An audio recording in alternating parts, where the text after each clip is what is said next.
All right, guys, it's time to get this party started. Little Sunday Gooner Festival. I don't know, man. Things are going crazy. I guess Ethan and Hasan have been beefing a little bit, indirectly, but kind of directly, partially through the person Frogan. You really have to be part of the lore to know somebody named Frogan as part of this history. Because they're part of Hasan's community. Hasan's community is very toxic.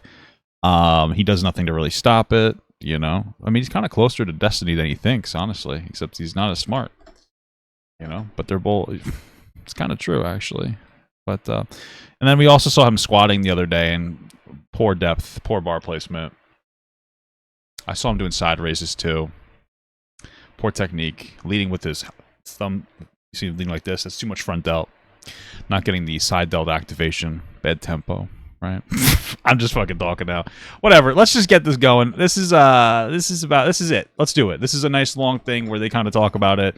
Eve starts with Ethan, and then it goes into Hasan reacting to a leftovers thing where he gets up for a few minutes and walks away like always. So let's go.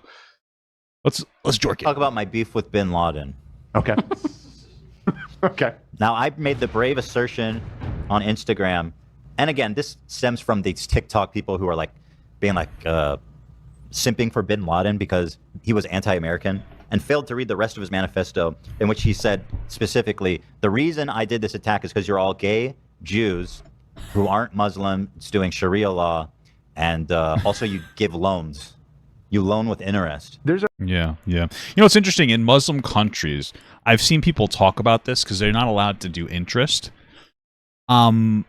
But they still do something else that is basically interest. I don't remember what exactly it's called, but instead of having you do interest payments over a period of time, they loan you the money, but you have to give them money and still on top of it. So they still do a form of interest. It's just different because of their, you know, whatever religious text. No, this isn't old. Apparently, this is new. There's a surprising amount of usury talk in that letter. They really don't. They really not down with the usury.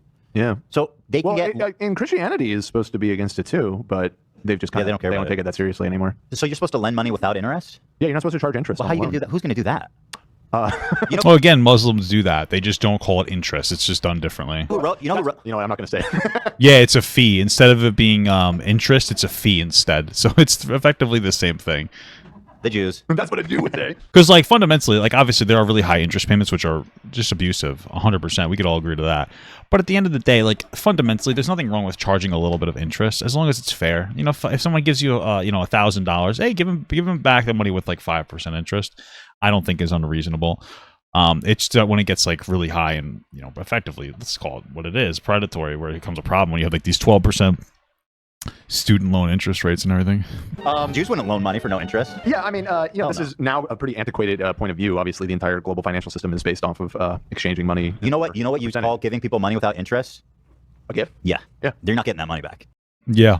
Well, in general, that's something I learned as an adult is don't lend anybody money that you expect to get back. And that's how I operate. Right. Yeah, in the Bible, it says that it's immoral to charge people interest. If they need money, you should just lend it to them. Clearly, whoever wrote the Bible was broke as fuck. Okay. I said on the show, I famously pointed out on the show once that Jesus was broke. I dunked on his ass. He was broke. I actually heard Jesus was a communist. He helped a lot of poor people out, and I'm really not down with helping the poor. What? You ate him all the way up. What a fuck? Do people know that? Oh, Jesus. Oh, Jesus. So yeah, I took this brave stance. I saw this tweet, and this moment, I got even more, but it had 160,000 likes, 9 million views. Wow. So there's a lot of people on Twitter who are... It sounds like Twitter is not a productive place to exist. Maybe you should stop posting on Twitter. It's just, to me, a waste of a platform. Like, I'm sure that I could put, like, my TikToks or whatever up on Twitter, and they would be decently successful, because they're successful on TikTok, and they're decently successful on Instagram. My Papa Got Clips channel on YouTube is not doing too great, so if you guys could go follow it, then that'd be great. But it's just not worth it. The type of audience, you know, there's a pretty, I would say, widespread audience that you could potentially get on Instagram or TikTok. You know, Instagram is a little more edgy, but you really can't get that on Twitter. Is just too racist, and for me, it's too much. It's too toxic. It's like, it's crazy. There's just no point in it. I don't want that type of audience. They're just psychopaths. Are like, yeah, this guy's what do I do here? onto something. Do Americans actually know why Bin Laden did all that? Or do they believe he hated that they can vote or something? And what's interesting to me is that when I actually read his writings and learned about it, it occurred to me that, like, holy shit, that is kind of why he hates us. Which I think at the time, you know, it seemed like so stupid to me. Like, oh, they hate us for our freedoms. Like, what does it mean? But he says it right in his fucking thing, and I'll show that to you. I said, well, I think it's more they hate us for our freedom of women's freedoms. I'm going to die here. I'm going to cry. He did quite literally hate Americans because they developed and had freedoms. He specifically states in his writings the reasons: homosexuality, lack of Sharia law, drug use, lending of money, and letting Jews run the country, or the world, frankly. That's crazy. Please read his writings before regurgitating tanky talking points and running defense for a mass-murdering, homophobic, anti-Semitic piece of shit. Fuck Bin Laden. Anyone trying to rewrite history? Well, can you? I think because, like, you guys know, I got some ethnic Jew in me. I'm really trying to think about why people don't like Jews that much, and I don't think it's true. People love Jews. They're funny. I think it's just a cope, man. I think it's people just coping, and they're just upset, you know, because sometimes we're just better at some stuff, and not all the time. We complain a lot. I don't know, man. I don't really get. I mean, it's really just losers that are upset about race bullshit. So, can you imagine? People started lining up to die on this hill of defending Bin Laden. I continued, by the way. Well, it's a lot of disconnected people on the internet who, they're justifiably and understandably upset with America in some ways, but they've decided to make that their entire personality. Like, everything America does is bad and wrong, and the West is horrible. But, like, the West is the best freedoms. We have the best culture in any other country because that culture is freedom for women and children and gay people and trans people and all that other stuff. Whereas, like, a lot of other cultures, like non-Western cultures, they don't have those things. They truly don't.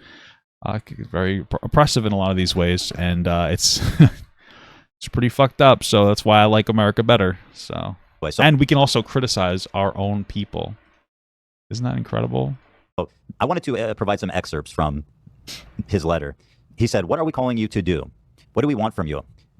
He goes on to express the kind of conservative moral panic and righteousness that it's hard to believe a TikTok or whatever sport. That's true. We call on you to be a people of manners, principles, honor, and purity, to reject the immoral acts of fornication, homosexuality, intoxicants, gambling, and trading with interest. I will say, it's so interesting because it's like, gambling is not really that good. It can be okay, depending on how you gamble. It can be a little bit fun, but, like, it's a really toxic vice. So I get, like, gambling, people being against gambling. But then gay people, like, what's wrong with gay people? You literally cannot give me one non-religious argument against gay people. Even if you're like, well, they can't make kids, so biologically it's wrong. Not really. Biologically, we're not attuned to just to have kids. If you want to make a reasonable, educated guess, we're also attuned to raise kids, right? And gay people tend to adopt at higher rates and have their own kids at lower rates, right? So you can make an absolute environmental nature argument that gay people exist to help raise other people's kids. Right? If you want to think about it super technically, it's like a real thing, right? Especially since if you look at it, and this is an interesting phenomenon I remember seeing a while ago, is that for every male kid that a mother has, every successive one has a higher chance of being gay. And so it's interesting. It seems like there's an active biological necessity for the gay people, right? Now, we don't have to think of it that crazy, because gay people, there's nothing wrong with being gay. They just love each other. As long as it's consensual, nothing matters. But it's interesting. It's better to have for children to have a mother and a father. Who says? First of all, who says it's better for a child to have a mother and a father? And even if it is better, ideally, maybe, but, like, we don't live in an ideal world. And who's even talking about mothers and fathers? What about uncles that help funnel resources into other people? Right?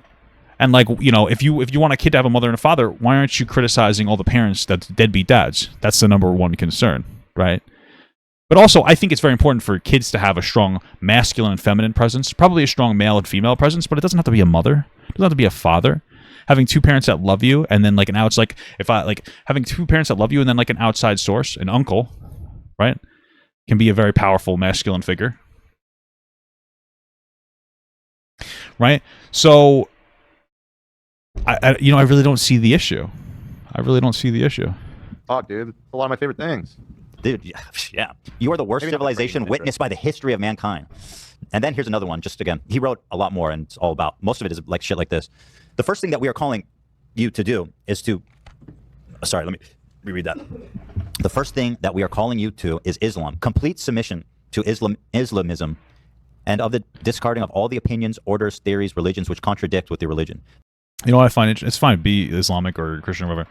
I find it so interesting, though, that, like, there are people who come to America And it's not every person, but there are people who come to America and they're just fundamentally, my country's better.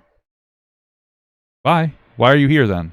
You know, it's cool that you love your country, because I understand that point of nostalgia and love and your thing, but you come over here, oh, I want to spread I want to spread Sharia law or whatever to America. Stay in the country that has it already. I don't know.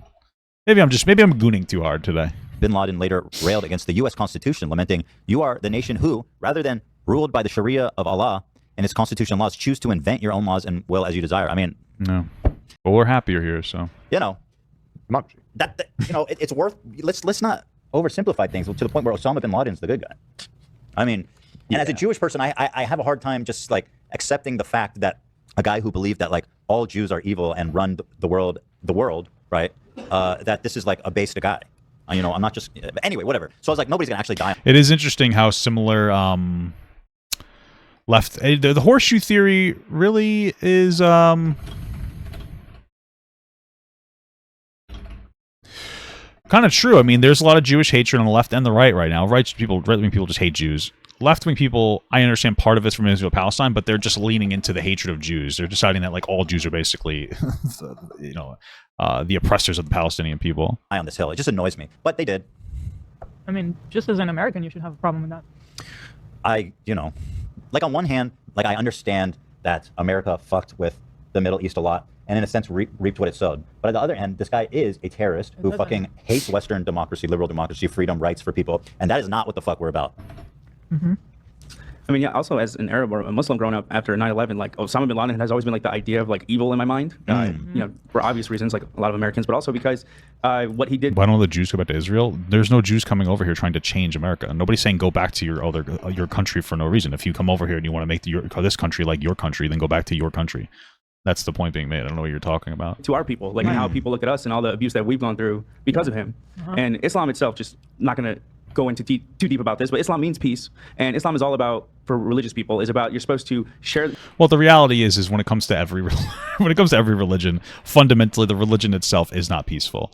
It doesn't matter if it's Christianity, Islam, anything. Like if you really look at the text, there's a lot of violence in a lot of these texts. So I think that the new, more Western idea of religion is very peaceful.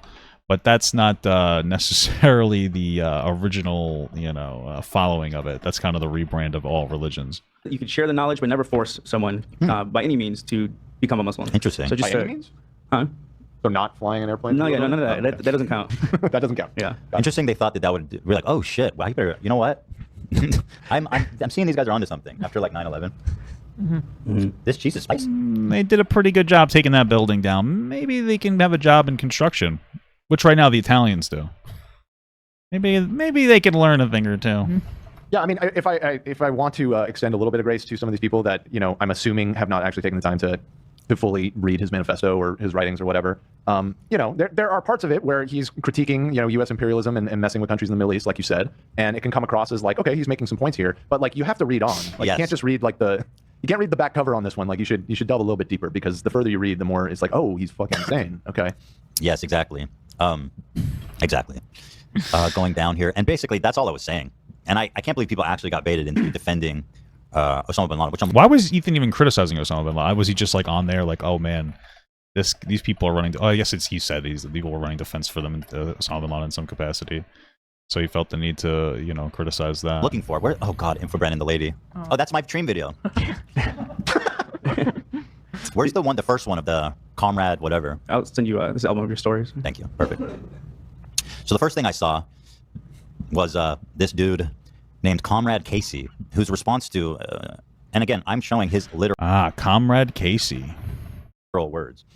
It's interesting when people cosplay as bad ideologies. And by the way, there is a fundamental flaw with parts of capitalism. I'm just saying. I don't think communism is the answer there. Comrade Casey says, Ethan Klein has never heard of historical analysis. And I'm thinking like... That's called being American, baby. I don't give a fuck.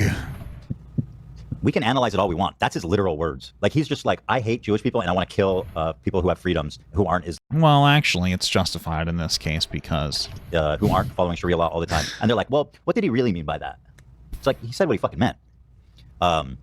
It's obnoxious, but this isn't actually the most obnoxious. Then comes everybody's favorite Hasan moderator two-time Ah, yes, Frogan, huh? rising star. Let's make it 3. Oh, shit, this is going to go well. Frogan. I'm sorry, but the two-time rising star thing is so funny. Like, you get that once.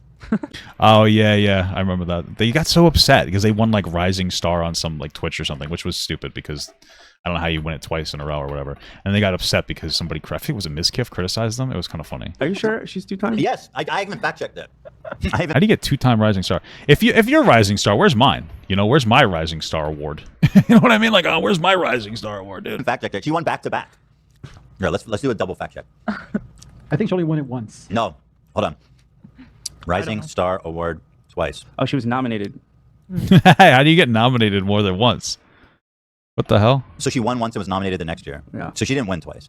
Yeah, but how do you win? How do you get nominated more than once for a Rising Star award? I don't know. Maybe I'm just being too critical of Frogan. Whatever. Maybe I'm just being a silly. Maybe I'm gooning too hard. So I mean, it's still funny. Okay. But I guess not as funny. Well, it's been long enough. Let's get her back on the ballot. She said, so here I am Like falling star. How about that's the next one? What the fuck is happening? saying, actually, Osama bin Laden bad. And her response was, this motherfucker never shuts up. Oh my God. That part is true though. Ethan does never shut up. You gotta give him. You gotta give her. You gotta give her credit for that one. All right, that part is true. It's very. Also, same, right? I mean, you could shut up yourself. Just saying. But Oh, shut up your face. What is that from? Well, every time I've gotten into it with her, she has started and to put herself in the middle of a Yes. charged conversation that I'm having. And then every time I say, okay, let's engage, then she's like, I can't believe he would focus on a smaller creator. It's like, listen, This is horrible. just What's happening stop right now? talking shit. You know, this is the girl who's on in Hasan's Discord saying Ethan hates Arabs because I unfollowed her on Twitter. And just remember where this all started. I quietly unfollowed her on Twitter Yeah, because she's obnoxious. That's why. because I did not want any issues. She was posting stuff about October about October 7th that I thought was distasteful and was upsetting to me. And so I silently unfollowed her. I don't know what's a better way to do than that. And from that, she started, you know, shitting and pissing and saying that I'm Islamophobic, that I hate Arabs, and that all this kinds of stuff. And it's like, okay, well, Okay. let me say something about that. So of course I had. It's so interesting when like smaller streamers will or smaller content creators will cry when a bigger content creator responds to them. Like it's just shut the fuck up. You know what I mean? I understand it's uncomfortable when you have a bigger audience that's being leveraged, like not even leveraged against you, but that's being critical of you and your smaller audience. I get that because like you have more hate on you. Even if you're right, you're gonna get more critical reception because there is a devout following for that other person. But then just don't be in the business of criticizing other people. You know what I mean? Like just don't do it because you're unable to handle it. To respond here. Because I've been there before. I've been the bigger content creator. I've been the smaller content creator. It just is what it is, man. What the fuck? What is happening right now? Somebody calling me on fucking... Dude, what? Oh, fucking Dan Tavius starts calling me. Not on Discord, but I'm fucking streaming, bro. Oh my god. Here, and I said, Sorry, oh, guys. here's what I said. I said, tankies falling over themselves to defend Osama bin Laden should tell you all you need to know about their movement. And you really do. It's like you can like give historical analysis, but this guy is literally saying like, Yeah, it's interesting because there's no productivity. There's no productivity in the conversation when you're like running hard defense for somebody who says like they hate the fact that gay people and women are free, and it's like you're gonna be a lefty, and that's the hill you're gonna die on. That seems like a weird hill to die on. You know what I mean? Maybe you start with like, hey, America will enter itself into conflicts around the world and have a negative impact sometimes. Oh yeah, I can get it behind that. But then you're like, I don't like Western civilization at all. It's terrible. And I love Osama bin Laden. It's like, okay, well, I can't get behind that because I like, guys, I'm just hot take. I think women deserve rights and lefts. I'm not going to answer, dude. I'm not taking the call. I'm not taking the call. You should know I'm streaming. like, wow, are you dumb that he hated us for our freedoms? And it's like, well, he did, and other things. Mhm. So what the fuck do you mean? Anyway, here is Frogan telling me to shut up when don't shut your mouth when you're criticizing Osama bin Laden. Ooh. I said, this is a Hasan Just hum a song about how much you hate him. Keep that mouth shut. mod telling me, a Jewish man, to shut the fuck up because I dare to say Osama bin Laden was bad and hated Jews. I feel like here's my thing. Why even bother giving here's the thing, right? Because Frogan cries when Ethan responds to her, and she shouldn't be. She's being a whiny bitch, but bro, come on. But at the same time, if you just didn't respond to her, what does she have left? all the people that like interact with her, like that's it. Like if you just didn't respond to her, she wouldn't have like any level of popularity. You know what I mean? Like people just give her, like nobody gives a fuck about her. That's why she's been nominated for Rising Star with 200 live viewers, if that, every time, without any successful content to speak of. Please understand this is why Leftovers ended. She's being subsidized by Hasan, I think. I don't even know if he pays her. And that her voice is not fringe within his community. And yeah, I mean, I've never come out and said it explicitly, but it is kind of, I think I have more or less, but like, yeah, I mean, his community is the reason that I no longer wanted to do the show. Yeah, it makes perfect sense. And he's an extension, or his community is an extension of himself, 100%. You know, and like, it's one thing if his community was toxic and Hasan was like, guys, you have to stop harassing Ethan. Like, we're on the same side. We're friends, blah, blah, blah. But he's like, well, Ethan, if you're going to say stuff like you think that Israel has the right to exist, but you also think that they're committing war crimes and you're being critical of Netanyahu, people are obviously going to think you're a genocide supporter. It's like, you're being stupid and you know that. Right? So, like, knock it off. It was, not all of it, but like a large contingency of it was really... in my opinion, not something I wanted to be involved in. The dialogue that they were having about us was pretty wild. It was, in my opinion, not something I wanted to be involved in, and not something. Yeah, and if your friend's not going to defend you, like, what's the point of having the friend? Like, what's the point of having friends? You know, you're supposed to be more charitable, more understanding of like those people. So, I certainly wanted to have on my channel and promote and have people entering a community that says such things about me. You know what I mean? Like, yeah, for sure. Now, I don't believe Hasan has these views, but. Or at least he doesn't. He does to some degree. Hasan is just networking. I don't think he cares. I don't even know if he has any views in general. Voice these views. I don't believe he does. Goodness. He's more thoughtful. But a lot of people, for some reason, in his community, do have these views, and because he harbors those thoughts, he feeds off of it. He's fine with it. I continued on here, and again, as a Jewish man in a time of rising anti-Semitism.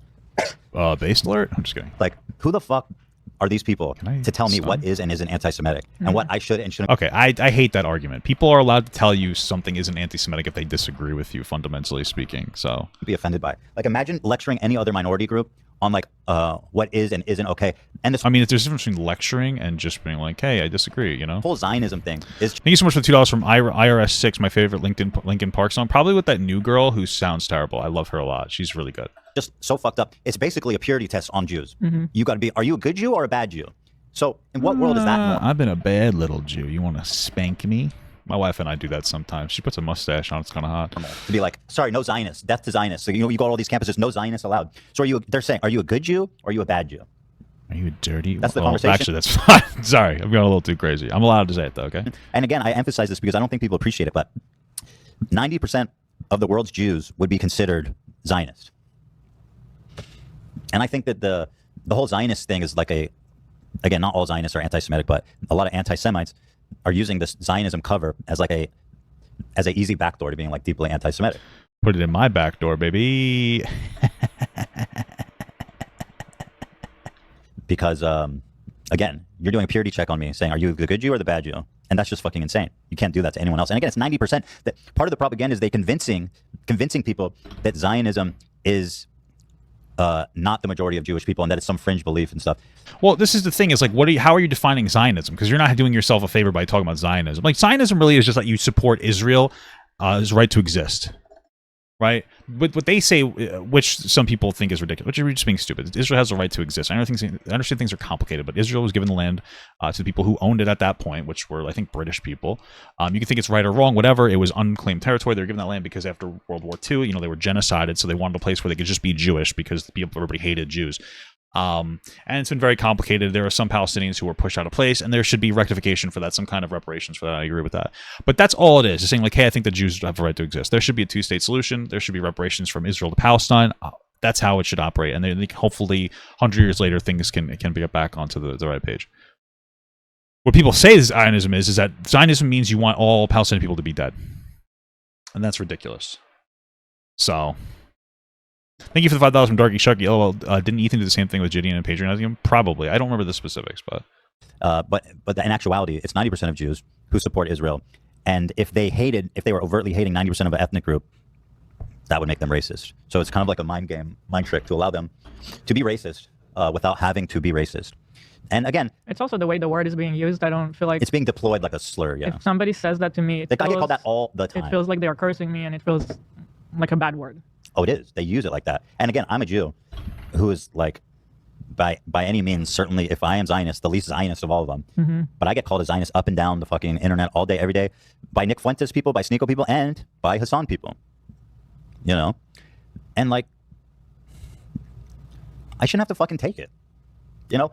We were taught that being a racist, for the last 2 decades, that being a racist is the worst thing you can be. Right. And I happen to agree that it's a very bad thing to be. I think being a pedophile is worse, personally.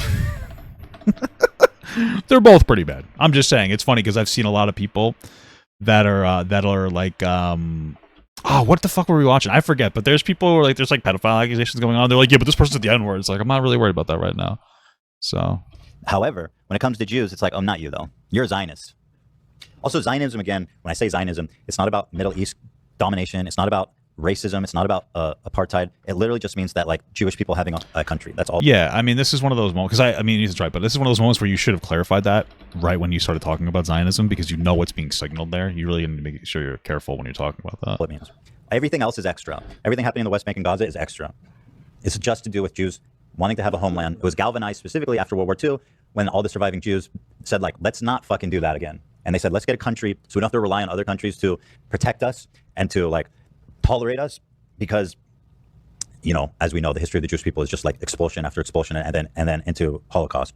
And so they said it came from this desire. It predates World War II, but it was galvanized afterwards to say like we should get a country so we don't have to do this anymore. That's it. That's all it is. And read the polls. I think it's people need to reckon with this fact that 90% of Jewish people think that the state of Israel is important to their identity. I think it's important to, like, Jews keep getting fucked with. Like, I mean, it makes sense for Jews right now to have their own country. It's not that big of a deal. Or that means something to them. And there are non-Jewish people in there too. It's not like it's just Jews in there. It's just like predominantly Jewish. But there are like Palestinian people who live in Israel. They vote in Israel. They take office in Israel. They work in Israel. They're treated better in Israel than people are in Palestine. So it's not like it's not an ethno state. It's just predominantly Jewish. Again, and it makes sense because, you know, a lot of them got genocided. All the other bad shit, the warmongering, war cabinet, Netanyahu, the fucking all the checkpoints in the West Bank and all the war happening in Gaza and all this types of shit is extra. It's got nothing to do with Zionism. This is just a bad government doing bad things. Right. Yeah. That's so, you know, it's frustrating and it's hurtful to see people who are. And by the way, the thing with Frogan too is like she was apparently a big fan of the show for years since we started doing Leftovers, and I've never hid my views. Like I'm married an Israeli. I lived in Israel, so I don't know what all of a sudden like I'm a Zionist all of a sudden. It's like, well, I don't know. But imagine saying to someone who is like, well, it's because the trendy thing to do is to hate Jewish people right now. So,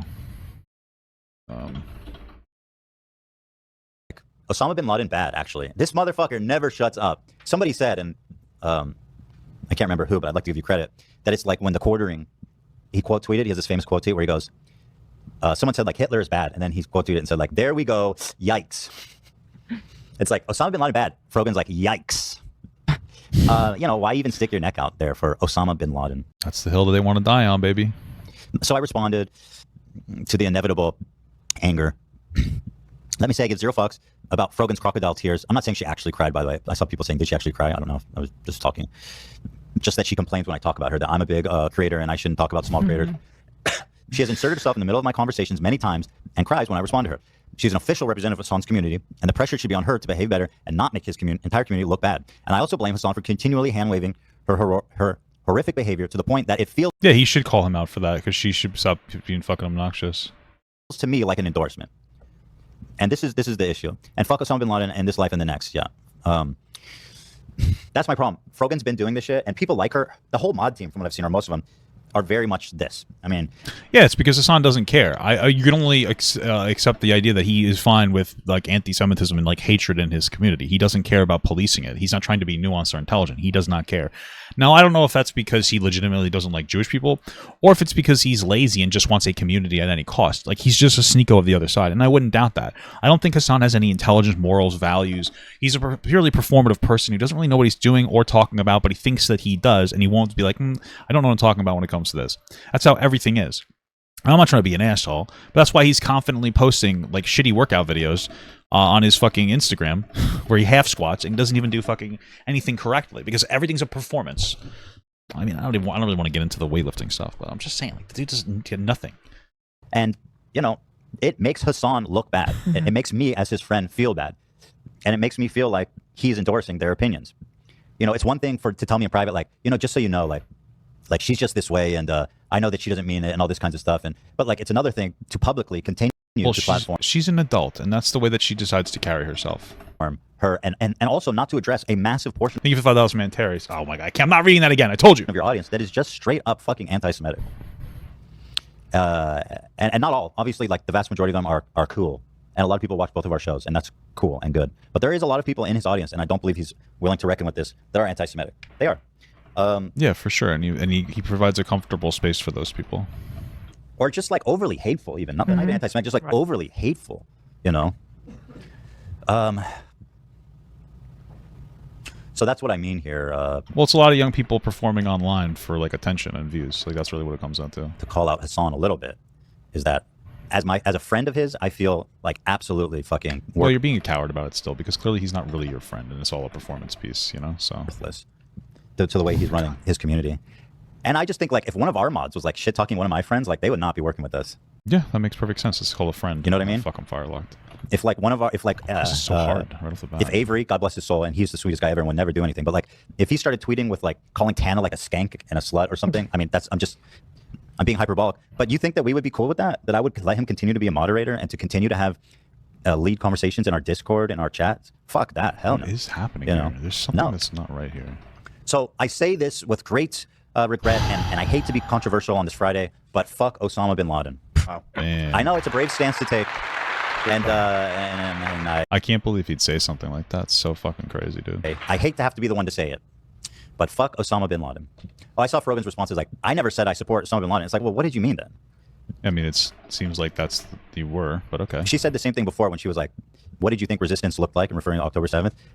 And I'm like, well, what do you mean by that? She goes, I wasn't saying that they're the good guys. Well, what do you mean? What does it mean when you? Yeah, well, then you are saying that what it means. Now, if you wanted to say like, hey, listen, when your country's being oppressed, like this is what's going to happen. It's still a horrible, terrible thing, but it's the reality of the world. That's a different thing that you're saying, because you're trying to be sensitive. You're not trying to be hateful. But the problem is that there are people who are fuck. I should have dodged that. There are people who are wanting to, and they are trying to be hateful. There are people who are happy that Palestine attacked Israel on October 7th. So they could be more. So they could be like, yeah, it's really fucked up. It's not appropriate, but this is what happens when you oppress a country. Okay, that's a nuanced take, and I can understand Can you that. tell Ethan to shut up? When I'm saying Osama bad, I mean, listen, if you don't know what your words mean, then you need to be probably not entering this conversation. She's just performing for attention. She's never held to a high standard. The reason she's just a failure of a content creator is because Hasan just babies the fuck out of her the entire time and gives her attention for being fucking a hateful piece of shit. So If you can't choose your words good enough, because that's why she's not ever going to be like a good content creator, is because nobody checks her, and like Hasan doesn't check her. He allows her to just kind of do whatever she wants in the community, and isn't like, hey, that's like my friend, you need to be a little more intelligent about that, and not like he doesn't do that. So fuck. there's no other reasonable way to interpret that, in my opinion. And that's basically my explanation. I got tilted. I've been upset about Ooh, we got tilted. A little video game term. all the anti-Semitism that I'm seeing. I mean, listen, it's so commonplace. It's everywhere on the internet. I've never seen it like this in my lifetime. Well, stop fucking going on Twitter then, because it's not really on anywhere but Twitter. Twitter is just a fucking psychopath fucking shit machine, to be honest with you. It's nonstop. This guy's running up on me. I mean, essentially, again, calling us a Zionist, saying I look like a rapist and that I'm ugly. I mean, True, poor though. Bra- I'm just kidding. I'm just kidding. Thank you for the 5,000 DJ Trey. Remember when these people would preach to the choir about anti-Semitism, how it was bad? Yeah, I think it's just, what the hell's happening? I think it just depends on, it depends on what the trend of the month is, what we decide to care about. So, but thank you for the $5 from DJ Trey. Oh, fuck, DJ Trey, dude, I can't fucking speak. Brad Taste had to apologize for taking a picture with us. Right. And, Exactly. having a whole storm in his life ever since, I feel like. By the way, speaking of Brad, poor Brad, Yeah. his life has fallen apart ever since he met me. Yeah, I heard about the whole Brad taste in music thing. It just seems kind of stupid and boring, but I heard that he keeps having fucking meltdowns, so. Did you think about that? I've All this fuel terrible versus- stuff happening is. Hopefully he takes a break and takes good care of himself. Let's get him into Brad the Bull. Let's build him up. Brad the Bull. Yeah, so I know a lot of y'all don't want Brad the Bull. My wife and I met a guy named Brad the Bull one time. We got together. It was a nice time, and I've never heard her make sounds like that before. I don't know if she was in pain. to believe it, and you don't want to hear it, but we don't let other people just sit and take like racism and disgusting shit being said about them. Exactly, dude. We don't take it, but I do give it. Yeah, the joke's on that I'm racist here, guys. And so, I'm not going to sit here and take What it the hell's about this? myself. And I've never in What my the life had to fuck? like address anti-Semitism or anything like this. You know what I mean? Like I've never seen it like this before, ever. Again, get off Twitter, man. Like, unironically, like, leave Twitter. It's a waste of a fucking platform. I don't see any of the. I don't see how. I don't really like. Is it good for anyone's platform in any meaningful capacity? Like, what's the point of Twitter? I mean, maybe that's just me personally. Maybe I'm just fucking stupid and don't understand. But and it could sound like dismissive to be like, well, just leave the platform if you don't like it. But it's more of like almost like a protest. Like, yeah, leave the platform. I think Twitter. I'm sure it's financially viable right now, but the Twitter is just long term not going to survive. It's just an idiot platform. You go on there when you're looking for the worst of the worst type of brain rot. So fuck. Thank you for the 12 blossoms. Long time watcher, even longer time hater. Ooh, thank you so much. I really appreciate that all the time. And it's troubling, and I don't talk about it all the time. And I don't plan to really talk about it at all ever, unless it just like comes up like this. Because listen, Jews aren't the most. It's not like they're the most oppressed group. I mean, Jews in America enjoy a lot of freedom and respect Sure. within the culture. Some people said it's the golden age of I mean, they got Seinfeld. Personally, I think Curb Your Enthusiasm is better than Seinfeld. It's so much funnier. Seinfeld's okay, but Larry David, Curb Your Enthusiasm is great. It truly is great. Jews in America. And that's true. But I'm also seeing really concerning things that I feel is important to call out. And a lot of that stuff I'm seeing fester in Hasan's community, starting with his mods, who are official representatives. Like the True that, man. Well, at least Ethan's starting to fucking call it out instead of being like, he's still my friend. He's still saying he's still your friend. I just don't, I genuinely don't think that Ethan respects himself when it comes to Hasan for whatever reason. Because this is a guy who's allowing it to happen. And it's like you're taking that agency away from him. Like, what's the understandable point for him not to criticize his own mods? Like, they're not even popular content creators. That you might be like, well, maybe he wants to network and that's what. They're just fucking losers. I don't even think they get paid. Which means to make them even more losers, man. You're not gonna get paid. You're not even gonna make that bank, baby. What the hell? She's not a mod anymore. Is that true? When did they change that?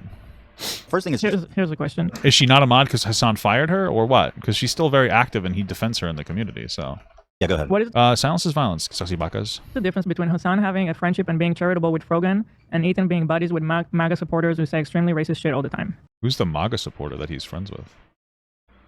Well, they're not official It's- representatives of my show. Yeah. I don't employ Steve Will Do It to moderate my chat and to lead conversations in my Discord. And I don't endorse him. Like if Steve Will Do It says something racist, I'm going to say that was fucking racist, and it's got nothing to do with me. We Just because participated. I said hi to him once or sat at a poker table with him once. Yeah, we It's- participated at the same Oh, I don't even know who they're talking about. event. He- That doesn't mean anything about us working together or Steve having any say about what kind of conversation is going to happen at our podcast. Yeah, I mean, But listen, and the but- moderators are an extension of you. They're an extension of Ethan right now, where if there's something they going on in the represent the chat that we are not okay with, like somebody saying a slur, they're going to remove that. Yeah, they represent the show, and it's not the first time. Again, Frogan, this is time and time again where he's allowing this to continue to happen. And I mean, just Hasan stayed friends with people like Aiden Ross and XQC, and I don't think there's anything wrong with that. But the analogy is it's a different issue. I'm glad you asked because it's important to make that distinction. And if you have any questions, I'd love to field them thoughtfully and peacefully. Hey, what's up, Caleb? Yeah, Caleb's my favorite Papa Gut mod. How's it going, Caleb? But I hope that I've explained how very different those two things are. Also, Hasan is friends with Bradley, who's part of Nelk. So again, I don't criticize him for that. And also, like, people keep saying it since we went on the poker events, but we did events together with other people. I'm not actually hanging out with them on my There's 80 Fridays people. and on What my are we doing weekends here? and, like, We're not. chatting, in my free time. There's a big We difference. don't work together at official capacity. I can sit at a table with a MAGA supporter, yes. We can sit at a table together. Yeah, and again, the big difference is the endorsement, the official partnership. If there's other questions, I'd love to hear them because I know people. I mean, it's not just one person. It's Hasan's entire community being like extraordinarily toxic anytime anything happens, especially when it comes to Israel, Palestine, and harassing people. Like them sitting at a fucking poker table with somebody is very different from that. Like very obviously. And to even bring up that comparison means that you're fucking just devoid of the ability to think critically. People will have questions. I don't want people to make any assumptions about what I'm saying. When are we gonna dance live? Never. When are we going to dance, love? In Right after Vegas show. next time? Yeah, I'll dance in Nino? Vegas. Yeah, fuck it. Once we hit green, we'll be dancing. I'll be dancing if we hit green. That's Oh, I'm absolutely fucking so right. greened. I'm so greened pill with you. Hell yeah, bro. Will you hit the buffalo a little bit for me? Or no? Is that video roulette? It's just like a slot. I know it's pretty gnarly. I'm following your lead. Okay, High cool. health, Jesus Christ. Thank you. I don't know if there's any other questions. KETH, Los Angeles. Thank you, Jack. Casey is saying, I'm pretty sure Ela used the word bestie.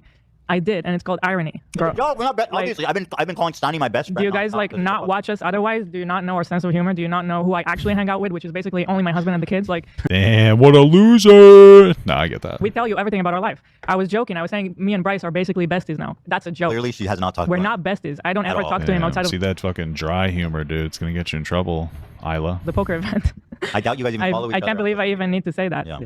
It's an You ongoing don't thing. though. I can't believe people are people. Is that a serious question? Like, you know. I It don't know. is. I've seen it a lot since the poker thing. Yes. But again, even if you were friends with Bryce, he's not an official representative of our community. So even if you were, Couldn't be he's not. further from it. Yeah. Sorry, love. You're saying something. Oh, I was just saying that that's like a long inside joke that when someone does one good thing to us, Yeah. we're like, I oh, flip. besties. I Like, become their best friend. I hate to break character, but we do that all the time. Break character. That's not really a character. It's just a silly little joke that you've had to explain. You know, and it's so funny though because like again, I mean Ethan has a lot more eyes on him, but it's so funny because my wife is always telling me like sometimes I have the reason I'm like so actively like, hey, I'm just joking when I say something is because of this. My wife will tell me a lot of times like, that joke comes off like you mean that. I'm like, really? Yes. So that's why I will say like, oop, just kidding, because people are fucking, you know, they can't necessarily read your humor or they're stupid, and it's unfortunate, but sometimes you gotta reduce the impact of your joke a little bit. Because people are reading into it, regardless of whether they read into it a positive or negative way. I may make a silly, edgy joke. There's people who think it's racist because, like, oh, you actually think that way, and some of those people like that they think you think that way. You know what I mean? So it's like I don't want you thinking that like this is a safe space for fucking actual like rude boyery, we'll call it, right? Yeah, it's not. So you got to be explicit. Like, I don't believe, guys. This is literally just a joke. Okay. Just for fun. Mm-hmm. Yeah. I thought you were best friends. Exactly. I do love Steiny. What He's my the boy. hell? Anything else? Let's hear. Wait, now you're No, teleporting. There. Oh, really? Okay. Oh, interesting. This game is so Get me out of fucking it. cringe sometimes. Oh yeah, that's right. Once more for the road, people. Let's take it to where we. You know what? How about Los Angeles. How about the City of Angels? That's right, the City of Angels, Los Angeles, California. That's us. Wow, I guess there's still more relevant here. This video includes this and then like a Hasan reaction to something. it looks fucking. Oh yeah. Oh How's the God, 10, how's damn the it. 10 West looking? Then? Oh man, the 10 West is not too bad. It's a little jammed up as you're Okay. approaching the 110, but once you get past that barrier, it's actually pretty clear all the And way the up to 405 405. However, the 405 North, that's a real slow drive as you go on up past the Sepulveda Pass. 101. What the fuck am I watching right now? I'm so confused. This was it was a weird bit. Hey, Football up there. Center. Wow. It only clears up once you get out there to, what is that, Burbank? Yeah, around Sherman Burbank Oaks. Boulevard, Sherman Oaks. And then you're smooth sailing the rest of the way up to Sylmar was a little bit more of a jam. Nobody The drives. southbound 101 is real rough. You're going to want to take an alternate route Yeah. and maybe take the one. Hey, surprisingly helpful information. Can you show Oh, the when flag? it's about you, you like it. Yeah. Think about all the people out there in Cleveland and Philly and Boston fucking- and New and York like, and Chicago and Tampa like, Bay Anchorage, Alaska. and Anchorage, Alaska and Sao Paulo in Brazil. Antarctica. And Antarctica and San Diego and Phoenix. Okay? Springfield, Got a lot of Ohio. fans out there. Anyways, Ethan, back to you. Yo, it's producer Dan. You're listening to KETH. Ah, yeah. Is there any other questions? I would like to answer any questions. Can I go home? You can. After this brief message. Oh, okay. Nobody ever asked this question. I'm so excited to go back to Vegas with everyone. Okay. All of a sudden, Vegas is like the What's good about Vegas, man? I would just go there for the food. I don't really want to go there for anything else, you know. Food. I don't really like gambling too much. You know, my addiction of choice is, of course, gooning, edge maxing. There's sometimes munting, depending on the time of year. It's best in October when the ground and the soil is nice and wet. Just so you guys know, a little education on munting. What is that? I couldn't even answer the question. So, funnest place in the world. So my first time with you guys. I'm excited too. guys, I'm kidding, by the way. It's not really Vegas City anymore. It's just Fun City. Las Vegas So City. he said Munt City. It's my first time joining you guys. Oh yeah, baby. Yeah. Get ready. Bring cash. I will. You gonna gamble with us? Sure, why not? You know how to play blackjack? Oh wait, that's 21. Ethan, you better subsidize your friend's gambling addiction, okay? Right? Yeah. Okay. It's easy to pick up at the table. Yeah. And the dealer will tell you. Usually the dealer just plays. Yeah, they just tell us what. It's only one part of Vegas. That seems like the biggest part. Isn't there like also prostitution, I guess? But I don't know, man. That's fucking weird. I don't think I could ever do that, you know? Because I know she wouldn't enjoy it. And also I'm married, obviously. But like if I was going to do it with a prostitute, I just couldn't do it. They'd have to enjoy it, you know? Because I know you're faking it, right? Like that's the biggest thing. I would say, what does the book say? You're Yeah, a just faker. They'll just They'll tell you what to exactly do. what to do. Fuck, I'm locked in here. Fun. Yeah, it's gonna be fun. You want this last one? You can have No, it. you have it. I want you to have it. All right. Well, that's all I have to say about that then. And I'm an open book, guys. I'm here to answer any questions. I'm trying to be thoughtful about this. And it was used in a book, huh? I'm trying to not make any personal attacks against Rogan. Maybe the two-time Rising Star was personal, but like other than that, I'm not going to say anything. Two-time Rising Star. And by the way, baby. for the record, I have never once, in her replies, people are like, he just like he always makes it about like he targets you because you're a Muslim girl and stuff, and he just hates Arabs. Let me say that. Well, it's just like the easy response to say like, oh, it's because of my identity. That's the easy, lazy response. That's why people do that too much, regardless of what identity is. People do that way too much. It becomes like a very toxic crutch to engage I've never once mentioned her religion, her ethnicity, her identity. You probably want to slow down there because we only have 2 reses left. Ever. It's not important to me, and I don't care about it. I'm only engaging with her words. However, she is the one has been calling, and her and her community have been calling me a Zionist ever since October 7th. I'm a Zionist, okay? But I don't care about, you know what I'm saying? Like, that's just bullshit. I fucking hate it. Can I read a funny comment left by Gavin? I love that. The Gavin? Gavin. He says, do you think Kara left because I'm Do we even have to go that way? Which way we have to go? I think we have to go this way. We have to kill this knoll first. Jewish? Who left? Was the guy who called in. Thank you for $2 from the That's Crazy. Great people watching in Vegas right now. Oh, shit. Got a lot of Vegas people. I don't know. My wife and I have thought about going there, man. I just don't know, you know? The other day. His girlfriend, his ex-girlfriend Kara. Do you think she left? He's really making the best of this. You didn't mention you're Jewish. Yeah, that's definitely why. I don't even know if he really is or if he's just saying that. But maybe she thought you that were would be even worse. Thank you for the time. Stop sending me the Meyer and his balding or budding memes. I told you I'm not reading that anymore. Stop it. That'd be even more painful if she left him for being Jewish and he wasn't even Jewish. Ethan, will you criticize Israeli government like you do Twitter randos? Yeah, he always does. He's always talking about how Netanyahu is like a fucking warmonger that wants all Palestinians dead. He says that constantly. Bro, you haven't been watching. You haven't been listening. Like, I've had the most sharp, harsh criticism. When have you ever heard me compliment the Israeli government? When have you ever heard me say something nice or supportive of the Israeli government? All I've ever said was sharp, like, criticism of it. You know, and the reason that people they like to just say, like, oh, he hates Arabs or he's a Zionist. They never show an example because there isn't any. There's not a single example of me complimenting the Israeli government. It's all me saying...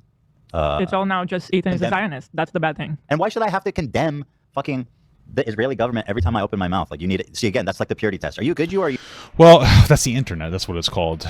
Like, that's why you would have to do it every time you open your mouth. Like, should you have to? No, but it's the internet. You have to qualify everything that you're saying. So when you're having a conversation, especially about a very sensitive topic like Israel-Palestine, it's probably good to be, like, constructive and be like, listen, guys, just to be clear, like, I support Israel's right to exist, but I do condemn, Netanyahu for the way that he engages, right? It's very important. It's a very important thing to do. So just in that case, it is important. You know, you want to make sure that you're being contextually accurate when you talk about this. Are you a bad Jew? You know, I don't have to fucking tell you. I don't owe you, you know. But just if you know... I mean, you don't, but then you're setting yourself up for people to take you out of context. And, like, you know what I mean? And they're going to do it anyway, but you at least want to, like, have, you cross your T's and dot your I's in the situation. You will know that I am very critical and have condemned... There's posts from years ago of me shitting on the IDF and Netanyahu for some terrible things they did in Gaza. It's all there. Okay, if you're not seeing it, that's not for me to constantly remind you that, hey, I'm one of the good Jews, just so you know. It's not about being a good Jew. I generally disagree. If you're going to be like a commentary content creator, you really need to qualify this statement every time you talk about the topic. Please don't call me a Zionist. I'm actually one of the good Jews. Did I see the video that Hasan's editor made on why leftovers ended? No, we're going to watch that next. It's not my fucking, it's not, nobody should live like that. I'm sorry. Thank you for the question, though. That's something posted in 2021, criticizing the Israeli government, by the way, I sent. Way before all this fucking shit happened.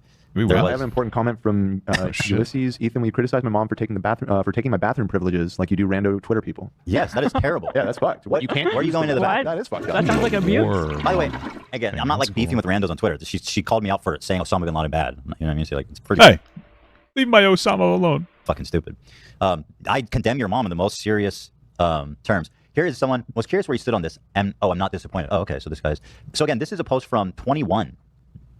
The Israeli government is making me sick. 21. Even if Hamas is operating civilian buildings, it doesn't justify the total destruction of that building. It's inhumane. Netanyahu has a piece of shit warmonger and needs to go. As a dual citizen, I love Israel and the Israeli people. See, that admission there by itself is like, I guess, a bridge too far for some people, and that makes me a Zionist. They deserve a government that actually believes in peace and not force and violence. Ultra-right Jewish settlers are among the greatest provocateurs in the world. They are shameless and hateful, fueled by religious zeal, enabled by the Israeli government. I wish the settling and repossession of Palestinian land would stop. I wish the bombing in Gaza would stop. Gazans deserve to live a life free of fear. For all the crimes Hamas has committed, we must always remember that they are not Palestine. The Israeli government holds all of the power, and it is on them to stop the violence and show a true willingness for peace. I mean, what more do you want me to say? And again, this is before it was cool to hate. I want you to beat up every Jewish person you see. Israel. So, kind of edgy on that one. was flavor of the month. Nobody was calling me a Zionist then, I'll tell you that. No, they didn't know that word before, like October 7th. Yeah. Pretty much. But go back to like the leftovers we were doing right after it happened. I hate that people like Osama can taint an entire name. Yeah, it's like Hitler too, you know. I mean Adolf. It's not a bad name, but it's associated with not a great guy. This would be absolutely queer here. This guy is a sussy character. And you know, like, why are you assuming that I fucking don't? That's kind of racist of you, isn't it? Like, oh, this Jew boy never fucking criticizes Israel. It's like, why would you say that? I have.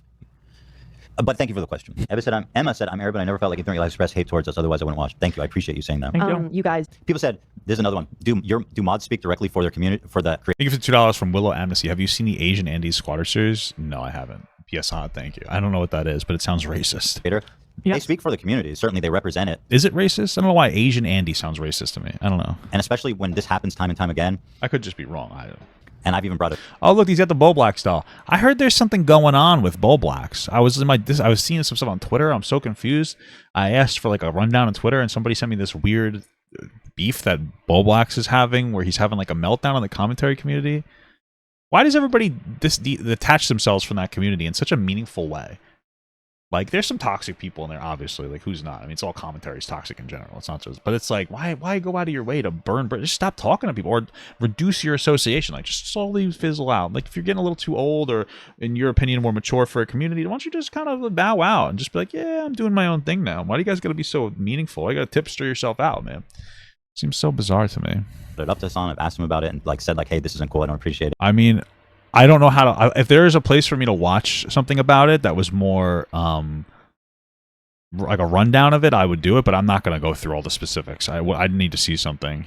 And it continues to not ever be addressed. Then, oh, it's him harassing squatters with loud noises. That's awesome. I like that a lot. Then, and at a certain point, I do believe that they are representatives of the community straight up. But after a certain point, I also believe that it's like basically an endorsement. If you know, and so like, how can I? You know, that's it. Yes, I do. In short, I do think so. Yes, because if they're saying stuff that doesn't represent you, you should probably work with somebody else. But you choose every day to keep working with them, and that says something. So yes, I do think so. Thank you so much. And that's all I have to say about that, guys. Fuck Osama bin Laden. I can't believe you didn't say that. Lyrics is gonna make one. Well, isn't Lyrics a party involved? Is that the best person to make it from like a totally unbiased perspective? Whatever. I'd still watch it. I don't give a shit. It's not that important, to be honest. It's just a stupid drama for fucking shits and giggles. You know, He's for the fishies. we got him. He's for the fishies. Ladies and gentlemen, we got him. Ladies and gentlemen, we got him. Is that from a song? Saddam. No, Saddam. Oh, that was Saddam. Yeah. We got him. That was the dumbest one ever. Ladies and gentlemen, we got him. Anyway, guys, honestly, I often disagree with Ethan in some of his beliefs, but I hope he continues as is open-minded, critical thinker, willing to apologize when wrong. You're a class act. I understand your frustration too. You're a class act, Ethan. I love you so much. Thank you. Nice. Nice. Azadeh. Wallahi. Thank you so much. I appreciate that. I appreciate that, you guys. Thank you. Let's do this. Why the? All right. So now we've finished that part. Okay. All right, now we've finished the part with Ethan. Now we're gonna watch. We're kind of. I can't really speak very well. We're gonna kind of watch. We're gonna react to Hasan reacting to the leftovers video, which somebody said that it comes from somebody in like Hasan's community made the video. So that'll be exciting. Let's watch it. H3 Leftovers podcast will never return by North Star Radio. 2021, Hasan. Yeah, well, the reason it's not gonna return. Like, Hasan's community is too toxic. I mean, that's the simplest of it. Whoa, I just really almost wiped us. Oh my god. That's very patronizing. Yeah, I am being patronizing. I don't know who the Hold on. you are, and you're over here chirping all the Is this like confirmed, like a Hasan supporter or whatever, or is it like just somebody like who the fuck is it? way from London about Palestine. The biggest political Twitch About streamer on the platform Palestine. was blowing up in popularity, thanks in large part to his coverage of the 2020 presidential election following his controversial departure from the Young Turks. America deserved 9/11, dude. I'm saying it. At the same time, Ethan Klein, What? We're not even going to extra beef, extra. Okay. host of the biggest live podcast in the United States, was also blowing up in popularity, thanks in large part to Trisha Paytas and the falling out of their friendship, as well as their incredibly popular yet controversial podcast, Frenemies. Elon says, don't talk about me on the podcast. All I said was you should have a guest. He's like, we can't mention Elon. Just when we talk. Damn, those are the good old days, bro. The good old days. Crazy work. Everything is so much better now, though. Everything is calmer. I don't know if everybody's. Yeah, he's already left. Hasan already left this fucking. He already got up. So incredible stuff. Great stuff. It just seems like bad streamer etiquette. Even if it's a friend of yours, it just seems like bad etiquette. And rude. You know, I don't know. But whatever, you do, I guess. talk about, oh, she's too good for a podcast, even though we were talking about they never once insulted me. I said it's she had the podcast. I brought life to the H3H3. Given the increased popularity of left-wing politics at the time, after the grand finale ending of the Trump presidency, these two controversial chronically online men decided to team up once and for all to bring to the internet. That is true. Those are true statements. At the greatest political podcast of all time, that being the H3 Leftovers podcast. That's right. Years went by, delivering to knowledge-hungry young people the tools they need to build a better future for themselves and their communities. But this all came to a screeching halt when one catastrophic event took place in historic Palestine on October the 7th, sparking hours upon hours of what at first seemed to be productive discussion, but what soon turned into quite childish one-sided debate. If people are mad about that, it's probably because of the timing. There's no timing placed on a group of people's emancipation. There's no, like, Bro, their timing matters. It's just this one point I'm trying to make. You can't cheer on Hamas, dude. The flames grew higher and higher until it was eventually too much for Ethan Klein, causing the Leftovers podcast to fall off the face. He's back. He's back. To the earth. Would this be considered transformative commentary? What Hasan is doing? The answer is no, by the way. But I like it. I like the non-transformative stuff because that they're the first line of fire to the reaction, meta. Because I'll see people. They do it on TikTok too. I'm on TikTok, guys. Gut_tube. What? Very successful, by the way. Okay, I'm doing okay.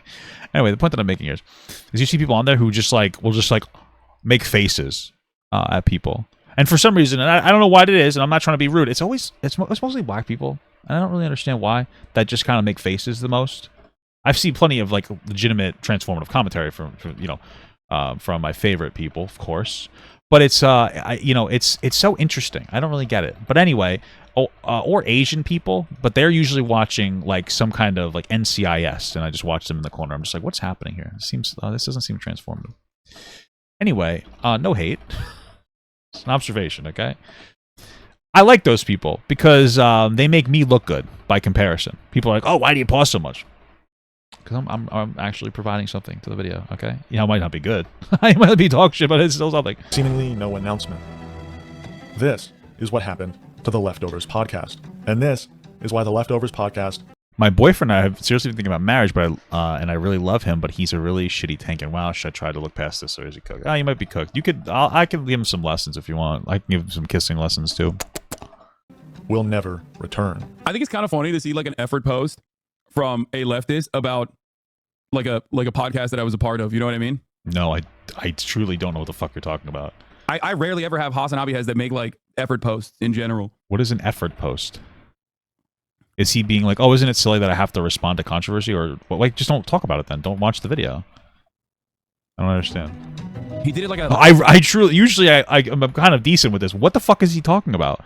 What's the criticism there? Like a true crime video. It feels weird. I don't understand. They said they were Today's ashamed. broadcast is brought to you by viewers like you. Become a member today and unlock exclusive content. Oh my god, it's PBS. At patreon.com/NorthstarRadio. Sesame Street with Hasan, baby. Dude. You're going a little too hard there. Going back all the way to the beginning of the H3 podcast, politics was always being discussed. He called you and Ethan terminally online. I mean, he's not wrong. Also, I think North Star is a really interesting subject because he's a great content creator in and of itself, like as a standalone content creator. But I find it really funny.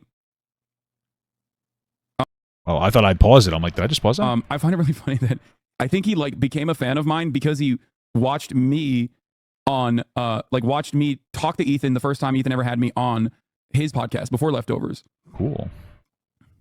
Dude, absolutely wild. You're about to talk about Ethan and Leftovers right now. I feel like you never mentioned him or since it ended. I'm kind of in disbelief right now. The reason why I choose not to talk about like Ethan or Leftovers or anything like that is because I think it instills a lot of parasocial emotions. No, it doesn't. It's because it's toxic every time you talk about it. Okay, these things are very powerful. Puppet Master subjects are very powerful. Okay. In a lot of people. And that level of like... You gotta stop with the... Like, he's just buzzwording. He doesn't talk about it because it's controversial and he doesn't want to break it. If it's... He probably doesn't want to like have any negative impact on his relationship with Ethan, even if he doesn't like Ethan. He wants to keep him around. Just say something like that. Be like, oh, I don't want to talk about it because... I don't want to talk about it because it can get very toxic. That's it. You know what I mean? So parasocial behavior ends up... That level of parasocial behavior ends up being unproductive because there's no... Like, people literally fucking bring up Ethan when I'm talking about Israel-Palestine, when in my assessment, it's like he is not even meeting the standard of like a content creator who is across the board, a content creator who's like across the board against most of the things I believe in. Okay? Well, he's not. I don't really understand. What does he disagree with? Oh, the only thing he disagrees with is that Hasan thinks that like they should just merge Israel and Palestine or something. I don't know, because he's like dumb. He doesn't have like a reasonable solution, I guess. I don't really know. But like, he's really not. It's okay. I mean, the bigger issue isn't even the disagreement. The issue is that Hasan doesn't police his community. Say like, hey, stop being so toxic to Ethan. Like he's not fucking. He doesn't hate Muslim people. That's the biggest issue. That's it. That's it. And I personally don't even care if he's like calling me out or whatever. I heard that like people were saying that Ethan talked about me on his podcast today or some shit like that. I don't care. I genuinely don't care. For me, you know what I do care about? What?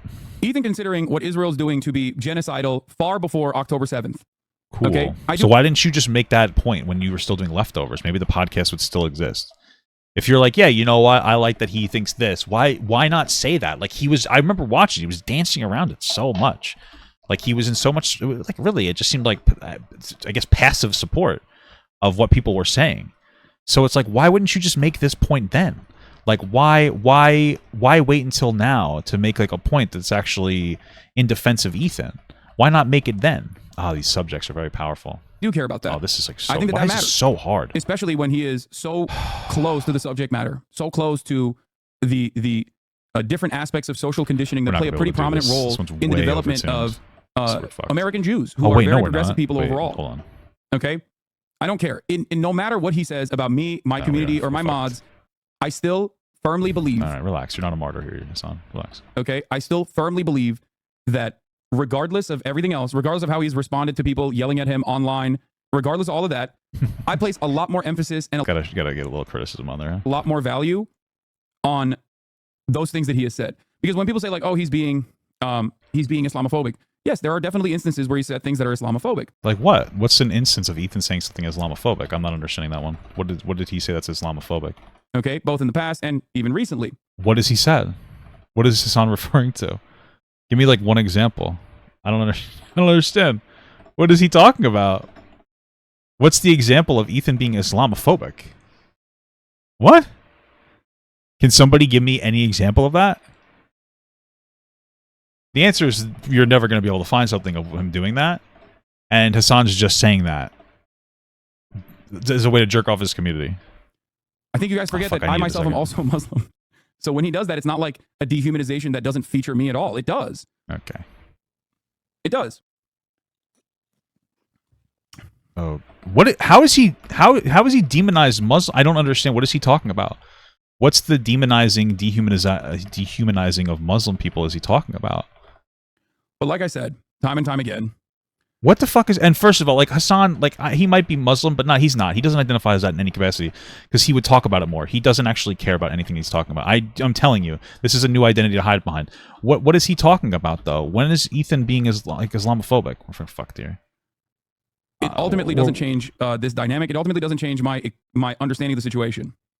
This is so bad. We're going to have to reset this. He's also going after Frogan, though, right now. Just don't get upset when H3 Dorks brigade this channel after reacting to this. Well, what's really interesting about that is that I think his community is probably more pro-Palestine than even he might be. Like, what is so funny about that? I don't get it. He is. Yeah, I think there's probably other people from different communities that have presented themselves as like lifelong fans of Ethan. But I think he has a very large audience of very progressive young people. Okay? And as a person with a massive audience of very progressive young people, there are probably a lot of people who are more... Yeah, he's making it up. He's not saying anything Islamophobic at all. I don't think he's referring to anything. Can we stop that from happening? I would say more in favor of... Not to say like he's more pro-Palestine than he is. I don't know how to communicate this. Like, I think his audience probably is more at odds with him on this issue than he suspects. What are you talking about? How are they at odds? I'm not... What is he just yapping? He's rambling.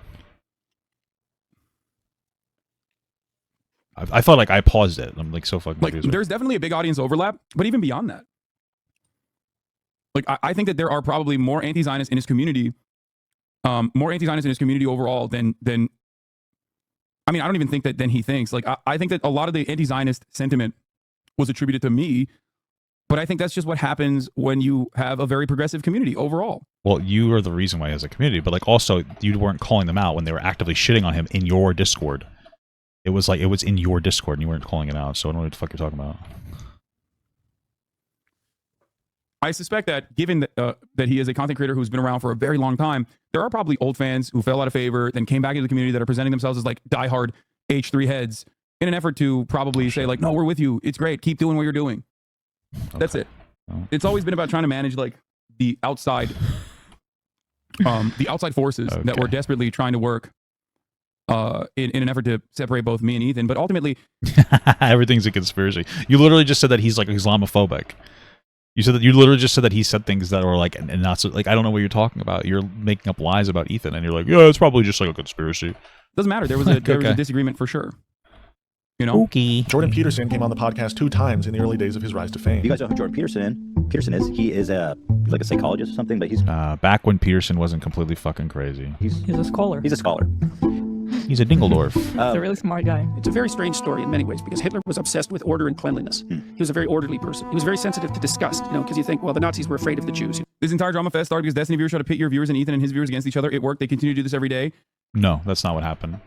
Even if it was true that Hasan, Destiny was like desperately trying to hurt their community or their friendship together, you were the final nail in the coffin, right? Because again, you were like, yeah, there's people in my Discord and my Reddit I have direct control over, but I'm not going to do anything because you're like, what can I do? You're the reason why everything had a falling out. And this chat constantly falls to debate. Yeah, exactly. And it is also because there is a real, genuine parasocial desire from people who consume a lot of this content. Whether everything is just like a buzzword, dude. Everything's a buzzword. There's nothing genuine about this guy. Whether it be just Ethan or myself or both, to like constantly cover a issue of real geopolitical significance, an issue of genocide, but from this incredibly narrow framing of like, what does this content creator think about this other content creator? As I always say, drama makes boring. This guy acts like he's not a drama content creator. He is. He's a political drama content creator. He's one of the least informed people on the topic. I don't understand. We're probably as informed as the other, but he pretends that he's much more informed than he is. I mean, that's really what it comes down to. Subject matter, incredibly consumable. I mean, this is the guy who runs defense for we just lost the fucking thing, didn't we? Yeah, we're gonna have to restart. What did you die to? I took a lot of damage from the melee. What does that do? Oh. It's weird. I think we should do a different one. Okay. And that's precisely. I'm gonna Hearth back because we already lost the Bountiful for this. Let's go to the one that's like easier because obviously these fungal ones are always rough. What the fuck? I don't even know what I'm saying. The reason why people like randomly will bring up Ethan, which I think is like not only unproductive but stupid as fuck. Like I don't give a shit. You know.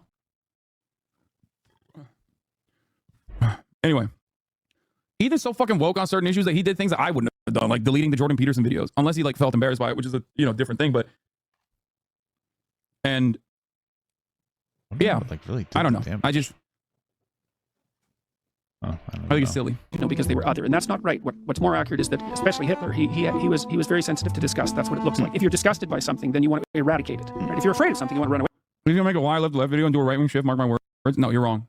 I'm gonna go to the Ringing Deeps. I think. No. No. I don't Yeah, think fuck it, so. let's just go there. I don't think so. You're crazy.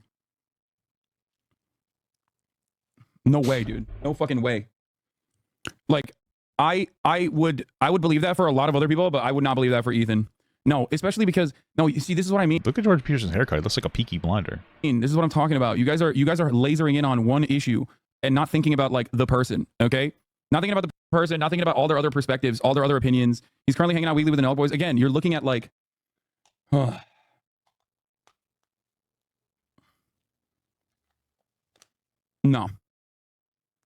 No, he's making friends with MAGA freaks. It's. Oh yeah, I think I was saying before, like he's sitting here running defense for Russia, like genociding Ukrainians and planting Russians, and then being like, "Oh, hey, there's Russians here, so it must be for Russia has the right to it." It's like, dude, he's so uninformed when he talks about these things. Oh. So what? So what?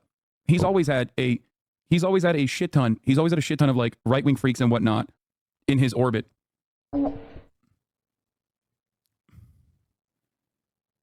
Okay.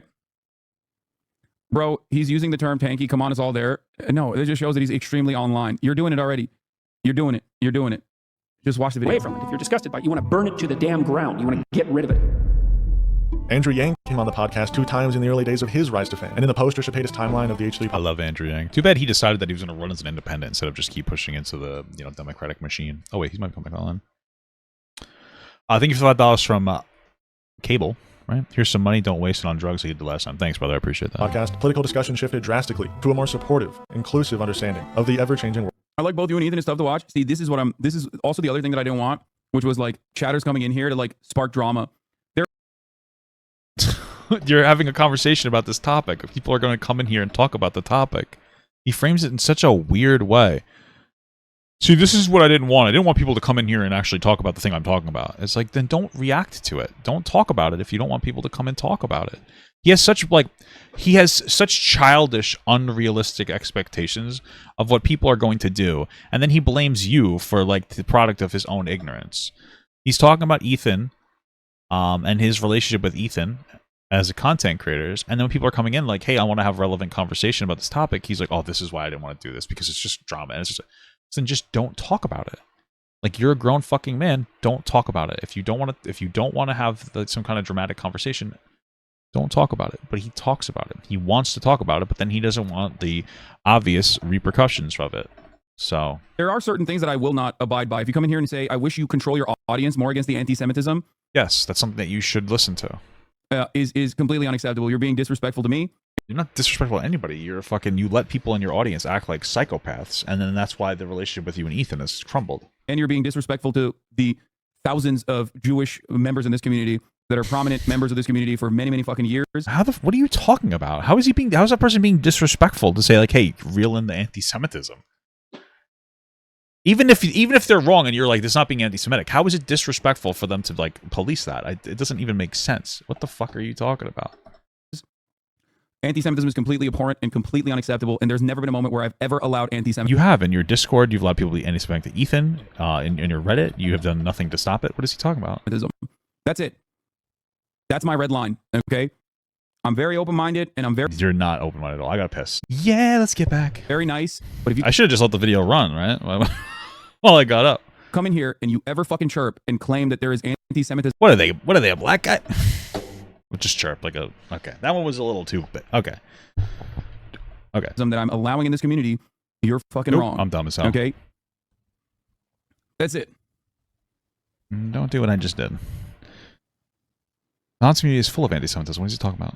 Like, I think you are trying to bait in this situation. Like, you might be a former fan, but you're trying to bait. You're probably a former fan. There's probably a reason why you don't really matter. What you're saying is, he really is very caught up into like the just complete disregarding of anything, any reasonable criticism whatsoever. It's impressive, actually.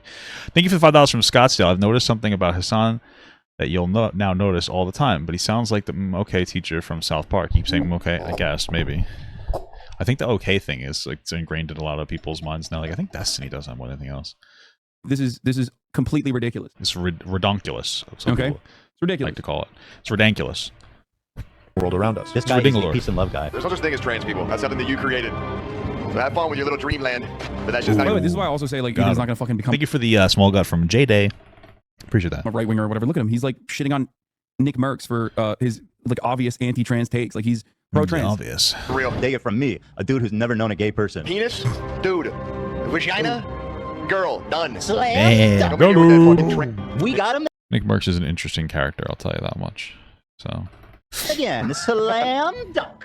Penis, vagina. Boom, boom. He just reminds me of like a mechanic.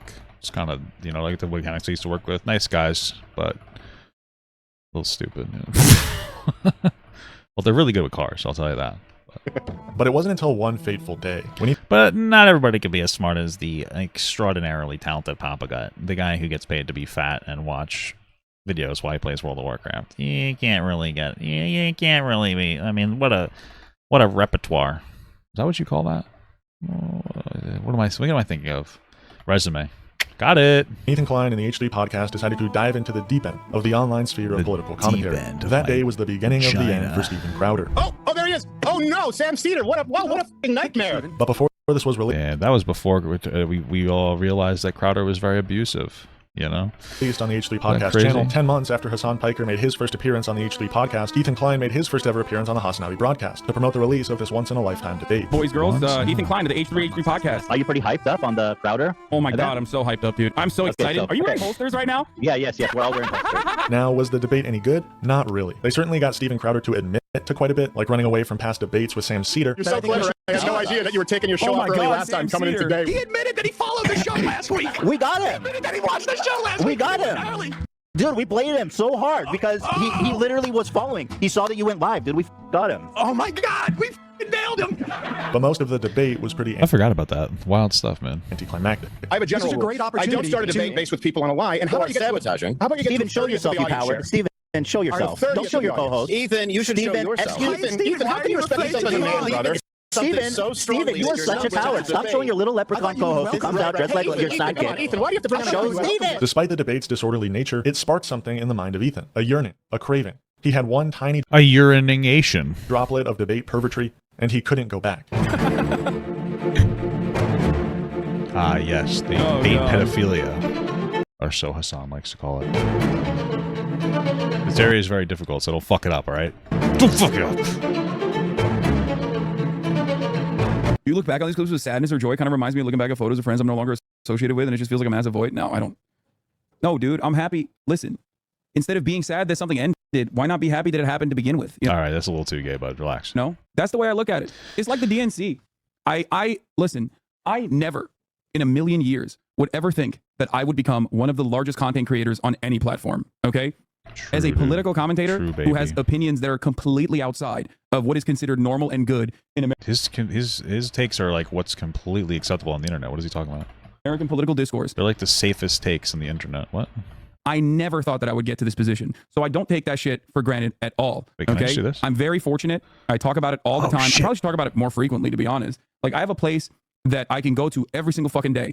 Okay, a community of like-minded individuals who don't fuck around, who don't actually allow any kind of like serious. You could just light him on fire. By the way, serious infractions against marginalized communities at all. Like, this kind of stuff I never would have imagined it. This guy's a really good guy. Listening to Hasan talk about himself, I've realized how much of a good guy he is.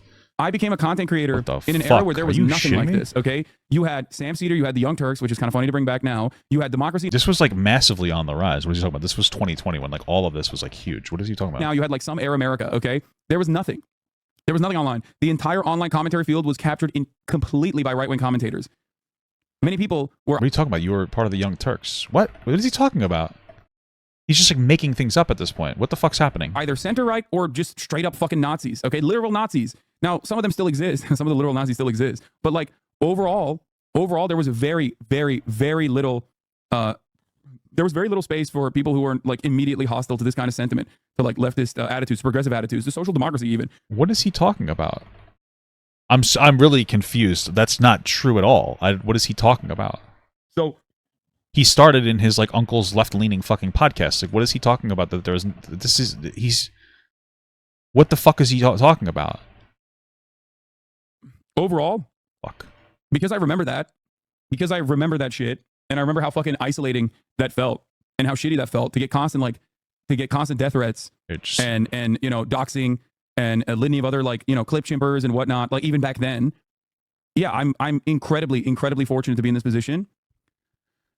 And so, yeah, I don't think... Maybe talking about 2016 content spheres, but what is he talking about? He started on the Young Turks, which is a fucking progressive channel.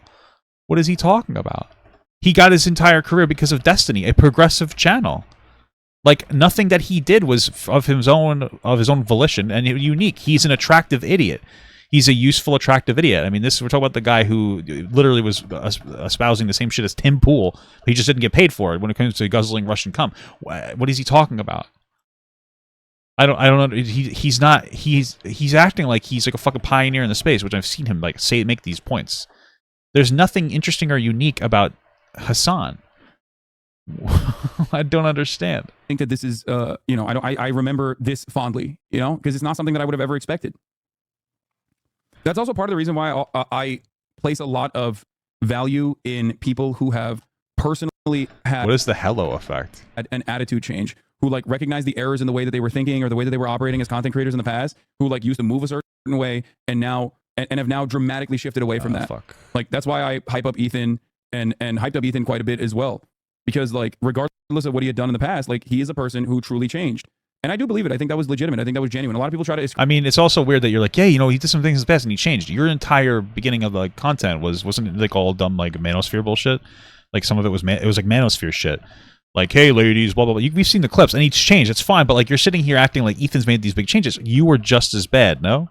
You might not have been saying the N word, but I mean, there's certainly a very heavy disrespectful undertone to what you were talking about. It's just like so many different fucking ways. Oh, you're fucking me in the ass. Oh no. Describe like cynical motives to people doing things like that, where it's like, oh, he couldn't be edgy anymore, that's why he did it. Like, I don't think so. I think it was a genuine change of heart. And so, you know, if someone is capable of doing that, if someone is capable of experiencing that level of growth on their own, especially as a content creator, when they could have very easily probably continued doing exactly the type of shit that they were doing, and also keep farming, you know, the right. Oh, the halo effect? I thought you said the hello. Oh, you said halo effect. I thought you said the word hello effect. Okay. The right as much as they wanted to, then yeah, you know, I'm gonna think about that differently. Like, it changes the calculation a lot. Cool beans, man. Anyway, you should be calculating how you're gonna avoid the top of the hour ad break though, because it's coming right now. Here's the 3-minute ad break. Boom. Okay, we can call this finally. Day and night, week after week, Ethan Klein was not only debating the greatest of the great, but was winning in said debate. No, I think it's more... Was he debating the greatest of the great? He's debating idiots. I'm not saying he's a bad guy or anything. I'm just like, Pearl's a fucking moron. What? So women pick violent men more than men pick violent women. Based on what? What? I mean, men tend to be more violent, so I guess that's maybe true. I don't really understand the what? Do you feel that sometimes you argue from emotion rather than like concrete facts? I feel this to be true. Do you feel you do that a lot or no? I'm a woman, so sometimes, yeah. Okay. Interesting defense. You're done with that shit? Can we talk like adults now or not? I think this... Hey, I just got here. This video is low-key parasocial, and I apologize beforehand. Wait. What is all this, like, low-key parasocial things? This is his entire life. I keep saying it's low-key I don't understand this. What the fuck? Is this North Star? Is North Star Comrade Casey? Oh, it is. Damn, dog. You gonna apologize for making a parasocial-ass video? That's crazy. Dude, I mean, obviously, this whole parasocial thing is just... it's just like him brushing people off that he doesn't want to agree with. That's what it really comes down to. But okay, cool beans, man. This conversation has kind of been exhausted. People would rather watch me full stream cam do the worm. Do that. Bro, do it for a week. Do a week of no reaction content and see how many views you get. Oh, he's crying in the corner. No, he's not. He's not crying. He's doing the worm, dude. He's not crying in the corner, Ethan. Okay, we already knew that. Shut up. Is deploying the most powerful counter-debate tactic known to man. Do you like how I criticized Hasan for doing exactly what I did, dude? It's called being fucking based. That's right. I want you to see it for all of its glory. That is, ladies and gentlemen, the worm. Absolute base. cinema peak. Oh, you're kidding okay? Me, fuck. No one has ever so thoroughly destroyed another interlocutor in the marketplace of ideas before or after this. Okay? This caused a worldwide shift in the way that people even analyze or internalize debates. Okay, sure. He went up against world-class greats. People like a 20-year-old dropshipper. I'm just trying to flex on you guys. I'm trying to show you guys. Oh yeah, the 20-year-old dropshipper. That was my favorite one. A printer salesman. I'll be when you need a printer. A character from the Asian version of Get Out. I identify as Korean. A Quebecois. And even a man from the Nexium. I think this guy might be taking a jab at Ethan here. I got on the bus, and they made an announcement about my Tourette syndrome. And earlier in line, a lady had heard me saying some inappropriate words. And she stood up and she said, well, how can we say this word? Okay, that one was actually pretty well done. I have a theory for you. I'm ready. Okay, cool. I think you actually fake having Tourette's. Yeah, I think you actually don't have it. Here's my thing. Austin was wild for that take. Austin just walked in, by the way. Let me just break it down. I think this is kind of a funny thing. I doubt this is what happened, but maybe you just called someone the N-word on the bus, and then you're like, oh, no, I have Tourette's. As somebody with Tourette's, I actually have Tourette's. I know it's not curable, so I just find that claim to be absolutely a pseudo. Yeah, me too. You know, obviously not as bad as other people. I don't like. I have like more facial tics. They're triggered more by stress. So scientific, crazy claim that has no backing in science or at all. And I think you're actually, in my opinion, as someone with Tourette's, I think you're scamming people. Did you say that you have Tourette's? I do have Tourette's. I didn't know Isn't that crazy. Yeah, I know. That's why I was so surprised when you emailed me, because I was like, I have Tourette's. And what's interesting too, I've also talked about how much I hate. No, I miss this stuff. I miss these conversations and some fucking fun stuff to react to. You know. Keith and Nexium and what a psycho he is. So when I got your email, I was like, this is incredible, and I could totally see how it is you fell into a cult, because you clearly don't do any research. Mind you, this was all taking place in the same timeline of the Leftovers podcast. They began the show on September 26, 2021, and Hasan Piquer, but I'll call him Piker, seemed a bit uncomfortable at first, just getting the feel of the room and his ability to speak at will. This also wasn't a brand new podcast, rather a brand new show on an already existing podcast, so it makes sense it'd be a little challenging for Hasan Piker to just jump right in. But after only a few episodes, everything was perfect. I had already been radicalized by Hasan in 2019 and 2020, but the partnership of my two favorite creators only grew my passion for politics. Oh, this is so parasocial that you enjoy these content creators. Holy fuck, I'm gonna come. Even more. So during this time, Ethan and Hasan are becoming best buds. They do a weekly show together. Ethan comes on the Hasanabi broadcast again. Hasan visits the H3 podcast again to help in the interview of Liver King. And during this time, Ethan is participating in debate after debate. And Hasan is watching these debates on his stream, supporting Ethan in his performance as friends do. Hasan would even text Ethan talking points during the debates. This is from last year. It says, what the F is happening with gay people? 10 years ago, everyone called them F words, the F slur for gay people. 10 years ago? What do you mean 10 minutes ago? In high school. And today, 1 in 6 high schoolers claim to Sorry, that was a joke. be gay. 1 in 6, so yeah, it's continuing. More and more people. So do you miss Yeah, that's not true. I think it's like 20% of Gen Z identifies as fucking LGBTQ in some capacity, and most of them are just like, most of it's just performative, right? A lot of it's just young people experimenting with whatever. It's not that big of a deal. It's not that deep. They're just fucking, they're having a little fun. They're just being silly gooses.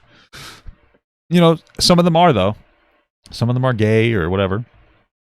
But it's a lot of young people just kind of experimenting with their shit. It's not that big of a deal. The days when we could call gay people the F word? No, I just think it's surprising. I think it's crazy that that's happened. It's been such a popular trend lately. That's I mean, It's a popular trend. I mean, there is a level of trend to it. Being gay isn't a trend, but there are some people who like make it into one to some extent. All right, let's True lock either, this is down, it? boys. no, it is. What's your data? My cousins that are in high school. I've talked to my cousins in high school. I've talked to strangers. People like that video and commented The data. My cousin is the data. on it and said the same thing. That's data. Never mind. Ethan got to bust out the left-handed. The number of people who are left-handed. The amount of left-handed people back in the day was really low. I sent it back. Yeah, again, like some of it is like people also feeling more comfortable in coming out when experimenting and just being like, listen, when I was young, people were like, oh, I'm fucking bisexual. It's like a level of like, you know, uniqueness for some people to be able to say something. You know, it's a mixture of all. It doesn't matter. Like if some kid's like, oh, I'm gay, you're like, okay, cool. That's it. It's not that deep, you know.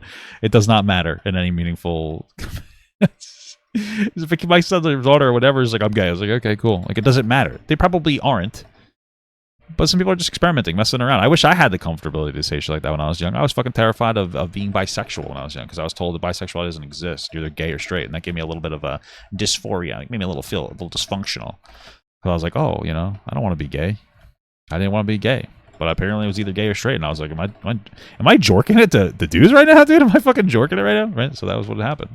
Left-handed were seen as inferior, and they were forced to use the right hand more often. But as it became more acceptable and people realized left-handed people weren't demons, then the amount of left-handed people We don't know that, okay? increased, and it became Because my wife uses her left hand, and she's a fucking semen demon. I'll tell you that. steady at what, like 10% or something? 12%. I'm just kidding. She doesn't swallow or anything. Because like she says it's way too much. But, you know, I'm just so...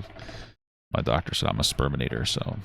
You know, it's a gift and a curse, people say. 12% is left-handed. It went up astronomically all of a sudden. Would you say people choose to be left-handed? I don't know. I don't know anything about it. Yeah, but that'd be silly. Why would you? Well, you don't know anything about anything, and yet you still chirp on it. Why not chirp on this too? Well, so the response, and again, this guy's obviously making hateful statements towards gay people. There is a dog whistle there, but like being left-handed isn't considered cool, right? There are areas where it's considered like quirky or unique to be LGBTQ, and it's usually in like young spaces, right? Again, it doesn't matter. It's young people, you know, and they're just experimenting with their shit, right? But again, like I'm just making like a general point of like, yeah, like there are some young people who say that there were like girls in my high school that like were bisexual and then they would kiss for attention. It does exist, like a level of like, oh, you know, but again, it's not bad to be gay. It's just some young people being silly gooses about it. So it's not a big deal. Thank you for the 3-month small gut from No Pale Jesus, Freaky Fazbear, Lasan, Destiny, Goblin, or Halflings. Dude, I don't even know. Halflings. Are we talking about Dark Crystal right now, dude? But little did Hasan know. He was feeding the thing that would eat him. Oh, shit. What did he eat him? I don't know if it's like that. I don't think it's like that. He was flying too close to the debate pervertry's son, and all of a sudden, seemingly out of nowhere, Ethan, sitting there with a very large debate ego, turned around to face towards Hasan. What? How did he do that? Said, did they have like a debate on capitalism and Hasan got fucking dumpstered on that? But it wasn't like a debate pervert, whatever bullshit he's talking about. Allow me to debate the master. What? 2 months before the abrupt ending of the Leftovers podcast, Ethan Klein was having some moral quandaries about his devotion for capitalism. Devotion? I think he just said capitalism is good. There should just be check marks to keep stuff in place. That's pretty much it. He enjoyed the freedom that came from capitalism, the ability to succeed from nothing that came from capitalism. But yeah, which I like about it, but there needs to be better check marks, especially now with technology displacing jobs and driving down wages. Like, we need to tax technologies, and we need to redistribute it and give it to people in some way. I believe in a UBI, because like the invention of technologies to make life easier is not just supposed to be for rich people to line their pockets. It's supposed to be for all of us to be able to engage in. That's the whole point of it. Like, you know, we're getting lazier as a generation, but that's the point. right? Like that's the whole point of new technologies, is so that we can be lazier. You know, so it shouldn't just be Amazon that's able to reap the benefits of this. We should all be able to reap the benefits in some way. You know, it's going to be difficult to figure out exactly how we redistribute that wealth, but was disheartened by the inequality. You know, I'm more of a fan of less like conditional welfare programs, because you know, if the condition is like, hey, you only get welfare if you're poor, you get more if you do this, or you get less if you do that, and I think it creates a level of dependence. But if you're like, hey, we're going to give you this money, kind of regardless to some extent, with less difficult conditionalities, because like some of these conditionalities is like if you make too much money, you're off, and it's very difficult to get back on. You know, so if we did like a negative income tax or something where it's like less conditional and it's easier to get back on if things change, I think that we could have like a really positive interaction with it. That capitalism. Oh yeah, UBI coming in, baby. I know that I'm a capitalist, so I've been trying to think like, how do you square that with my other like socialist ideas? Like I think just like what do they call it, social democracy. Government should have guaranteed jobs for people that want to work. Yeah, and so like guaranteed jobs, I don't agree with guaranteed jobs, because I think one of the great things about capitalism is that it can figure out ways to fit the holes of what's like missing in a society. You know, the market can react in a positive way to different conditions. And so instead of that, like if we did a UBI that gave people money, I think you'd see more people maybe going to school more meaningfully, or you know, starting their own businesses at home. Things of that nature is where I would go more than anything else. So I don't think we should do a guaranteed jobs program. I don't really agree with a lot of micromanagement.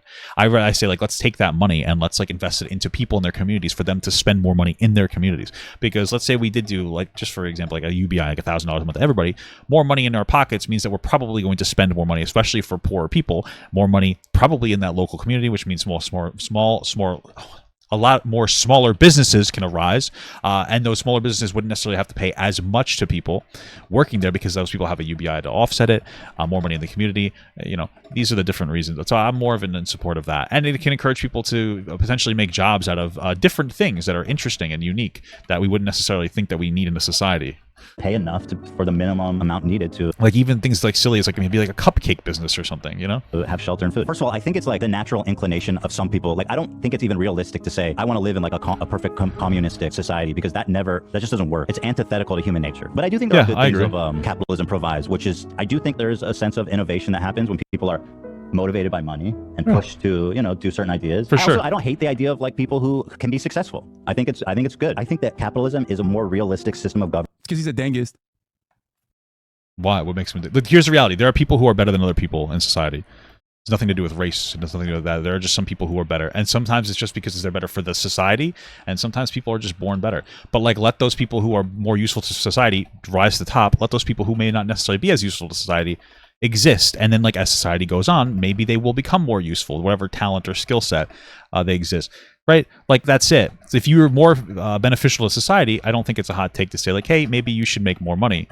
There's nothing wrong with that. There's literally nothing wrong with that. But we should still provide, like, you should be able to live comfortably, even if you're not a massively, amazingly talented person that's perfect and exactly what society needs at the time.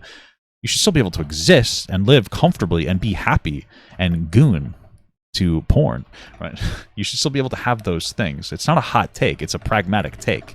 Right? Like, I certainly couldn't invent a fucking computer, so I shouldn't get paid as well as somebody who can invent a fucking computer.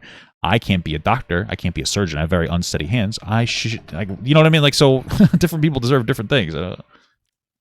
Socialism is not about poverty. To be rich is to be glorious. Well, you're talking about, they're not talking about socialism. They're talking about communism. He literally said the word. So. Ethan shall... Hasan's still kind of like butthurt because he got fucking absolutely fucking shit dumpstered on this debate, and he feels kind of silly now. Oh wait, I don't have to do with that. Okay. And I was like, he got rolled on that conversation. He got rolled so hard. I remember playing WoW Season of Discovery in Arathi Highlands while I was watching this debate because of how absolutely fucking dumpstered that he got. That I like. It's memorable, and that's how funny it is. So. He's a dangus, dude. To be rich is to be glorious. He's just ridiculous. That's not really what he's talking about. He's just saying fundamentally that people deserve more if they're more useful to society, but people still... I remember the debate, but people still deserve like a solid quality of life. Governance than like fucking communism is, you know. Communism never works because people are inherently corrupt, and whoever's in charge they're gonna be greedy, they're gonna be corrupt, they're gonna yeah, sure. And so that's too much power at like the top is not a good thing. I agree with that as well. Fuck everything up. It doesn't make sense. Like, it's almost like weird virtue signaling to be like, I'm living in modern day America, but I want a full communist revolution. I'll take on humanity, dude. I am a capitalist. What do you want? You know what I mean? Yeah, and I think but the thing is, like, they think that like workers should share in the workers should get a % of your earnings. I mean, listen, if you want to do a business of that, be my guest. There's nothing wrong with that. But usually, like generally speaking, again, my issue is like the wages aren't, keeping up with the amount of money being produced for a company. But I mean, if you're going to own a company, I don't necessarily think you have to share your percentage of your wages. I mean, if you're not going to put in as much for the company, then why would you get as much out of it? But you should still be able to have a reasonable value of life. Thank you for. Hey, what's up, Jack? How's it going, brother? Thank you, Jack Exposito, for the $5. Hey, Papa God, long time no see. Been grinding crazy at graveyard shifts. I feel that, brother. State Fair Madness at work stopped a punk from hurting his girl last night. Very cool, man. Very, very pogger. I always love the stories, brother. God bless. Essentially, a percentage of their production. I don't agree with that. You're watching a capitalist pig. Deal with it. You guys are all like radical communists. There's that many radical communists. They're not radical communists. Well, I mean, like you've kind of invited that when you decided to operate with Hasan. So everybody that's anti-capitalist is a communist. It is kind of a radical take. Well, he's specifically calling out communism. So this is like, I think this should be a pretty good indication of like Ethan's community, at least like those who are chatting in his chat. Just want to be clear, this is the guy who admittedly doesn't pay his like mods or anything and got like a ton of shit for it. So I don't really know where the virtue signal is going to come from. With all the money Hasan has, why didn't he open up some kind of like a worker co-op?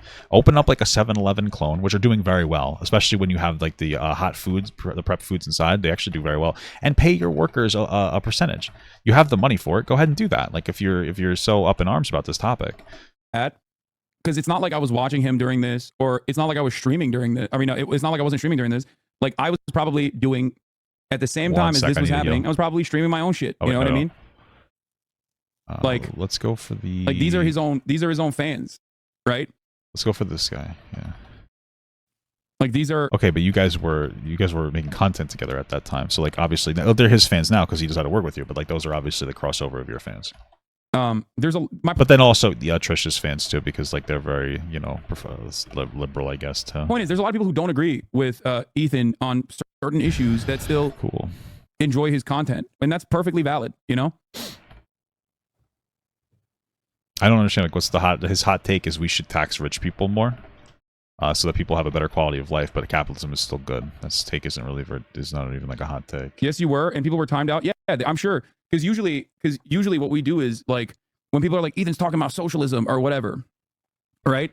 Like I'm sure people were probably coming here to get me to like cover it or whatever, and I was like not really inclined to do so because I was probably you weren't Ethan inclined, probably doing some other shit. That was actually a big part. There was a lot of people back in the day that would be like cross-pollinating both streams, where they'd be like watching Ethan, and then would come in here to be like, "Oh, Ethan's talking about this, like cover it now," and I was like, "No, I don't."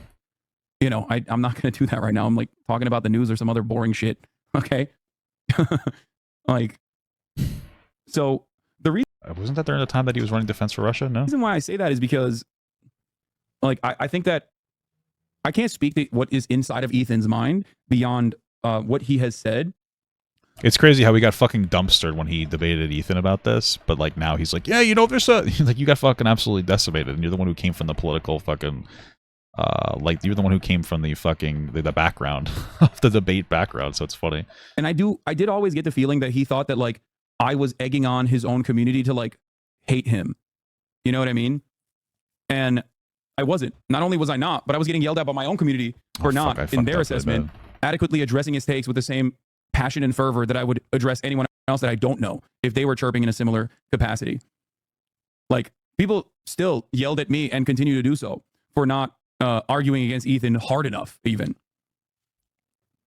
Well, no, it's not that you weren't arguing hard enough, is that you got fucking dumpstered. Like you just did a bad job because you're not, it's not about whether you were doing it hard enough or not. You were far more mad at us than him at the time. Yeah, no, for sure. I was because I thought you guys were being ridiculous. Because you got fucking dumpstered on the conversation. I still yell at people when people come in here. Maybe I'll try to remember what the video was and put it in the description. Be like, Ethan said this, Ethan said that. It's like, it's for me. No, I can't fear. Fuck. For me, it does not, like, it doesn't really matter necessarily, because once someone ultimately is like, what the fuck? Once someone ultimately is 90% there, right? If there are personal hangups. He talks in such a weird condescending way, like he knows what the fuck he's talking about. It's crazy. Like a personal association with the subject matter, and I can't like get over that hump overall on a single issue. I'm not just gonna fucking like, I'm not gonna hold them to the same standard as some like random guy I don't know whose opinions I'm not fully familiar with. that I don't know how they arrived at those positions. Okay, and for me, the way I see Ethan is like the way I saw Ethan back then, and the way I still see Ethan is like I think he's a passionate guy who sometimes has a capacity to fucking fly off the handle a little bit. That's literally you, bud. That's why he's got the button, right? And that in the heated moment, I mean, that's just pretty typical talk show host etiquette now. Says a bunch of stuff, and he will sometimes even repeat these things, but ultimately, as far as I can tell, his heart is in the right place. Like when he said you're fostering a community of anti-Semites, yeah, I don't agree with that. Like I think you are though. So that's I mean, it's hurtful. It's okay. Completely untrue. And don't do it. And it sucks to hear, but it is what it is, And it's like full anti-capitalist. I mean, you're essentially advocating to change the entire structure of all societies today on Earth. That's not radical. Do you think democracy is a good thing, and do you think democracy is what helps prevent? Yeah, but obviously our democracy isn't perfect either. Right. But you think ultimately that being a democracy, living in a society that votes and has, the people agree on who should represent us and who should lead us is something like that's a better system than like say China, right? Where they have a council of elites and somebody is elected from within, right? Yes. Okay, so what if we ran companies that way?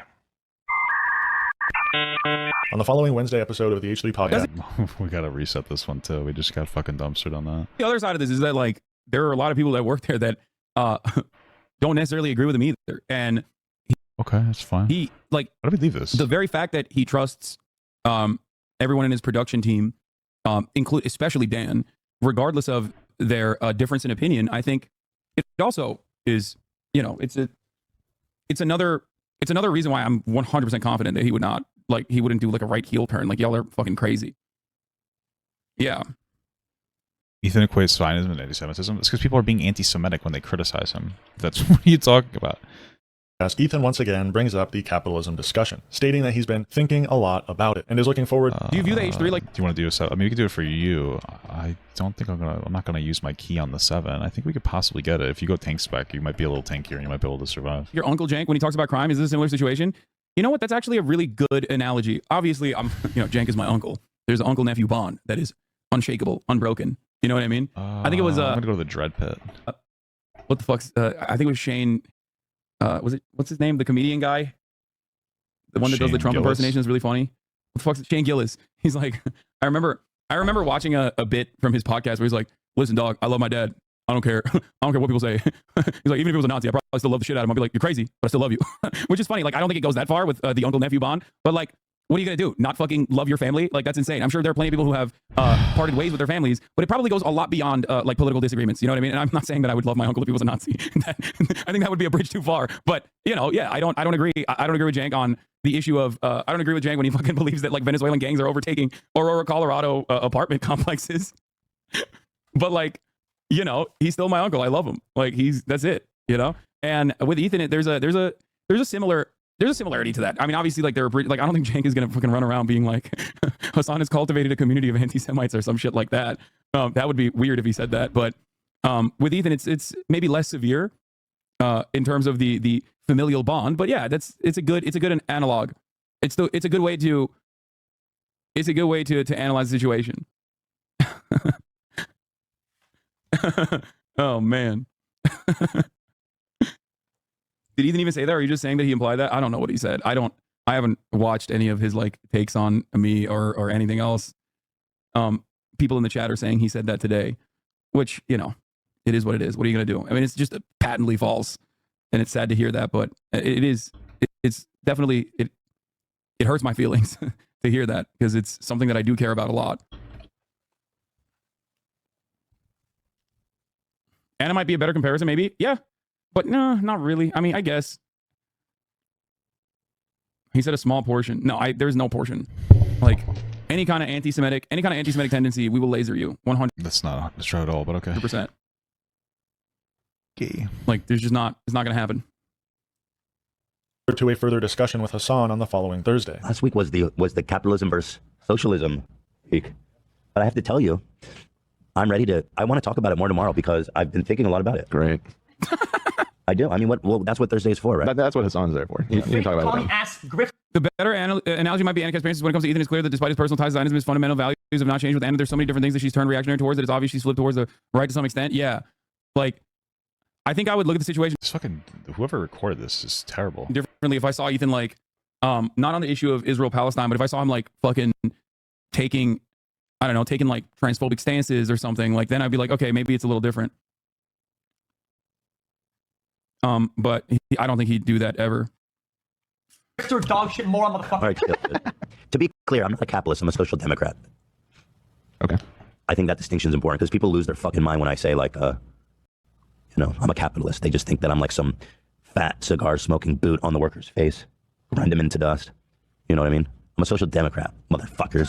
Recognize, bitch. But actually, I am looking forward to tomorrow because I have been thinking about it quite a bit. Going into the discussion, Ethan had one overarching question. What is it that social democracy can't achieve that socialism can? That's my question. Okay. We'll talk about it tomorrow. Yeah, we'll talk about it tomorrow. Now, does Ethan actually want the answer to this question? Does he actually want to learn? Or does he simply already have an opinion on the subject he is willing to argue for? Had one over. Okay. We'll talk about it tomorrow. Yeah, I'm a social democrat, mother smoking boot on the worker's face, grind them into dust. You know what I mean? I'm a social democrat, motherfuckers. Recognize, bitch.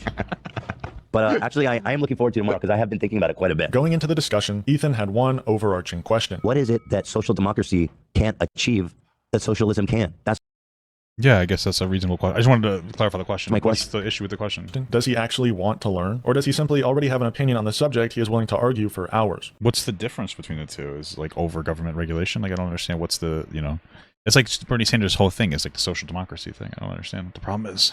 Yes. Ethan prefaces the discussion. In the case of Ethan, it follows from being an Israeli, being propagandist, and having family living there. What happened to your own? Dude, I mean, holy fuck. What's the... I know that I will go off onto a tangent sometimes, but Jesus, I don't think I've ever watched a Hasan video where he really talked about the video too much. He's just kind of getting chat distracted. Maybe that's the same thing I do. It's just fucking Jesus Christ. Uncle that he adopted shitty positions? Dude, great question. It's just him constantly being like, I'm not anti-Semitic. Your community is extraordinarily anti-Semitic. They were to Ethan, and you didn't do anything about it. It's just a fact. And I think he just like saw too many homeless people and his brain broke. Like literally, that's just, he saw like the homeless lady with the fucking katana was a bridge too far for him. I think he just like, he snapped. Like what? He saw that and was like, nope, nope, I'm done. What the hell is this guy talking about? Why would Ethan be friends with this fucking moron? I don't get it. Like that's, I think that's what it is. Plus he's old, like he's like 50, you know? Come on. This guy keeps asking me questions, or there's like a bunch of people asking me questions about like Latin American leaders, man. I'm not going to answer that right now.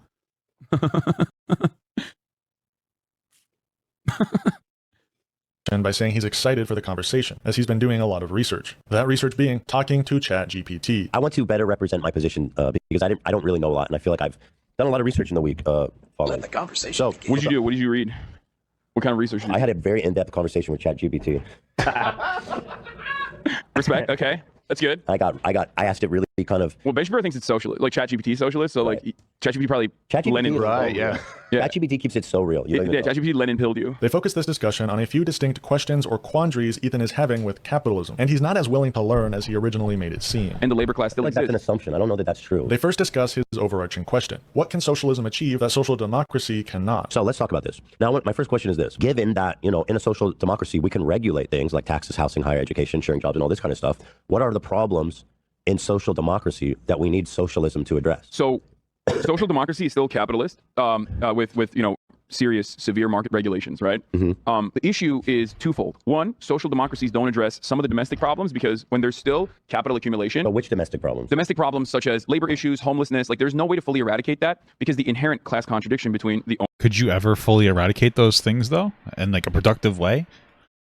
Like, we obviously have drastically changed what it means to be homeless, right? Like, the poor people in America are doing fundamentally better and across the board than poor people anywhere else in the world, right? So, you know, we obviously understand that like poorness is a relativity to being poor, but like, can you fully address the problem? Like, can you fully create a society practically with the millions and millions of people that we have, where there isn't going to be a higher and lower class of people? I mean, when you engage in some kind of like socialism, which is like the next step to communism, you know, truly like having that much centralized government power, is that a good thing, or is it a good thing to mix capitalism and communism together to make some kind of like social democracy? Like, I don't really understand. I don't think that you can create a society that doesn't have poor people. I don't know if it's practical with the millions of people that we have.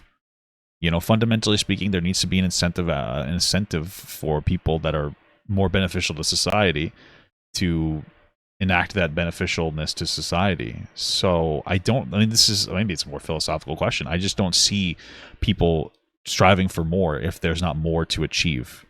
And you could think that that's just the reality. Like, I don't know. I don't think, you know. Yeah, the goal is to narrow the gap. I agree with that, but like you can narrow the gap under capitalism with like a much more meaningful and beneficial tax structure that taxes rich people and redistributes that wealth for people. I don't really see how you'd have to go to like this full communist thing. That's never really worked. And if your argument's like, well, it could work if we just, I don't think it's ever going to, because of like the fundamental like selfish human condition. Owner class and the labor class still exists. That's an assumption. I don't know that that's true. That there's just going to be, there's not going to be homelessness in socialism, but there will in social democracy. Well, yeah. What about the wealthy gap? That's a good question. The idea is that completely abolishing the profit motive in certain commodities like housing, for example. Yeah, but that's not communism. Of just saying like, hey, like, what if we shifted things and you know, I mean, I don't think it's a bad idea. I mean, personally, I think that when it comes to housing, that we should have like the government own some houses and they can rent it for cheaper, which would compete with the market, so that renters would be forced to lower their prices. But like, that's different. Doing some kind of like housing regulation is different than like, you know, like socialism, is it not? Will address that problem, because then you're making housing. I mean, maybe it's realistic in someone else's lifetime, but like right now where we are as a society, there's no fucking way. Specifically for need rather than so you can make money off of existing units. I mean, you'd have to transition there. The next step would be more government regulation to potentially get to the point where, like, you know, we don't have to compete with this human condition. But we acknowledge that in a social democracy, I think one of the craziest parts about this conversation was that there were, again, charlatans who we know are fans of. I lost this one because people were meanie heads, and but that's it. There were people coming in the chat distracting me. Goblin porn, okay, who tried to make it seem like I didn't do a good enough job explaining certain subjects. You didn't. You're fucking dumb as hell. To a person who was like being, you know, somewhat contentious under the guise of curiosity, okay, and that is like, oh, somewhat job explaining certain subjects to a person who was like being, you know, somewhat contentious under the guise of curiosity. So just to be clear, Hasan there is saying that Ethan Klein was just trying to fight with him and pretending to be curious about it. So Hasan doesn't even think Ethan was there to have the conversation. Hasan's saying that Ethan was just there to argue. Why are you friends with this guy? What's the point? What's the point? I don't get it. I really don't. Okay. And that is like one of the most annoying things, because a lot of people don't actually just like look at a thing and let it sit and just analyze it with their own opinions. And they need someone to handhold them. Nature just didn't make us that way. I feel like nature did kind of make us this way, no? Like there's other animals that are much more aggressive than we are. So through this process, this has happened a couple different instances in my political career. Like when I talked to what's his face, the fucking Herschel Walker's son, Christian Walker, about transphobia. And you got fucking plastered on that conversation too. You seem to be there just seems to be kind of a fucking pattern, bud. And obviously these are not the same. Like Ethan and Christian Walker are nowhere near the same. Like their level of curiosity and their charitability is you know, not even on the same orbit, right? Christian Walker was deliberately trying to be transphobic. Ethan here is definitely still curious about my position. And there's a level of respect. But with Christian Walker, when I dealt with him and I talked about how, like, you know, you're being crazy for, you know, this hyper focusing this much on like trans girls playing sports or whatever. A lot of people were like, why didn't you, you know, dive into the data? Well, I mean, I kind of get, well, I'm not even going to get into the conversation, but it makes sense to, when it comes to the sports conversation, to segregate to some degree. Why didn't you do this? Why didn't you do that? I probably should qualify. I just really don't feel like having the conversation again, like over and over and over and over again with this fucking thing. Because I think that the way I dealt with it was a significantly better way, which now a lot of people also champion that. No, most people make fun of you for that and said that you did a really bad job explaining yourself. Position. Now that Tim Walz says they're being weird, for example, they're like, oh, it's so brilliant when Tim Walz says it. Just remember. What? Being a real leftist is sometimes about being right just too early. Okay. This guy's a fucking martyr in his own brain. And that in the future, if you were duped by other content creators in the way that they analyze certain situations and you came in here to repeat those talking points because you thought you would come across brilliant, maybe don't do that. Okay. Pretty sure we have to fight this over here. run ideally, the homeless and whoever else needs a home for whatever reason would be provided one. So I don't understand what socialism does better in that case.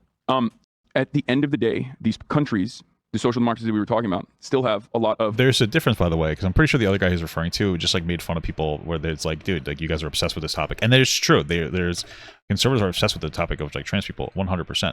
But there's a difference between saying that and like not being able to formulate a fucking coherent argument. So wealthy individuals, a lot of people who are making money off of finance capital and capitalism in general, and their interests are always going to be to further erode the welfare state as best as they possibly can in an effort to claw back all of those areas that they could still technically... I'm pretty sure in this debate, Hasan talked about jailing people who disagreed with him. Like, that's what really got him to fucking take the L on that conversation. Putting that on them. But that's not... If you have a strong social democracy, that wouldn't be possible. Ethan then asks another...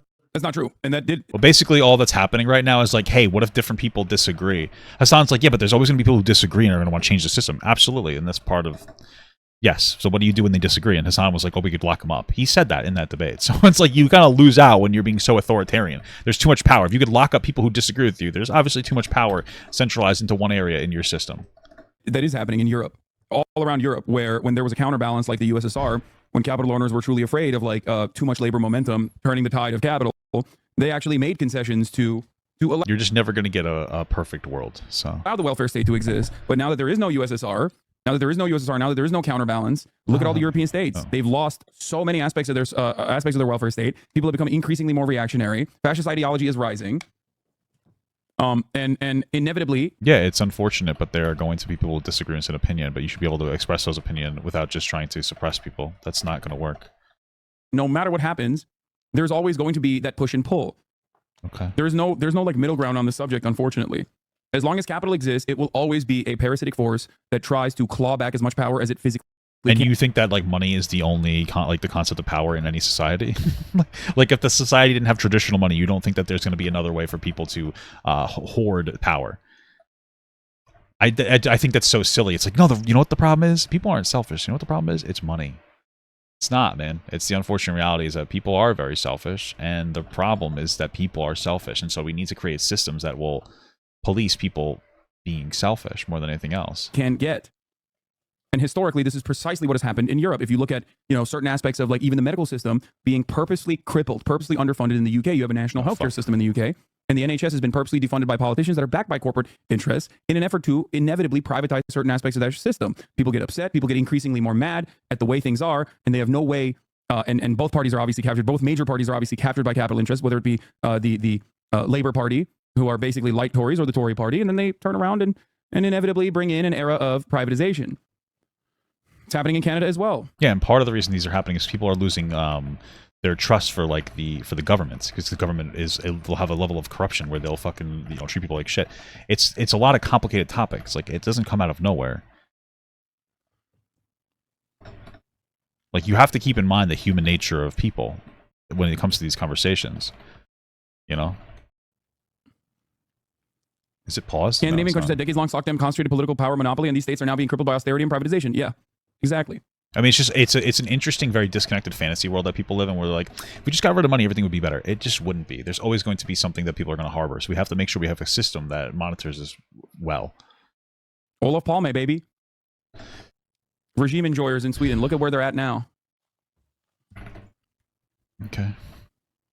Another question he's quite unwilling to hear the answer to. Are workers still being exploited if all their needs in housing, food, and healthcare are being met? Worker exploitation seems to be at the heart of socialism and communism. Yes. And so I want to ask you this question. If an employee is fairly compensated, and by fairly I mean factors like work, compensation, they're being paid well beyond the means of living. I mean, this is now getting into a conversation about like what does that mean? What does it mean to be like properly compensated, right? Because there's always going to be a there's always going to be a comparison of like, well, is this properly compensated? I mean, you could always do more, which is, by the way, that conversation should always happen. Like, is there more that you could do for a particular, but living, if they're provided in all those ways that we see as important, is that still exploitation? In the Marxist perspective, under, Marxian economics, Marxist theory, exploitation is not a good or bad thing. It is just a thing that happens. Okay. And it goes back to something I've described many times. Wouldn't it be a bad thing though? It's called exploitation. Pretty sure exploitation is bad. Are you saying that they're just using that as a word? That doesn't really make any sense to me. Comes over. There are two classes. There is if they're trying to make the point that like exploitation is just something that happens in the society, like okay, fine, but like I don't think that's maybe I'm wrong. Whatever. I don't care enough. The labor class, the wage laborers, the proletariat, and the bourgeois class, the capital owning class, right? And these two classes have two inherently contradictory interests. As someone who worked, you wanted to work the least amount of hours for the most amount of pay. Your boss, on the other hand, wants you to work the most amount of hours for the least amount of pay. This inherent contradiction is at the heart of capitalism. And it's at the heart of everything. You think that if it was outside of capitalism that this would change magically? People are like, you know what? I have no problem working 90 hours a week because... No, there's always going to be societies where this happens. It doesn't matter if you're using money or not. What are you talking? It's just like so disconnected. Because this is the problem too. Is I guarantee most of these people have never worked like a real job before in their life, and that means like a place where you have to work with people that you don't necessarily want to work with when you're at a point where you actually have to pay the bills with that money, and that it becomes like a stressful situation. I've worked with plenty of extraordinarily worthless and lazy fucking people who absolutely suck. They're just dog shit. Like, and so like now the that's like, what about those people? How do we monitor in for lazy people? Like, what's the structure? Do we all make the same currency? No, is there a currency? Like, how do I get rewarded more in this cashless society because I do more, or like what?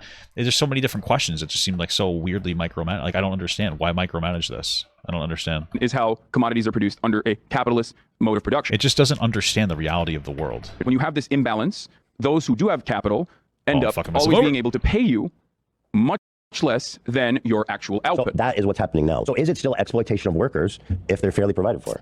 Yes. Because there is no fairness in that situation. Okay.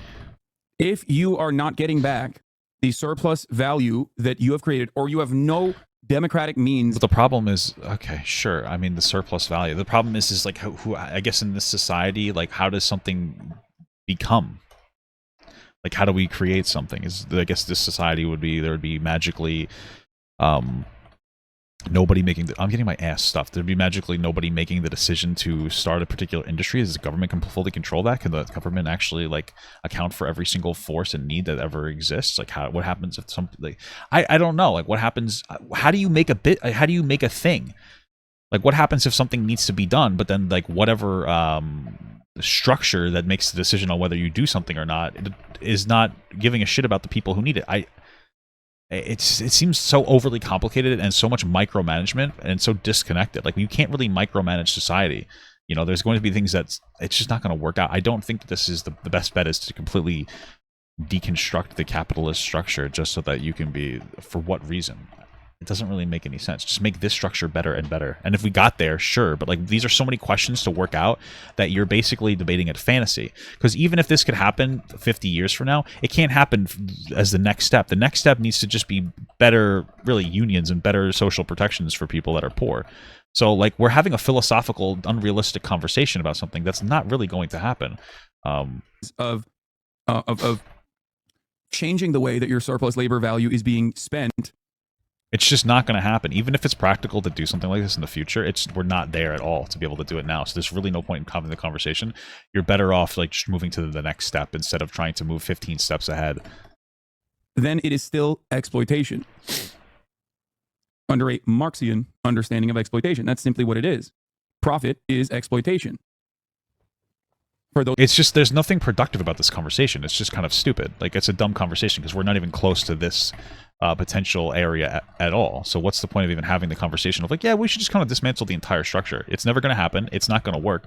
Even if there's something better, we can't just instantly be there. We have to make slow changes to get there. So like, what you're saying doesn't matter. It's not interesting, practical, smart, anything. It's a bad idea. So, okay. Those of you who don't understand, that's what this is. Now, if you consider that to be good or bad, that's when things get tricky. If you consider that exploitation to be fair, that level of exploitation... It wouldn't be exploitation. Definitionally, exploitation is a bad thing. You're exploiting somebody is not a good thing. So, like, I don't know, if Karl Marx or whatever wrote that in there, that exploitation isn't inherently good or bad, he's a fucking moron. I doubt he did, though. I'm sure Hasan, it's just the same thing as his propaganda theory, like where you intentionally push disinformation for, like, to push a political cause, where he thinks that can be a good thing. He's just a pseudo-intellectual fucking moron. Of what happens with your surplus labor value, if you consider that to be fair, then you are probably not a Marxist. Telling my boss this on Monday, good luck. Saying that this is fair, the assessment of fairness in this circumstance is actually a loaded premise. Probably should have dealt with that a little bit better when Ethan brought that up in terms of like being a pure debate pervert. He acts like he's not, like, he's just bad at it. That's the only thing that comes down to. What is he talking? He's not even debating. He's asking like a legitimate question. Hey, how do you do this thing? Yeah, he's just a debate pervert. What? Because the fairness in this regard is not met on the metrics of like living standards, but instead on the metrics of what their output is. If the employee is extremely satisfied, yeah, and they feel well provided, the overall point's not bad. Of like, hey, if the employees are doing more output, they should get more stuff. I mean, I generally agree with that point. It's not a bad point. Because right, but I don't think that you can completely eradicate the structure right now. Who are you to tell him he's being exploited? Ethan continues in his failure to learn and brings up a similar question. Not really a failure to learn. I mean, the overall point here is like, hey, maybe we should have companies force you to pay a percentage of the profits. That's not a bad idea, but I still think that this person who started the company should probably receive more of the profit because they started the company. They had to put more risk into it. In the field of workers' rights, why should workers be given democracy in the workplace in the form of decision-making and profit sharing? Well, that's why you have like a union, right? So, when they themselves did not create the business. Would it be expectation of all the revenue minus its expenses was distributed evenly through the workplace? Wait, first of all, distributed evenly? Like, no one is talking about even distribution here. Well, that's not really made very clear. So there's still going to be somebody that's going to get more than other people? Isn't that some form of currency? I just want everybody to understand, Marxism is not egalitarian. Marxism is not about like... So what do you get more of if you do more in a Marxist society? And how is that different from... Fuck, I just fucked this up so bad. And how is that different from money? Offering every single person the same exact amount of money or the same exact compensation.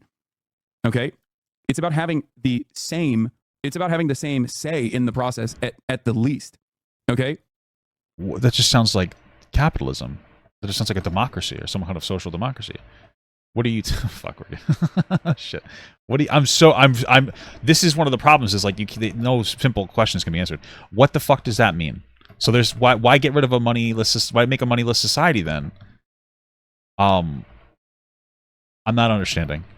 Is this literally just sounds like a society then where people get paid a percentage of the profits of the business? How can that? Why can't you just have that last under capitalism then? There is no world in which every single person is going to be doing an equal amount of work and contribute an equal amount of output. The problem is, okay, so like what's the solution here then? Because that's the problem is that these questions are never answered. They're always danced around. Okay. There's like some people might do that. I do that with my podcast, as you guys know. But that's not inherently humble brag on that one there. Marxist. It's just, it's a different way of organizing. It's a cooperative corporation. Oh, I fucked up. According to their ability, and each according to their needs, does not mean like everyone on a basketball team gets to make the same amount of points and no one actually wins or anything like that. That's not how this works at all. So how does it work? Like like genuinely, like if you can answer that question, I might be more on the side of communism. What's the answer? Fuck, I'm gonna kill my. I'm getting so fucking pissed off. Okay, I'm just gonna move over here. This is so stupid. Can we have the, like, when somebody's like, hey, everybody seems to get paid the same under this. How does that work? Well, that's not how it works. Oh, how does it work? And you're just going to roll forward. Oh, fuck you. How does that work? How do employee-owned companies fit into this? That's a great question. I mean, every single... I just answered the question. How does a monetary system work? How does the, whatever, it's pay to some degree. How does the payment with this structure work? I need to know the answer to that to be on the side of it. Company works differently, but in terms of the way that profits are distributed after your base wage pay is given to you, in like depending on how much... It just sounds like he's talking about paying people more. Like this doesn't sound like a socialist thing. This doesn't sound like we could do this under democracy, no? Like we could do this under capitalism, no? Like why couldn't we do this under capitalism? Revenue the company has generated, you get to have a say in the process of how that revenue is distributed. Sometimes it might be we get all of the revenue and it's distributed amongst different groups within the organization. Like, 20% goes to the janitor staff, 20% goes to the executive staff, 30% goes to the executive staff. But it's all about having a say in that process. That just sounds like having a union. Okay. It's all about having a genuine ownership stake in the company. Okay. Just mentioned Star Trek. Not everyone's a captain. You still need mechanics. Exactly. And it does not mean that the captain and the mechanics are going to be paid the exact same either. But didn't he just... am I going crazy? Didn't he just talk before about, like, removing monetary structure? How does this work? Well, Star Trek is technically communist, so there's not really... They've moved beyond the need for money in their society. And maybe we could do that one day, but you're not helping that happen. My dry cleaner uses profit to open stores and increase intake while keeping the workload on the fewest people. Yep. At my work, we have town hall meetings. They talk quarterly forecasts, blah, blah, blah. They basically dictate what's going on. In my optimal company, we go to the town hall meeting and each employee has an agenda card and we vote on a set of... In your optimal company? Oh, these people are they're cosplaying right now. They're role-playing what they would do if they had this structure, like fantasy world. Issues. Yes. The irony is, capitalism... Yeah, he did say that, right? He's just talking about fucking unions and making it seem like a cashless society. He's just talking about a fucking union. This isn't like a hot take. Hey guys, we need more unions. I generally agree. Some unions can be shitty, by the way. Like my union allowed them to take away like my vacation time and fuck me in the ass. So it's not like unions are perfect either, because guess what? Power corrupts people. But what the fuck is he talking about? Corporations have a semblance of that. What you just described is quite literally a capitalist corporation, which is authoritarian in nature, making it seem like you have a say in the actual output of the company, making it seem like you have a say in the fucking process. So they know how this is done. They have the capacity to run it that way. They just don't want to give you the share. They don't want to. Yeah, not everybody. Like, what if you're somebody who's like coming in on a company that has existed for 50 years? Why would they give you like the exact fair share? You know, or not even fair share? Why would they give you the exact amount that everybody else is making? Give you the vote. They don't want to give you the opportunity to make demands. Because why? Because those demands would eat away. Well, maybe because you're fucking stupid. Like, not everybody that works for a company is very smart. Just to be clear, just want to be very clear. Way at the share of profits that those at the tippy top get to dictate what to do with. Like, I agree there's too much power at the top. Tax those people more or figure out a way to deal with that. But, like, again, you could do this under capitalism much easier than this fantasy society. Thank you for the $5 from it's Ya Bison. Incredible stuff. I might have missed one before. I'm sorry. I was in the middle of a delve and, like, it was getting difficult. So, and the person I'm playing with sucks. So I'm just kidding. They're listening to this shit right now. I'm just busting chops. Oh, fuck. Business. I want to give you a specific example because this is interesting to me. Let's just take this workplace as an example because we're all familiar with it. I started my career 10 plus years ago and I was successful. I also don't personally know like what the best use case for like Marxian economist works in a global marketplace. Like I'll be the first to admit that. You know what I mean? Oh, it's the first time I've heard you admit that. So I guess you're not the first. I try to do right. I do understand that like ultimately isn't that considering the that end this boss? is a Dude, I thought this was the last boss. It's not. Capitalist global marketplace, like you have to rely on the magnanimous nature of a boss in that regard, and I would be the boss in this situation.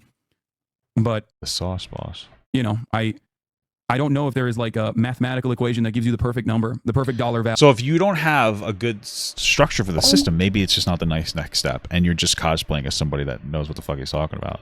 Value. Well, by myself with 0 employees. I made a lot of money. Is there someone in the labor theory of value still applicable in a service-based economy? Follow-up. If it is, it's like a recession year. Are employees in a social system obligated to pay you above the revenue generated by your labor, even if the value brought in by your labor nets you below living wage, such as in a bad recession year? Exactly.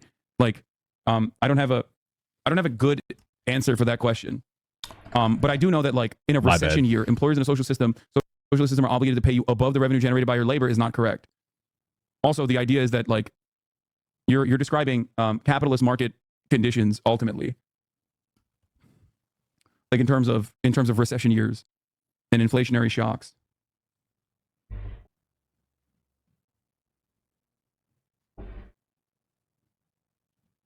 What's he looking at? Did well for myself, and then 5 years ago into my career, I made the podcast, which obviously you all are watching now. Let's say we go back to 5 years ago when I hired Dan as a freelance. You started as like a consultant. Yeah, or a freelancer. Yeah. And obviously you moved to full time, and I'll get to that. So he started as like a freelance consultant. What would be a fair way of compensating him for that? And when Hasan gives him an answer, Ethan no longer wants to talk about it. I just want to know how the socialist workplace works. It seems so nebulous when you what would the answer Hasan give? Talk about it. Why is it? I don't think it's nebulous at all. I have a living, breathing, working example of it that I've given you. I know, but like there's got to be like a constitution that says outlines, or I don't know, whatever the fuck you want to write, right? There's got to be something, and it says like, or rule laws that says, this is the minimum that a person should get from the company. Yes. And it should be married to the output. It should be married to the productive forces. It should be married to the output. That should be pegged. We talked about this enough. It really just sounds like we're having a conversation about a union, and he's trying to make it seem like more of this.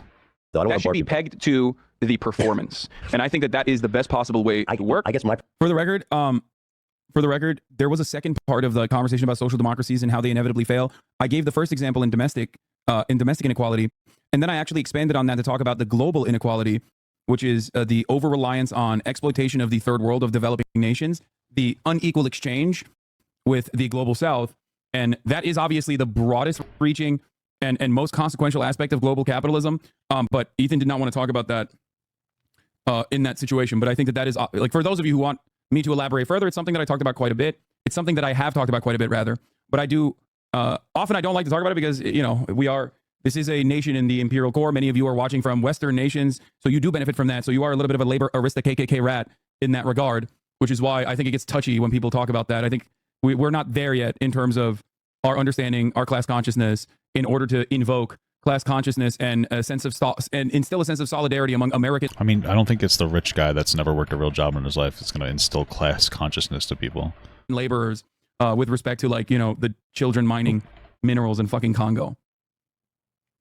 So there is that as well. People get really touchy about that when they start having to reckon with that reality. What also needs to be mentioned is that Marxism and leftist theory do not automatically equate to a more charitable social norms either. This is to say socialism and Marxism will not make people better people. It's an economic structure, not a social one. Marxism can lead to better living outcomes, but it will still produce shitty people. It's about minimizing those people. Exactly.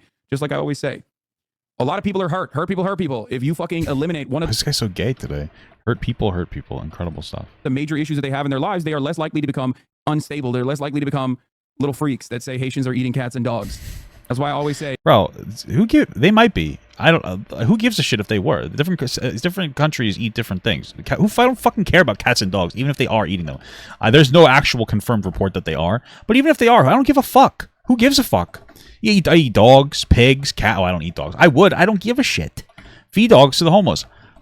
Feed homeless dogs. I'm not trying to be a fucking asshole, but it's like, why do we give a fuck even if they were? Who gives a dingle? You know what I'm saying, dude? Who fucking cares? It's an animal. As long as they're getting killed nicely. What do they call it? Humanely? I don't give a dick. I don't give a dingle. I don't fucking care. Okay? Hey, Medicare for all meat. I'll eat fucking dolphins. I don't give a shit. I'll eat a fucking camel. I don't give a goddamn. As long as it's not gonna fucking kill me, I'll eat it. I don't give a dick. Who fucking cares, dude? It's just fucking food. Make sure you kill it nicely. All right? Just make sure you kill it nicely. That's all I'm saying, doggy. For all, it includes Nazis as well. The entire goal of systemic change such as this one is to stop more Nazis from existing. The problem on that is, like, how could you possibly enforce that? No, not even enforce. How could you possibly even analyze that? Like, how much? Damn, if one more person dies, this entire run was for naught. More. How much more money are we making because the janitor comes in? That's where we go to the Walmart example. That, like, janitors usually get paid pretty well, at least in, like, schools and stuff. We are already completely aware of that. We have actuaries, we have CPAs that are working in real time, making mathematical equations to figure out exactly what. Oh, dude, that's it. The whole fucking run is dead. Oh my god, this is a hell of a day. But not to pay people, technically, and they could be in a total social reorganization. Right. This is also the other aspect of this story, which is that there are already pre-existing constructs within a capitalist economy that we use to the advantage of capital, and that could absolutely flip in a moment's notice, almost overnight, if magically capitalism turned into socialism. All of those forces that currently work at the behest of capital would be able to make these same mathematical equations, but this time for workers. So that is, I mean, obviously that's not going to happen, but the notion that we have no way of calculating this sort of thing is actually wrong.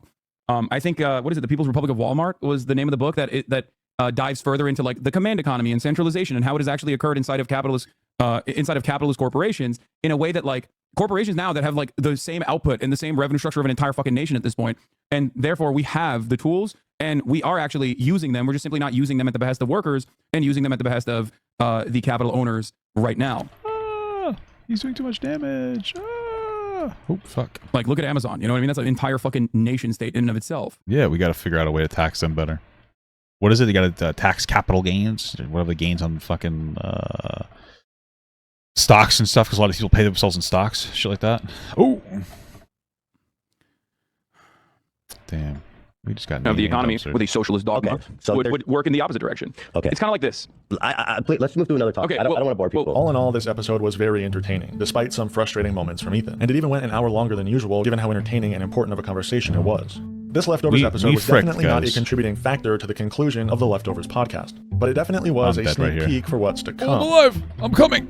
Ethan's debate pervertry ego had reached a point of everything's Ethan's debate. This guy just fucking guzzles Hasan's cum, dude. Holy fuck. It's all debate pervertry. When fucking Hasan gets decimated, it's debate pervertry. But when he goes on fucking Piers Morgan to just say dumbass shit, all of a sudden that's like that's intellectual. No return. A final four in which Ethan could not be incorrect. I'm opening up my ass. So after a few weeks had passed of some wait a minute, episodes I'm alive. of the Leftovers podcast, something I'm catastrophic fucking alive. took place. Once again, sparking the need catastrophic. Somebody eating cats, dude. For discussion on the Leftovers podcast. This is CNN Breaking News. Hello and welcome. I'm Jim Sciutto in Washington. It is now 4 a.m. in Gaza, where Israel is striking back at Hamas targets after these attacks we saw play out over the last 24 hours. Prime Minister Benjamin Netanyahu says his country is at war. The militant group launched an unprecedented early morning attack, series of attacks on Israel, firing at least 5,000. Question, brother, for a social democracy like Norway, how exactly is it exploiting the global south? For example, the Norwegian pension fund is generated primarily through surplus oil revenues even further. Norway does not exist in a vacuum.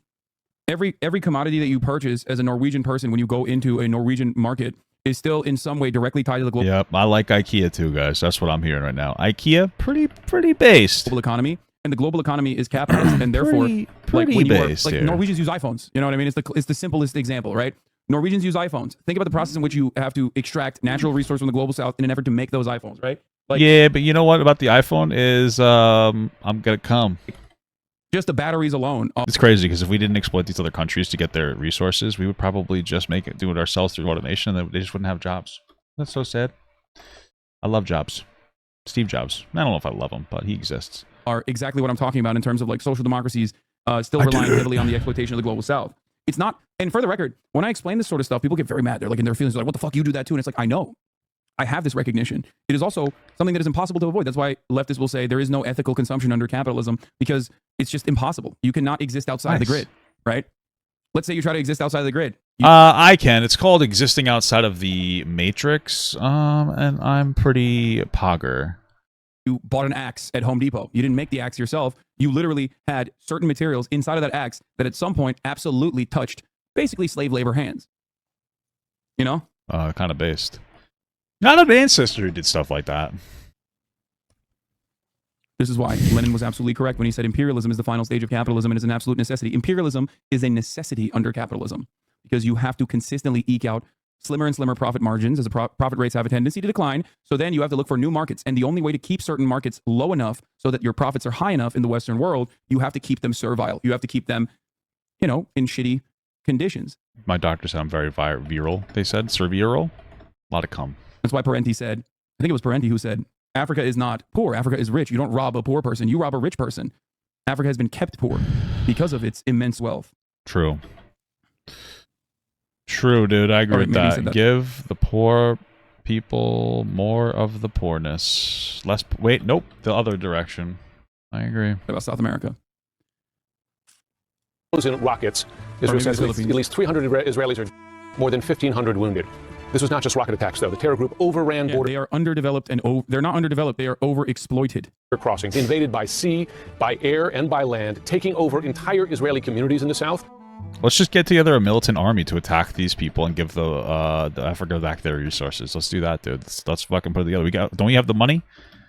Could you imagine how based Hasan would be if he started he started funding terrorist organizations that took away money from these countries, give money back to like Africa? He Robin Hooded it. Then he'd have a leg to stand on. Right? That'd be fucking cool, dude.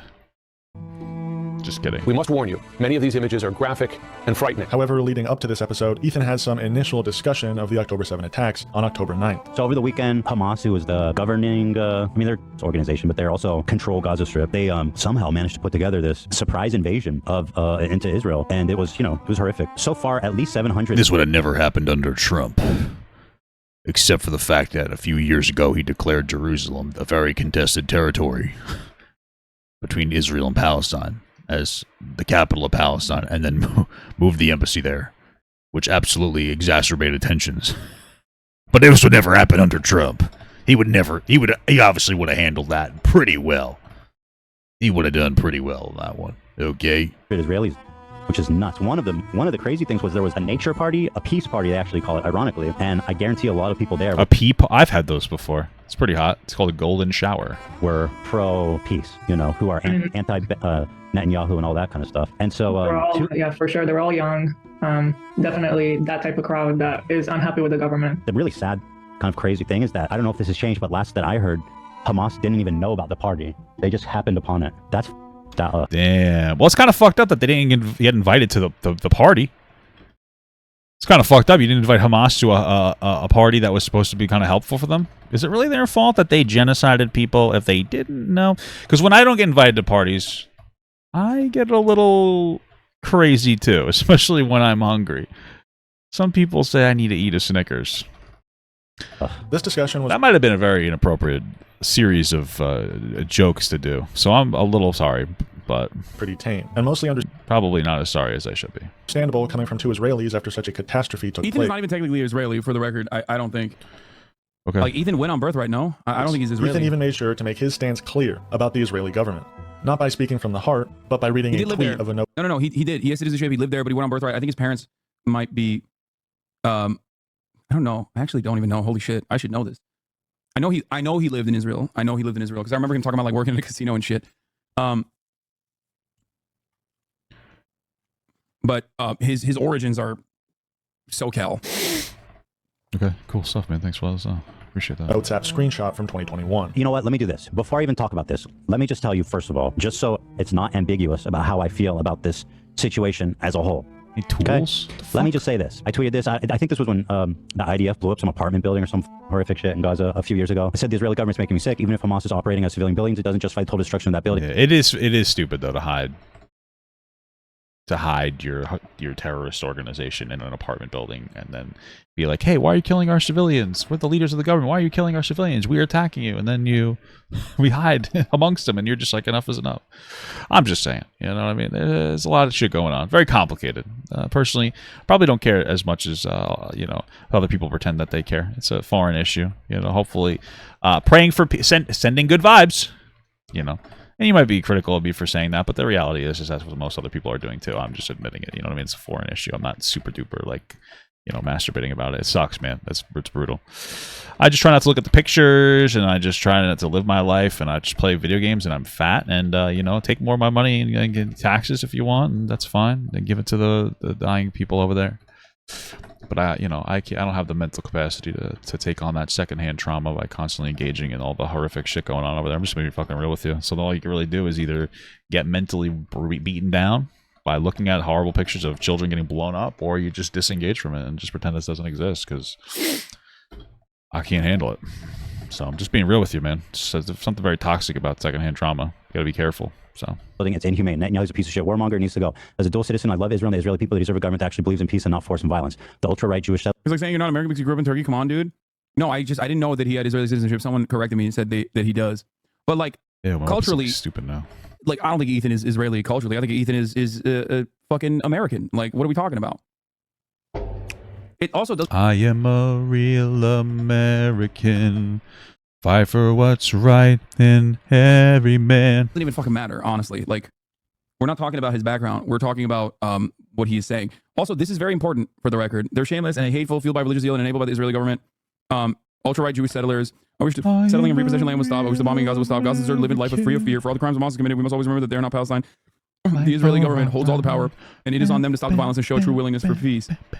So, settlers among the greatest provocateurs in the world. This is in May 15, 2021, Chad. Remember that. Zeal and enabled by the Israeli government. Wish the settling and repositioning of Palestinian land would stop. I wish the bombing in Gaza would stop. Gazans deserve to live a life free of fear. For all the crimes Hamas has committed, we must always remember that they are not Palestine. The Israeli government holds all the power. And is on them this is actually the most inappropriate time I've ever done a singing thing on, so I'm going to stop. A true willingness for peace. Okay. For the record, this right here in May 15, 2021 is 90% there. You know what I mean? It recognized the humanity of Palestinians. Yes, it's not it still treats Hamas as an aberration, as a separate entity, as a group that it doesn't. Well, the left. That's the thing is that a lot of left-leaning people are saying, "Hey, separate Hamas from Palestine." And they actually will say it's it's some kind of phobia to connect them, but they still have a lot of support for as the governing body in Palestine. So it's kind of hard to separate the two. But I get it. It doesn't come with the conclusion that people that are pushed into a corner that feel like they have no way out of that corner are inevitably going to lash back, right? They're inevitably going to fight back to fight their way out of that corner. There are definitely anti-Semites in this chat law. Point to them and we'll ban them. But if you can't find at least a couple right now that we haven't banned already, I'm going to ban you. I'm going to point to them right now. You'd be doing us a service. This is not something that is ever tolerated. If you've been in here since 2024, July 17th, you would know that. You should know that. For you, does it also get really exhausting how far people delve into politics for entertainment or make it their whole world? I mean, I guess so. I just disengage from it. I only look at it sometimes because I'm a gooner. You know what I mean? We smoke Nazis on a fucking daily basis. Is that chatter even Jewish? One of those of us who are would be the first to point them out. Yeah, exactly. Thank you for $2 from Tom C. Would you say Ashley Babbitt is a late abortion? Which one is Ashley Babbitt? Hold on. Is that the one that went into the Capitol building and got shot? No, she's just a fucking idiot. Sorry. She's very lesbian coded from the picture I'm looking at. Oh, where'd it go? Is that the one that went to the Capitol building and got shot? The picture went away, the one that I was looking at.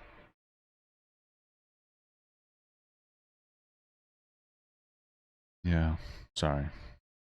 It's not an insult, by the way, unless you hate lesbians. Maybe he might be. Why so serious? Sorry, I'm like fucking. I'm fucking gooning right now. I'm so sorry. How the fuck? Classic Hitlerian politics. Unite the mass against a fictional minority that's coming to destroy society. How the fuck did this happen? How do you have this opinion? And then you go, they're definitely anti-Semites in the chat. Well, go ahead, tell me who they are. Thank you for the $2 from Alpha. Personally, the NWO Hogan's so much cooler. Yeah, I feel that, dude. Will plays more into his character of being a fucking scumbag bitch. Aaron Lopez. I saw a comment that said he's still a bloodthirsty Zionist a few minutes ago. Point to who the comment is. Also, in terms of people saying he's a bloodthirsty Zionist, like, that is the opinion of a chatter who I disagree with, because I'm currently making the argument that he is not a bloodthirsty Zionist. But you also need to understand that this is not devoid of any sort of fucking context in and of itself. Okay? Damn. This is coming from after Ethan. Imagine Hasan did that so long ago to defended his friend, to his group. Made fun of Aaron Bushnell. This is coming from Ethan saying that this community is anti-Semitic. He didn't. Wait, what? This is coming from after Ethan made fun of Aaron Bushnell. He didn't really make. I mean, I'm pretty sure the context of the Aaron Bushnell thing. That's the guy who lit himself on fire. That was like, hey, don't glorify that type of fucking mental illness of lighting yourself on fire, which I 1000% agree with, by the way. So this is coming from Ethan saying that this community is anti-Semitic. Like, there are people in there, and you don't do anything about it. So calling someone a Zionist, if they are in any way, shape, or form defending the state of Israel, is not a slur. It's just what it is. Okay. What? I mean, like, again, there's nothing wrong with being a Zionist, but you guys are trying to make it seem like Zionism equals bad. Being a Zionist just means that you believe that the Jewish state, Israel has a right to exist. It doesn't mean that you think that everything Israel does is okay.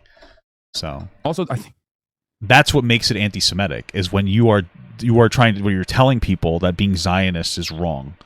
It's not wrong to think that it's okay for Israel to exist. It's wrong to think that it's okay to genocide people and to fucking kill people.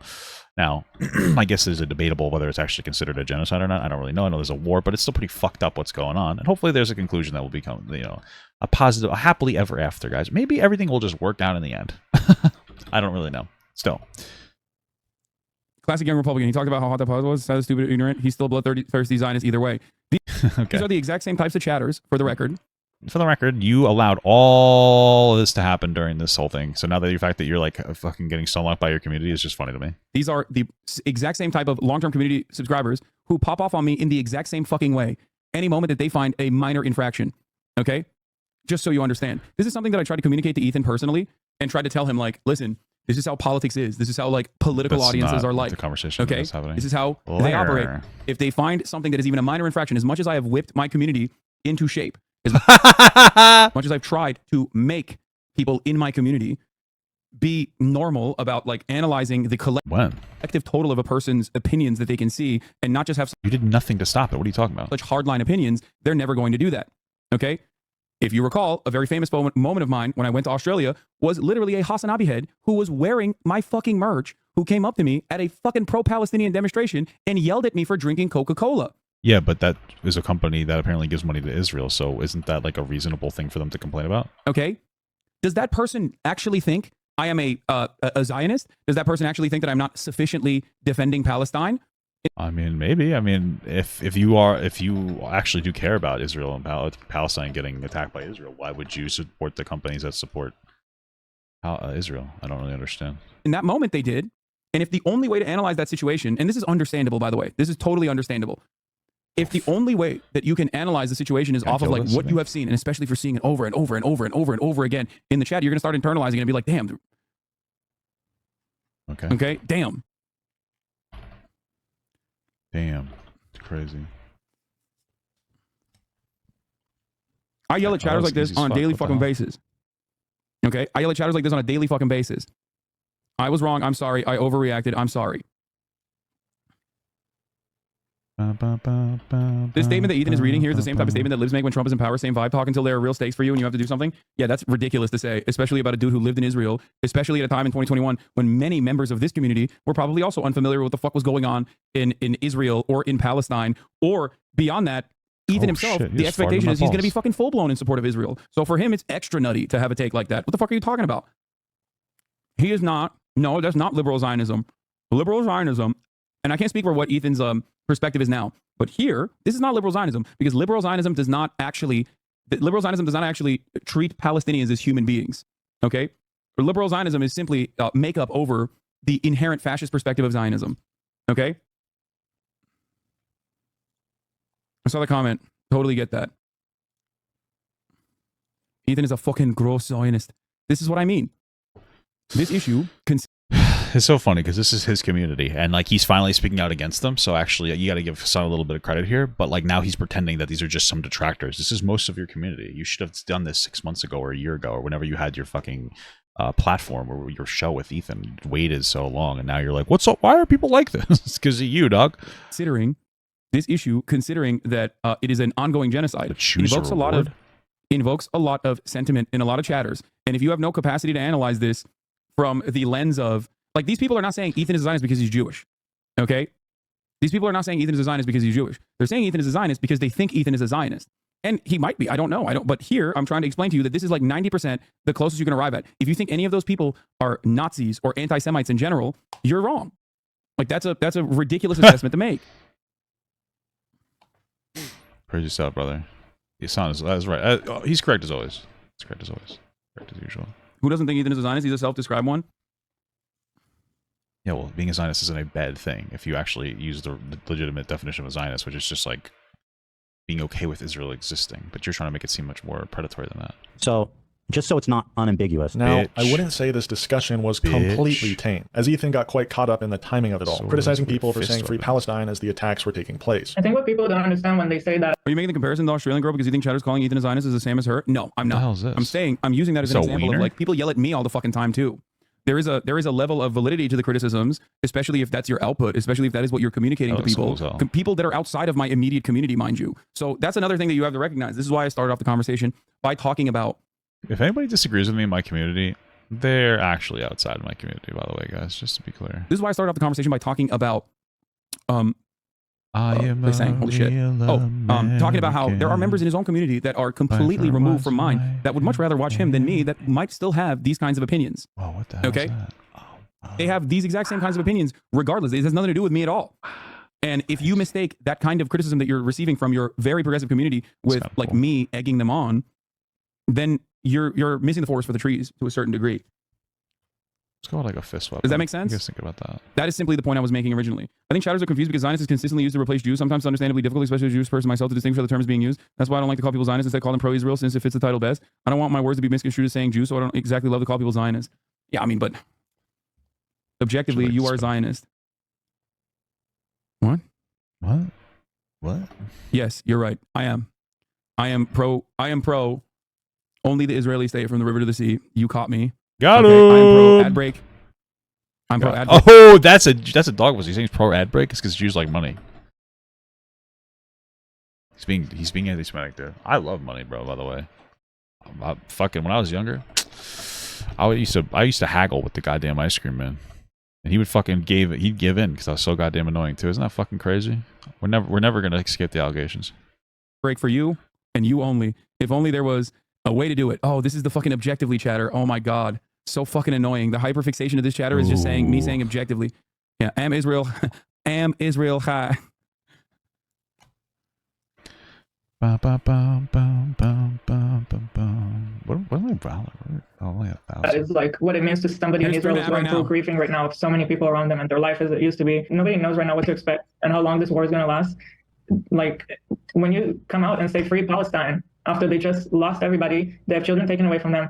That's not, if you're really for humanitarian reasons, that's not. No, like, I disagree with this. You know, much love to Gila, but. Yeah, no, there's nothing to really disagree with. If right after October 7th, when a bunch of people were murdered by Hamas, you go free Palestine, what you're saying is, like, it's okay that you died. It's okay that those Jewish people died. So just be clear. And if you hate Jews or whatever, that's, I guess, fine. Not really, but okay, it's fine. But just to be clear, like, that's what you're communicating. That wouldn't be the time. You wouldn't be like, well, what you're saying is you're actively supporting the murder of all those Jewish people, right? To say free Palestine right there as your response, that means that you wanted Jews to die. Just to be clear. So, but I disagree with this sentiment. Saying free Palestine in that moment is it's extraordinarily anti-Semitic to say free Palestine right after a bunch of fucking Hamas killed a bunch of Jews. So it comes with the recognition of all of the things that happened on October 6th. No, it doesn't. It's not nuanced. It's hateful. It's a hateful dismissing of Jewish people being killed. On October 5, on October 4, on October 3rd. Okay. It comes with the recognition of, at the time, 75 years of apartheid, right? Yeah. Okay. Like, that is the reality. And this is just Hasan, why? Hey guys, why is my chat so toxic? It's because of this. It's when you justify killing Jews. So I think what's crazy about this, and you guys need to stop. You need to shut the fuck up. There are probably so many people in here right now that are literally logging every single thing. They're probably literally jorking it right now, logging things, jorking it, taking things out of context. You are saying, and they're going to use that against me and against the broader point that I'm trying to make. Bro literally said Luffy would have a ship full of juice. How he actually said. That's incredible work, man. You're falling for the bait. You really, really need to. I can't ban every single person in the chat. Okay, but this is an unimaginably frustrating situation because a lot of you get up in your fucking feelings and you want to stop fucking responding to them, and they'll stop saying this shit. Stop fucking responding to everything that they're saying. Hint shit you can, not recognizing that there are literally Monkey D. Houthi, incredible. At least 300 to 1,000 people that are watching, not just me and not what I'm saying, so that they can purposely misconstrue it, but also to look at chat so they can fucking log each individual person. Whoa! Person. This is literally the reason why I hate talking about the subject from the perspective of what Ethan says, because 0 people actually care about my opinion on the matter. 0 people, including those who are saying unhinged shit in the chat right now. That's just a bad opinion, dog. None of you actually care about the way that you are presenting yourself. None of you actually care any longer about Israel nor Palestine. You just simply want to talk shit in the chat because you think you're being anonymous. But every single thing that you say right now is being... I am the jonkler, baby. That's what Hasan just needs to say. I'm the jonkler, and he'd probably like win the conversation instantaneously, but he doesn't do that because he's kind of a cuck. So that it can be used against what I'm saying. The jonkler, okay? baby. Because there are thousands of hate watchers that are sitting in here right now that are purposely crafting the narrative that you motherfuckers are anti-Semitic. Okay? Think about the student protests. Think about how well they conducted themselves. Think about what happened in the aftermath of the way that they conducted themselves, and people still consider them to be fucking anti-Semitic. And if they couldn't find a way to, massage the narrative, they made up fake fucking chats. I think that's a good idea. I'm trying to hit 567. Okay? I'm going to put the fucking chat in emote mode, because a lot of you are fucking annoying, and if you think you can get away with this shit in the Discord as well, I will ban you from Discord too. Okay? So close. Many of you want me to cover subject matter like this because you love fucking drama. All right? But in an effort, even when I'm doing it, you can't fucking hold yourself back. You get so autistic. Like your nice fixation turns into just saying the most like unhinged shit, knowing full well that someone is out there just fucking logging every single time someone in here says some fucking unhinged shit. Shit that you wouldn't I'm gonna shit my fucking pants if this doesn't give me 567 right now. Personally agree with, if you had a calmer mind. But in that moment, it doesn't matter. Your community does not understand that they're taking bait from other communities when they drama bait this shit. They're hurting you by doing this, by tweeting shit, by saying shit in Discord. Exactly. Because absolutely 0 people care about my well thought out, well balanced perspective on this issue. Most people simply want to say, Hasan hates Ethan because he's Jewish. Okay? And you... No, it's not that. It's that you're lazy and you let your chat be anti-Semitic. This is the first time you're kind of speaking out against them, but even then you're being fucking stupid about it. But it's like the first time you're actually saying something. Also, it's kind of ableist to call things autistic. So, kind of fucked out, dude. You are just giving people an opportunity for them to craft a wonderful narrative like that. Undoing a decade of work I've put into, 1, shitting on anti-Semites, and 2, being a fucking anti-Zionist, because you just learned about Gaza yesterday, okay? And again, so you don't think that Israel has the right to exist in general? Like, yeah, I disagree with that. I mean, that's fucking ridiculous. You are hyper passionate, and you want to show everybody how fucking passionate you are. And the only mechanism to show how passionate and how with Gaza you are is by fucking chirping about a content creator. This guy's fucking chirping here, dude. It's making my fucking dick so soft. Creator you see on screen and calling them a fucking Nazi. Serious? Okay? Shut the fuck up. Shut up, this dude. This is precisely what I've described cool. a million fucking times over. This is exactly why I hate covering this issue, because Ethan's perspective on this matter is completely irrelevant to me, okay? It doesn't change the dynamic of geopolitics, okay? It doesn't change the dynamic of America's undying loyalty to continue to facilitate the genocide in Gaza. Okay? Children are fucking dying every day. You saying Eli's a Nazi. Yeah, exactly, dude, because all these goddamn abortions going on here. Is not going to save anyone. It's just going to make you look like a fucking asshole, and it's going to make me look like a fucking asshole, because they're going to click that and turn around and say, this is the community's foster. And you don't even fucking believe that anyway. Oh, yeah. You don't care about anything you're saying, dude. Shut up. In the moment, you're mad, so you want to show everyone how fucking pro-Palestine you are. That's it. Shut up, dude. This is like a year too late. You're a fucking pussy. That's all this is. It's understandable when you passionate about this issue, but you also have to recognize the environment that you're in, okay? A lot of you dumb fucks don't understand that the American government and the way that they analyze pro-Palestinian sentiment is just, you're a terrorist, okay? They currently are literally behind closed doors going, how the fuck do we deal with so many goddamn children talking about how much they love Hamas? Okay? I mean, like, when it comes to these people being at the schools and like literally like trying to attack Jewish people at those schools and shit, it's using Jewish hate speech and it's being supported by shit like Harvard. Like, yeah, it's kind of a hard sell that it's just like a little silly goosery of But okay. Okay? Shut the fuck up. Shut up, dude. It's very Frick annoying. you fricker. And let me tell you, okay, people that have Frunk been doing you, this dingle. for years have definitely a very different framework of how to carry on their message. Okay? Carry you think on fucking what's his name, Muin Rabban, or any number of different like Muslim commentators? Think about the way they fucking carry themselves. Think about the way they talk about this issue. Why do you think they talk about this issue like this? You think Rashid Khalidi is gonna fucking say shit like this? You think Edward Said would have said shit like this? No. You want to know why? He sounds like my mom trying to speak Spanish, like say a Spanish name, you know? Because they understand the fucking environment they're in. I've been saying this since October 7. Oh, Never shit. think that you can be even remotely as callous as someone who defends Israel. Okay? They Okay. can say everything about you, and you can say nothing. You have to put your best. He's just yapping at this point, dude. Okay, who gives a shit about what he has to say? Hey guys, Israel has the right to exist because we were genocided during Nazi times, and you know, but the stuff that's going on, you know, Netanyahu is a war criminal, right? That's this perspective of Ethan. You're so callous. You're so callous for defending Israel. You're so callous. Anything that's not Israel should be completely destroyed and fucking given to Palestinians. I guess is fucking hate speech. Because Hasan's, what's the solution, Hasan? What do you think we should do? What do you think we should do? What do you do? Best foot forward, okay? You should never, ever, ever say shit like this. Why so serious? God damn, you live in America. Thank God. Holy fuck. Thank God. That's exactly what I said about fucking Edward Said he got his office bombed simply for existing as a Palestinian in higher ed. Yeah. Thank God, dude. Who have been in favor of Palestinian emancipation, especially those from Arab background or from Muslim backgrounds, have known this reality for fucking decades, okay? I'm sorry. I don't want to hear from white people in fucking... Bro, let's be honest. Turkey is like the whitest country over there in the Middle East. It's like fucking... It's like on the border, okay? You're acting like... Get the fuck out of here, dude, okay? I'm literally the jonkler right now, okay? In Iowa, I love how excited everyone is in terms of Palestinian emancipation, but I don't want to hear fucking, you know, people chirping. Chirping? Especially when they're not the ones who are going to get fucking deported, okay? Who's getting deported? I just wish your young viewers who are borderline obsessive about you would trust what you say on this shit. Yeah. Yeah, well, I guess they're not that stupid, huh? Come on. It's hard to trust you in general, so... Come on, guys. Please. Come on, guys. Let's be like nice guys and stuff, guys. Golly. Being a leftist is about getting shit on every damn day of the fucking week, okay?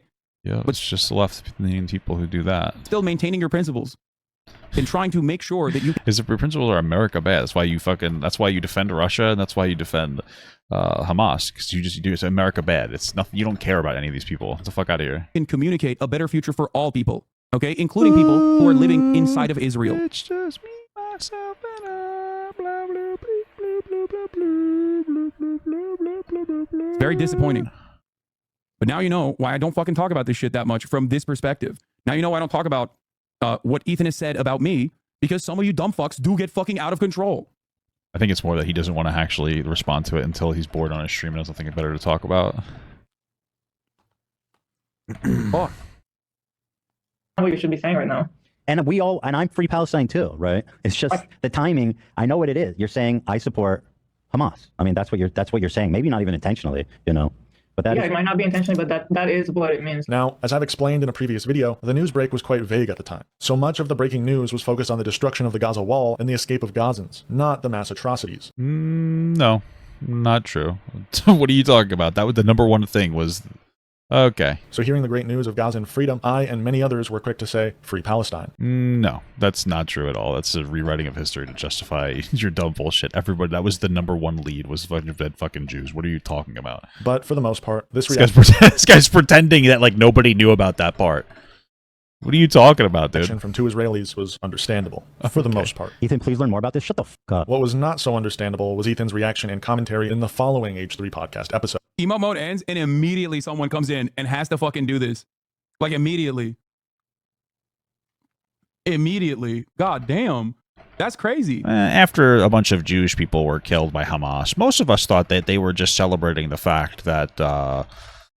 they put up a new Verizon tower in the area. Like, what are you talking about, dude? Nobody thought that. Nobody thought it had anything to do with anything other than Jewish people dying. What are you talking about? This guy's so full of shit. Holy fuck.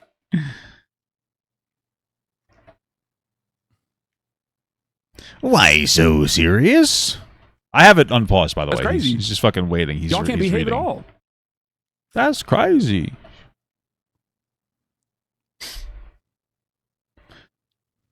You're beautiful, it's true. You're beautiful. You're beautiful. This is precisely the reason why it's also impossible to moderate. It's impossible to moderate to that degree. But you have a lot of money. Why don't you just pay moderators? Like as a job. I don't know if you know this, but you can pay people to do work for you. I don't know if you know that. A massive community. Imagine you actually paid people to do work. Usually you can get more work done. Wonder if you just kind of paid people to moderate for you. That's really interesting. I wonder what that's called, actually. Is that called a worker co-op? It's probably D-Shadows cosplaying. It absolutely is not. Okay? It absolutely is not. I'm coming not. my pants. It's this community. It's long-term community subscribers that fucking chirp at me every moment of the day, too. The problem is, this is a very different issue. This is not about me. This is not someone yelling. How many times do I ban fucking 48-month subscribers that come in here and will be like, you are not sufficiently leftist. You actually have completely given up on the leftist project. You love Kamala Probably not that often. Harris. Probably not that often. He's probably just saying that to try to make it seem like it's happening constantly. How many times do I yell at a long-term community subscriber? Okay? Actually, no, it's people that you're love cringe. being incredibly fucking annoying. Well, they learned it from you, buddy boy, buddy buster. You guys remember that? Buddy buckaroo? Incredible. Get the fuck in here or die, you stupid fucks. Actually, fucking pay attention. Go in the goddamn house that I'm leading everything into so I can fucking funnel the mobs. Have some goddamn game sense for once or fucking quit the goddamn game. Go fucking piss off, dude. You suck so much penis. Sucking penis. How do you not understand the fundamentals of the fucking game? Sorry, dude. That was sorry. I'm playing with some of my 48-month subscribers that we play Warcraft together, and you know, like, these guys are just so bad. You know what I mean? Like, it's these 48. I have to ban them from the chat, frankly. I think Ethan doesn't see this because if he did, he would know how much you're trying to clean up chat. No, I've told him this. He just must not. I told him this when I was having the conversation and people were being horrible in my Discord and in my Reddit to him, and I was like, I can't do anything about it. This is what happens when you support Israel. Yeah, I was trying to tell him that. That fucking this guy's rewriting history 101. This guy's a fucking loser. But people don't like him. Believe me if he doesn't think so.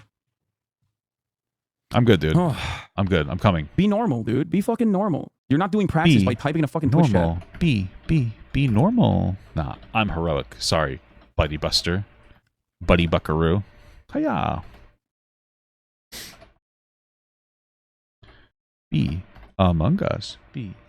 Is it paused? Oh, I didn't even know it was paused. Sorry. I have to look over and check it once in a while. If I ever catch someone being like, oh, Gila is like killing Palestinian children or whatever, I'm gonna fucking ban you. You're an unhinged psycho, dude. You're a fucking weirdo. Is that where you draw the line? Or? Okay, sorry, you are. Like, what the fuck are you doing? What are you saying? Like, what are you saying? Be among us. There's fucking veterans in this community too. Do you fucking treat them in the same way? There's American veterans. Like, what the fuck are you talking about? Like, do you not live in the real We gotta treat our veterans better, in my opinion. You know what I'm saying? world? Like, what do you... This conversation is so frustrating because it, like, breaks the boundary of the real world and online shit because the people that we're talking about are people that I know in the real world. Okay? That's crazy, dude. Is that what you do to your fucking uncle who's a veteran or to your cousin who's a veteran? You walk up to him and you're like, fuck you, you fucking rape and kill 14-year-olds, you fucking piece of shit. Maybe. I don't know. Depends on if they actually did that. I hope you enjoyed your fucking trip to Iraq.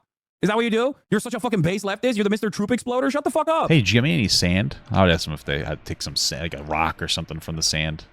Not the rock from A-Rock, but A-Rock, you know? Maybe B-Rock. You know, or maybe J-Rock. You know what I'm saying? Be fucking normal, man. Jesus Christ. And when people say that about all American vets, I yell at them too. No, it's because you normally have the smoke for other dumbass YouTubers except E-Card. Like, this is what I mean. Beep, boop, okay? bop, bop. I don't even know the collective total of Ethan's like personal opinion on the matter, but I seemingly will never find out by the end of this video if you guys consistently try to make the argument about yourself. Okay? Have the smoke. The fuck do you mean have the smoke? Yeah, personally, it's not good for you to smoke. Just saying. I don't know why I keep using the fucking Spirit Bomb here. Feeling like Goku right now. It's an ability in the game, just so you guys know. Ethan is wrong on this, dude. I'm not saying he's right on this, but him being wrong on this doesn't change the reality that like you guys can behave in this way in the chat, especially considering that there are a shit ton of people in this community right now alongside you waiting for the opportunity, salivating to make a fucking fool of all of you and myself. Ah, so Hasan is being nicer to Ethan as an optics perspective. Okay, I was like, wow, did he finally learn? Of course not. No. The only reason that he's being, normal about Ethan, I don't think it's like charitable, normal, is because he's worried that people are going to come in and exacerbate tensions, and he doesn't want his relationship with Ethan to go away because Hasan cares about money more than anything else because he is the #1 capitalist. Now that makes a whole lot of sense. Now I get it. How the fuck did I get stung by that? That makes a lot more sense. B. Bananas. B. So, where for whatever reason, Ethan decided to pick a fight with a Muslim woman who happened to be one of Hasan's mods. Well, she's an obnoxious fucking bitch. I don't know. Sorry, that was a little rude. For some reason, Ethan decided to pick a fight with a Muslim woman. Wow, really? You don't think maybe she's just a constant provocative asshole that gets away with it, so she keeps acting like a fucking scumbag? Maybe that's what it is. I don't chirp at you. I'm trying to be my most best faith, honest self. I promise I have family in Israel and lost so many friends and connections from advocating for Palestine. I don't live in Ohio, and I don't have an issue with anyone at H3. I think Ethan should just know better and give you any community a sliver of gays you award him. Yeah, I agree. No, I don't disagree with you. It's just that this very reasonable take that you just mentioned is not going to make it to the fucking supercut that like Boner Chelly's fucking genocide-loving community is... That was actually funny. Salivating to make. No one is going to hear this. They're only going to see the fucking random dipshits in the chat. Nah, I'm listening to all of it, and you still look stupid, so just so you know. Hope it makes you feel better. Being like, this guy's a bloodthirsty Zionist. Oh, fuck you, okay? Do you salute soldiers over time? My guy pretty like a girl. You guys remember that song? A lot of dungeons in this expansion that are like that are just like the full zone, which I think is so interesting and like kind of clever. Where like they use the questing zone as a dungeon, and I think it's such a cool concept to do that. I think it's a cool concept to do stuff like that because, like, they can put a lot of effort into the zone itself, and then they could also double it as like a really cool, interesting dungeon. Because this is a boss fight right now, and you get to fly during the boss fight. This is really cool. I figured this is as relevant as half the shit he's talking about. So love that. I'm like, listen, this is not a fucking anti-Semitic community, and then chatters are like desperately trying to present it in a way as unhinged as possible, so that outsiders who are themselves anti-Semitic half the fucking time present it as though this community is anti-Semitic because it's so passionately anti-Israel. Okay, you have no understanding of how like the average normie fucking looks at this situation because you're trapped in this echo chamber here. Okay, you think everyone has the same exact opinions as you do? No. Yeah. Well, I know that they don't, and that's why I don't like those people. Because I only hang out with people who agree with me. La, la, la, la, la. Well, fuck them. They're being bad faith and will something to be bad faith about. Fuck them. Yeah, it doesn't matter because the reality is... That's not how the real world works, okay? Don't give them an extra opportunity. That's my reality. Just kind of making noises. Twitch streamer by the name Frogan. I don't know if this is drunk. Frogan. Are we allowed to call her a Twitch streamer? Dude, you're going the wrong way. You fucking dingus. Oh shit. Are we allowed to call her a Twitch streamer? Does she actually do well on Twitch? Like, or is she just a person who streams? You know what I mean? Like, what is it? Why use Twitch? Twitch is a dog shit platform. If you're gonna stream, unironically, you stream on YouTube. 1000%. I would justify that every day of the week. It's a better platform. Turning into a drama that I can talk about is that this girl Frogan. Oh, Frogan? Frogan? That's what I'm saying. I don't even know how to say her name. I just followed her because there was a lot of, when the whole Frogan thing was going on, I actually defended her and I called her attractive, right? Because everybody's like, "Oh, she's so ugly, ew," and they started literally projectile vomiting. And I'm like, she's cute. If she wasn't such an asshole, obnoxious asshole, maybe she'd be cuter.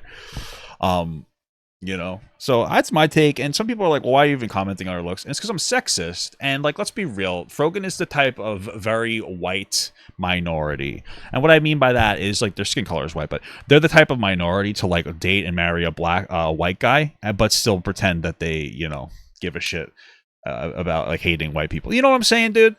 You know what I mean? So she's probably looking at it. She's like, whoa, what the fuck is that, dude? What's going on? That's fucking crazy. What's going on there? What's happening here? Oh. You know what I mean? So that's my reasoning, man. Open the fucking thing. Mutuals that were following her, and she seemed like a nice person, so that's why I followed her. She was a mod for Hasan, and me and Lena are friends with her as well. Okay. I just quietly unfollowed her, okay? I didn't like the tweet she was making. I thought they were, like, leaning too much towards pro-Hamas. And AB's like, and we're friends with her as well. I just didn't like it. I didn't want to see it. And so I quietly unfollowed her. I didn't make a big deal. I didn't say anything. But, like, she got to turn it into this whole big thing that turns into a drama that's now being posted all over the internet. I'm sorry. It's a Twitter follow. It's not that serious, okay? First of all, and foremost, that face when one of your favorite content creators unfollows you for being pro-Palestine. Like, first of all, the framing of that is fucked up. Isn't Frogan the one who lied and said something like her... Her therapist laughed at her for being fucking Islamic or something. I don't know. Like, what the fuck? You see that D is trying to leverage the situation to his advantage and is talking to Ethan behind the scenes, planning on stream. You see his recent Reddit's visited. Destiny's always there. I don't care. Okay, I don't. I mean, great. Like, probably. I feel like that's probably not true, but sure, fine. Who cares? Okay. I don't think that Ethan's worldview is ultimately compatible with someone who, I mean, exactly the type of person who he like routinely shits on. And I don't think that it's like, what was that, Destiny? Well, here's the thing: is like the biggest problem with Destiny is just immature. He's a very smart person. Got to give him credit. He puts a lot of effort into being right, and most of the times he's also, I feel like, trying to be actually right, not just right about his perspective. He tries to look at the information. It's like, oh, what is right? Not am I right? Not just am I right, but is this actually right? But he's very immature. Right? But like Hasan, so are you. So I don't really think that the bar is set that low. I mean, you know what I mean? Let's just be real. I think you're also very immature. So I think people. Now, me, of course, pinnacle of maturity. 100%. Incredible stuff. I think people want to be appreciated. Yeah. I think people want to be liked. Okay? Let me just be honest with you. There's so many moments where this just gets so weird and like fucking Saturday special. Like, what the fuck is happening here? Community of people are being like, you're fucking shit, you suck. Whether for good reason or for bad reason. And a group of people take advantage of that and say, we love you, you're doing a great job. They are going to abso-fucking-lutely, they're going to absolutely take advantage of that situation. And of course, I don't even fault him for potentially going there to find talking points or whatever. He's permanently on Reddit. I mean, like, let's be real. Is any of this even true? Or did somebody just say Destiny and trigger Hasan? Now he's like, well, actually... Let's not even go there. You don't even know why I unfollowed you. You don't know... You have no information. We've never even talked. You said Ethan... Yeah, Destiny chooses his opinion if there's new info. Yeah, generally. I mean, like, everybody has their period of double down, which he probably has too. Because, like, normal people will look at new information. They might contradict them and not instantly go, oh, I'm wrong. It takes, like, a second. But, like, it seems like he consistently will... I mean, like, what is he wrong about? You know what I mean? Or, you know, it's one of those things where, you know, Destiny's kind of guy, like, maybe you don't want to like him, but it's hard to hate him. You know what I mean? Because he's just right. You know? He's kind of got some balls with the whole fucking crazy shit going on where with, like, Donald Trump and everything. Like, he was getting a lot of hate on Twitter and stuff, but it's like, yeah, kind of respect the, you gotta respect it, man. You gotta respect it. So it's hard not to. And followed Frogan. Ethan Prob was like, this damn Arab supports Hamas. That's not funny. That's not funny at all. Like, the whole framing of this is really... I try to tell him, like, this is literally, that is a fucking Destiny. That is, isn't that, I know this username. Isn't this like a Bonercelli fucking massive fan? Oh, shit. Why do you know the name? Why are you so ingrained in that community, man? Why don't you just ignore it? Ignore it more. Straight. He was doing so well when he was ignoring it. Now he's like slowly, he's like having meltdowns all the time about it. Straight up, every time there's an LSF post, every time there's an LSF post of me, it's that motherfucker. That's, wait, hold on. Crazy. Why don't you just not look at LSF? Isn't that crazy?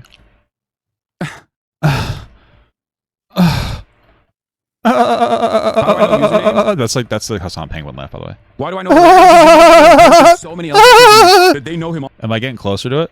You know what I'm talking about? I don't know if I have a feminine enough voice to cackle like that.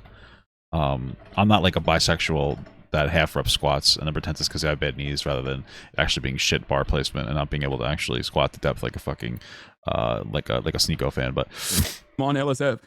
He's probably in here right now, salivating. Maybe. Get that bag, baby. Ethan, I'll support the IDF. Refollow me. I don't support the IDF either. It's not funny. The reason I unfollowed her, because apparently she wants to know. I gotta tell you something. I keep seeing hot IDF girls, though. The fucking women in the they're some of them are hot, man. Something about Jewish girls are kind of hot. Maybe it's the noses. I don't know, man. Maybe it's just, I don't know. But, okay. Because of this tweet specifically and a few others, but this is I'm close. She said, leftists preach and foam at the mouth at the thought of a revolution happening in America. But as soon as it happens in the... Is the porn star James Dean still around? Been around since 2018, dog. How many alt accounts does this motherfucker have, you think? This guy's name is Dara Venus, and I thought it was Dantavius. Dantavius plays WoW, so... He got banned in 2021. Oh, sorry. It's hard to tell when I have it muted or not. He is like one of my top 5 Clippers. Jobless ass. Clippers. Jobless Clipper boy. Get him, Hasan. The account created in 2012. Oh, yeah.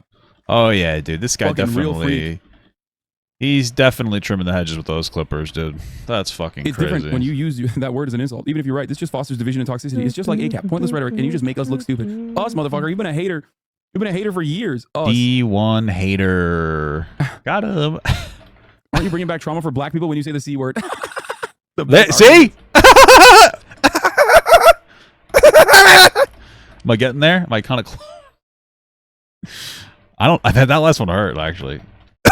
Little voice crack. I actually hurt a lot. I don't know. We'll keep practicing at a later date. Sorry guys, that hurt a lot. Most a little bit like the jonkler on that one. Recent clip of you was from 3 months ago. I feel like that corresponds to LSF's like ban of Destiny Hasan clips. Why would they ban Destiny Hasan clips? Kind of cringe. Perhaps. Mayhaps, milady. Perhaps he stopped clipping when he couldn't farm karma anymore. And also because I stopped clipping in general. Okay. You've been clipping me for 5 years, brother. Holy shit. The Middle East, what they're doing is wrong. She's implying that what Hamas is doing is right. I mean, she's basically all but saying it. She's saying, as soon as a revolution happens in the Middle East, then all of a sudden what they're doing is wrong. She's saying, in her opinion, that what they're doing is right. You take her out? A revolution. Ethan once again speaks from the heart, saying this was... Well, yeah, Ethan, like, she's justifying it. This guy likes to pretend that, like, people are just like, oh, we're happy that they opened up a Sears Tower there. Most people, everybody knew what the fuck happened there, and she's celebrating the death of Jews. That's what makes it anti-Semitic, and you're being stupid by saying otherwise. You're just being a dumb fuck, and like you're not even worth listening to after that point. Like when you're really to lie about that, like a fucking unhinged little bitch. This was the last time I spoke about Israel, before once again bringing up his 2-year-old notes app screenshot. She says, I've only ever heard you talk about me supporting Palestine. Are you dumb? Like, how dare you even say that, you scumbag? Did you think about this before you wrote it? Shame on you. How dare you defend what you say? And to even come for me as if I don't support Palestinians. This is the last time I ever spoke on Israel. The Israel government is making me sick. Even if Hamas is operating out of civilian buildings, it doesn't justify the total destruction of that building. Did this guy imply that because it's an old tweet that means that Ethan's in the wrong? No, it just shows that he's been consistently calling out the Israeli government. What? Inhumane. Netanyahu's a piece of shit warmonger and needs to go. As a dual the good thing is that like Frogan can only handle so much criticism and before she you know, so it's like it doesn't really matter. That's why she disengages so much from being hateful, because every once in a while she's just too much for her. It's like she has a very low capacity for being like slightly made fun of. So that's why she stops, and then she'll start up again when she gets the rush. Because what happens? This is what happens. Frogan is very sensitive and can't handle criticism. She says something provocative for attention. She gets the attention. She cries and melts down. It ends, and then she realizes nobody likes to actually engage with any of the dumb shit she says until she does that. So she does it again. She cries, and it's a cycle of hatred for her. That's it, because nobody actually values Frogan for anything other than nothing. We like to. She's really just like she's effectively a lol cow. She's a lol cow. That's really all it comes down to. So. And I love Israel and the Israeli people. They deserve a government that actually believes in peace and not force and violence. The ultra-right Jewish settlers are among the greatest provocateurs in the world. They're shameless, hateful, fueled by religious zeal, and enabled by the Israeli government. I wish the settling and repossession of Palestinian land would stop. I wish the bombing in Gaza would stop. Gazans deserve to live in a life free of fear. And for all the crimes Hamas has committed, we must always remember that they are not Palestine, which somehow you don't seem to understand either. The Israeli government holds all of the power, and it's on them to stop the violence and show true willingness to peace. That's the last time I talked about Israel. Do you want to keep saying this shit about me, or do you want to apologize? Because it sounds to me like I think what's crazy about this is that like Ethan is very frustrated and very emotional in this moment, but doesn't recognize that like perhaps a Lebanese what's wrong with what he's saying? Woman who's a hijabi in the United States of America could also be very emotional in this exact same moment. Cool. So what is he saying that's wrong? Is the question. Not like, well, maybe she's also emotional. Okay. What is he saying that's wrong?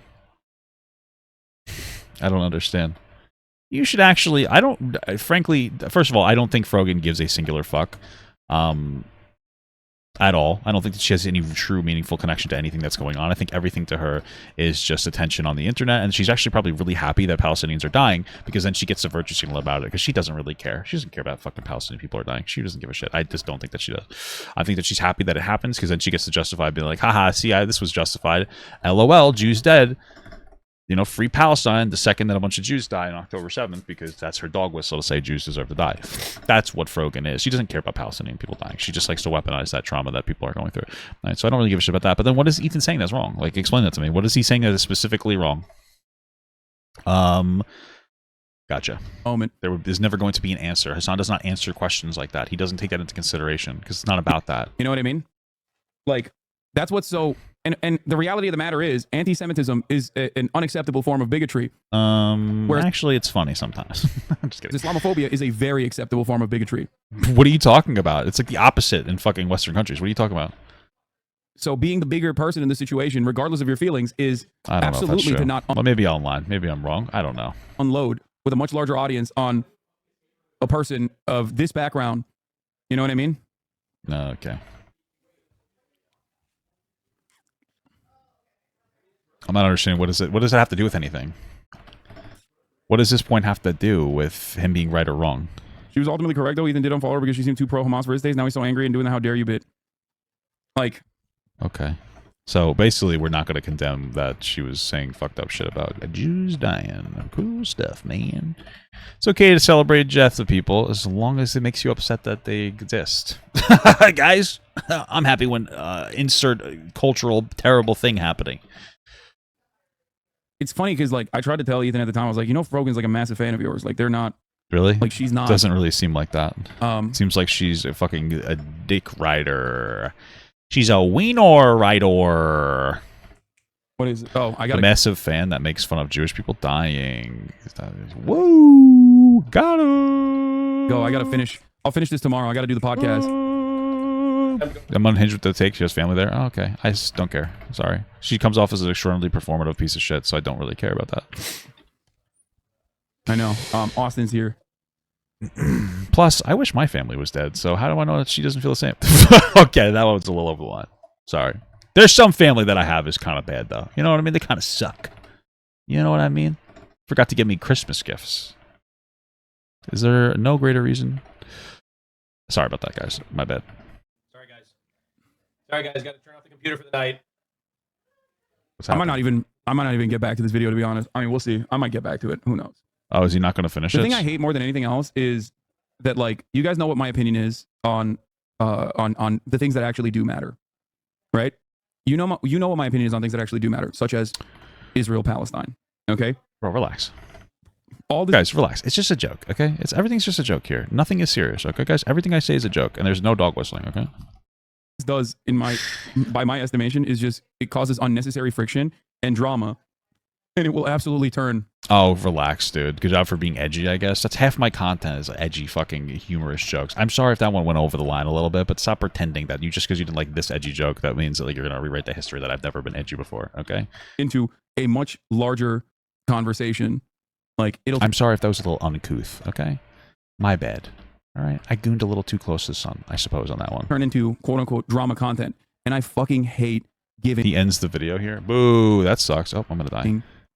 Some of the biggest scumbags on the internet a crumb of fucking clout off of this shit because they eat so goddamn good. Okay? But I wasn't kidding. I want my family to all die. I want them to all be dead. I'm just kidding. I love my family. That's it. And the scared of reality another is, Willie Mack video? Oh, is that like his fucking handler coming in saying like, hey, you got to end this video. You're looking like an asshole. My audience does not listen to me at all. You don't. And you are so fucking annoying when you don't listen to me. Damn. Okay? Shit. Same here, dude. Same here. We're talking about people getting fucking arrested for protesting for Palestine in places like Michigan, in college campuses. Yeah. Are they just protesting, or are they like barring people from going to different places? Are they just simply protesting, Hasan, or are they doing other things and getting arrested because they're being fucking obnoxious? Around the country, and you dumb fucks are in the chat chirping. You know what I mean? Chirping. You're chirping about drama. You're chirping. It's crazy. Well, first of all, this is a drama conversation that you're having right now. So you're using politics to create, like, to talk about drama. So talking about drama, and you're actually creating more drama, which inevitably ends up harming whatever values you espouse. It's just a never-ending cycle of drama, bro. If your goal is to have your audience reach as broad, have this message reach as broad an audience as possible, and then your other goal is to basically fucking chirp as much as you can in an emotional moment because you feel unhinged at that moment. You can't stop yourself. What's the video called? Then you have to always remember. I said it after October 7th, and it bears repeating now. Advocates for Palestine must be 100 times more careful than defenders of Israeli apartheid and genocide, since there's a whole ecosystem to smear and ostracize pro-Palestinian voices. It's not fair, but it is what it is. Exactly. Do not let your interest in fucking chirping in the chat get in the way of you trying to communicate a much more important desire for a free Palestine. And you do that. Here we go. You do that. You get ahead of yourselves, and it doesn't even matter. Maybe we'll watch the rest of that. Even if you don't do that, they're going to smear you as anti-Semitic anyway. What the fuck are you saying things that are unhinged? Why? Stop. It's like so much brigade. This reaction to this video is precisely why leftovers ended. Yeah. Anti-Semitism rolled like 400% in most of the Western world. Yeah, exactly. Dude, this isn't why it ended. It's not the criticism Ethan was getting from his community. It was the fact that Hasan was allowing them to just like legitimately be completely dismissive and like hateful of Ethan in his Discord and on Reddit. And he didn't do anything to stop it because he's a fucking coward. But now, Hasan is optically worried that he's going to get like in trouble So he's like, oh, I gotta run some defense for Ethan now. That's literally all it is. Okay? Because it's no longer about an emotional subject, 13. such as genocide, okay? But it's an emotional subject with an association of two communities that are at odds with one another and are... I like how Hasan likes to pretend that like he's not a political drama channel, because that's all he is. He's not like he's not like fucking Jon Stewart. He's a legitimate political drama channel. What the fuck is he talking about? very parasocially invested in the outcome, okay? That's it. That's it. We're gonna miss the first fucking boss. Suck my poop. I'm gonna get through a fucking video for 33 minutes before chat starts fucking going crazy. Okay? Everyone is terminally fucking online, and everyone wants to scream into the void like nobody can hear them. And it's a perfectly understandable desire, especially given the tens of thousands, if not hundreds of thousands, that have been killed so far. Okay? But you have to think about it from the perspective of, is what I'm doing actually going to advance the cause? Or will it be used against the cause? Okay?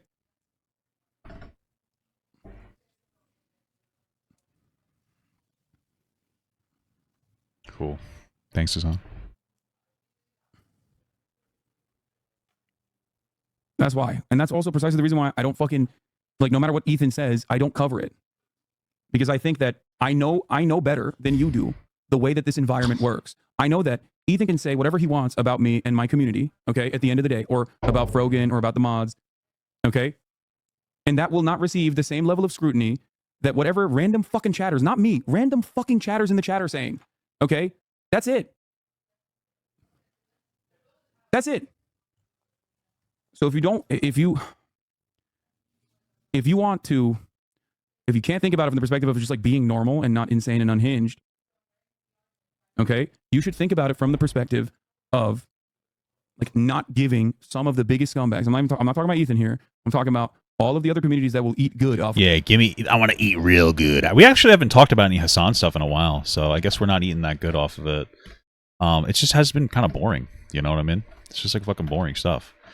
I don't know what else to say, but that's been kind of what it is. Of even this amount of coverage, okay?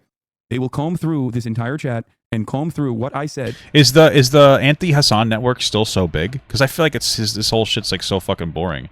It's not as crazy anymore. There's not as much going on. But I could just be wrong. But I just kind of feel like there's really nothing going on.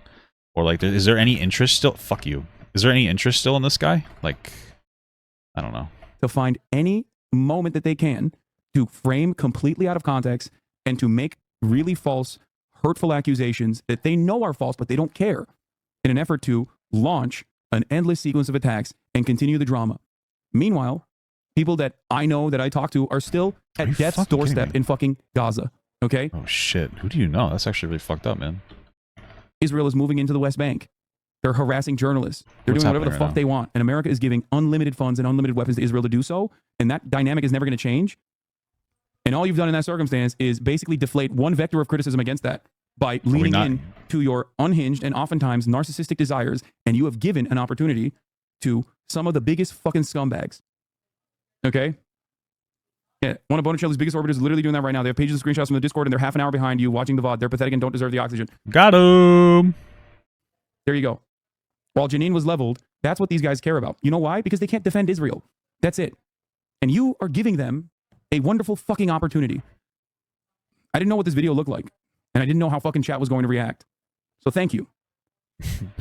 Yes, you did. This is exactly how they were going to react. They're going to fucking argue with you.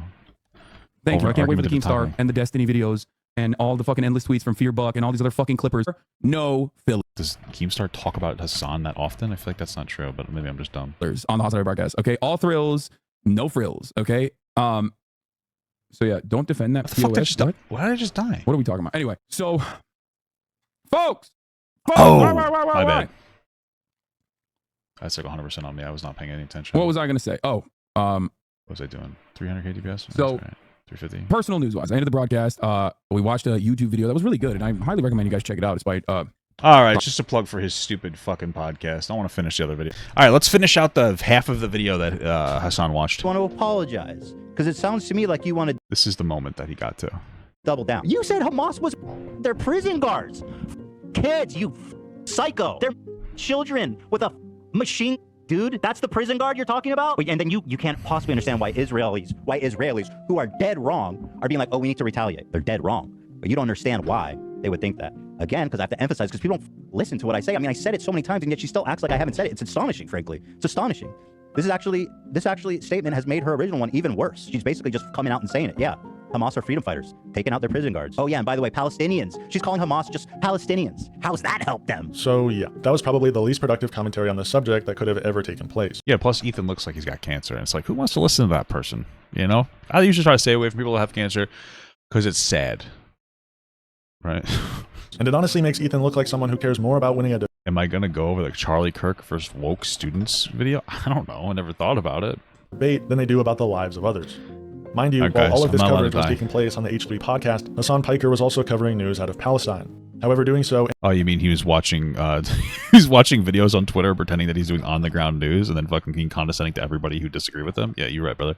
in a much different way, a much more thorough way. Rather than repeatedly reading a tweet of his from 2 years ago, Hasan was spending 8 hours a day Ethan was just trying to say like he's been consistently pro-Palestine. That's literally what the point of that was. covering news out of Palestine, all the while not compromising on his values while losing viewership and followers because of them. So when the inevitable Leftovers episode took place, the two co-hosts had quite clashing perspectives. In one camp, you had someone distraught over the loss of life, someone pushing for the full liberation of Palestinians as a preventive measure to make sure this never happens again. And in the other camp, you had someone distraught over the loss of life, but who was much more preoccupied in being optics police for the perspective he claims to uphold. Or maybe he just was tired of people running defense for killing Jews, which is what a lot of people were doing in Hasan's community too. What are you talking about? This was the perfect It's you just showed us Ethan saying what happened was horrible and that Israel shouldn't even retaliate. That's what he just said, and then somehow you've spun this into like Ethan's bad. That's crazy. To bring us the sad, depressing, heartbreaking final 4 hours. I like the part where Hasan fake cried though. That was really funny. Hours of the Leftovers podcast. We're going to be discussing the conflict between Israel and Gaza that's happening right now. Obviously, there's been a lot of emotional, charged stuff going on. If people like me and Hasan, which are basically so close to the same ideals, can't have an amicable conversation about it, then there's no hope for anybody. Once again, Ethan speaks from the heart and is definitely not reading a statement he made 2 years ago. And I like to say this at the top because people are always going to call me a Zionist. People are going to call me a IDF supporter, genocidal, all this shit. Yeah. And I've been saying it every day, every time I can say it. So if you see anybody saying that, you know they're liars and bad faith weirdos. So here's what I'll say about Israel, okay? Listen, this isn't the first time I've said it, and I'll say it many more times. The cabinet is run by genocidal maniacs, okay? They're led by Netanyahu, who should resign in disgrace and go to prison for being a war criminal. Yeah, he's been consistent about this take too. So okay, he's made a coalition of the most like radically conservative freaks that don't represent, by the way, the majority of Israelis, and they're hellbent on genocide, frankly, overtly.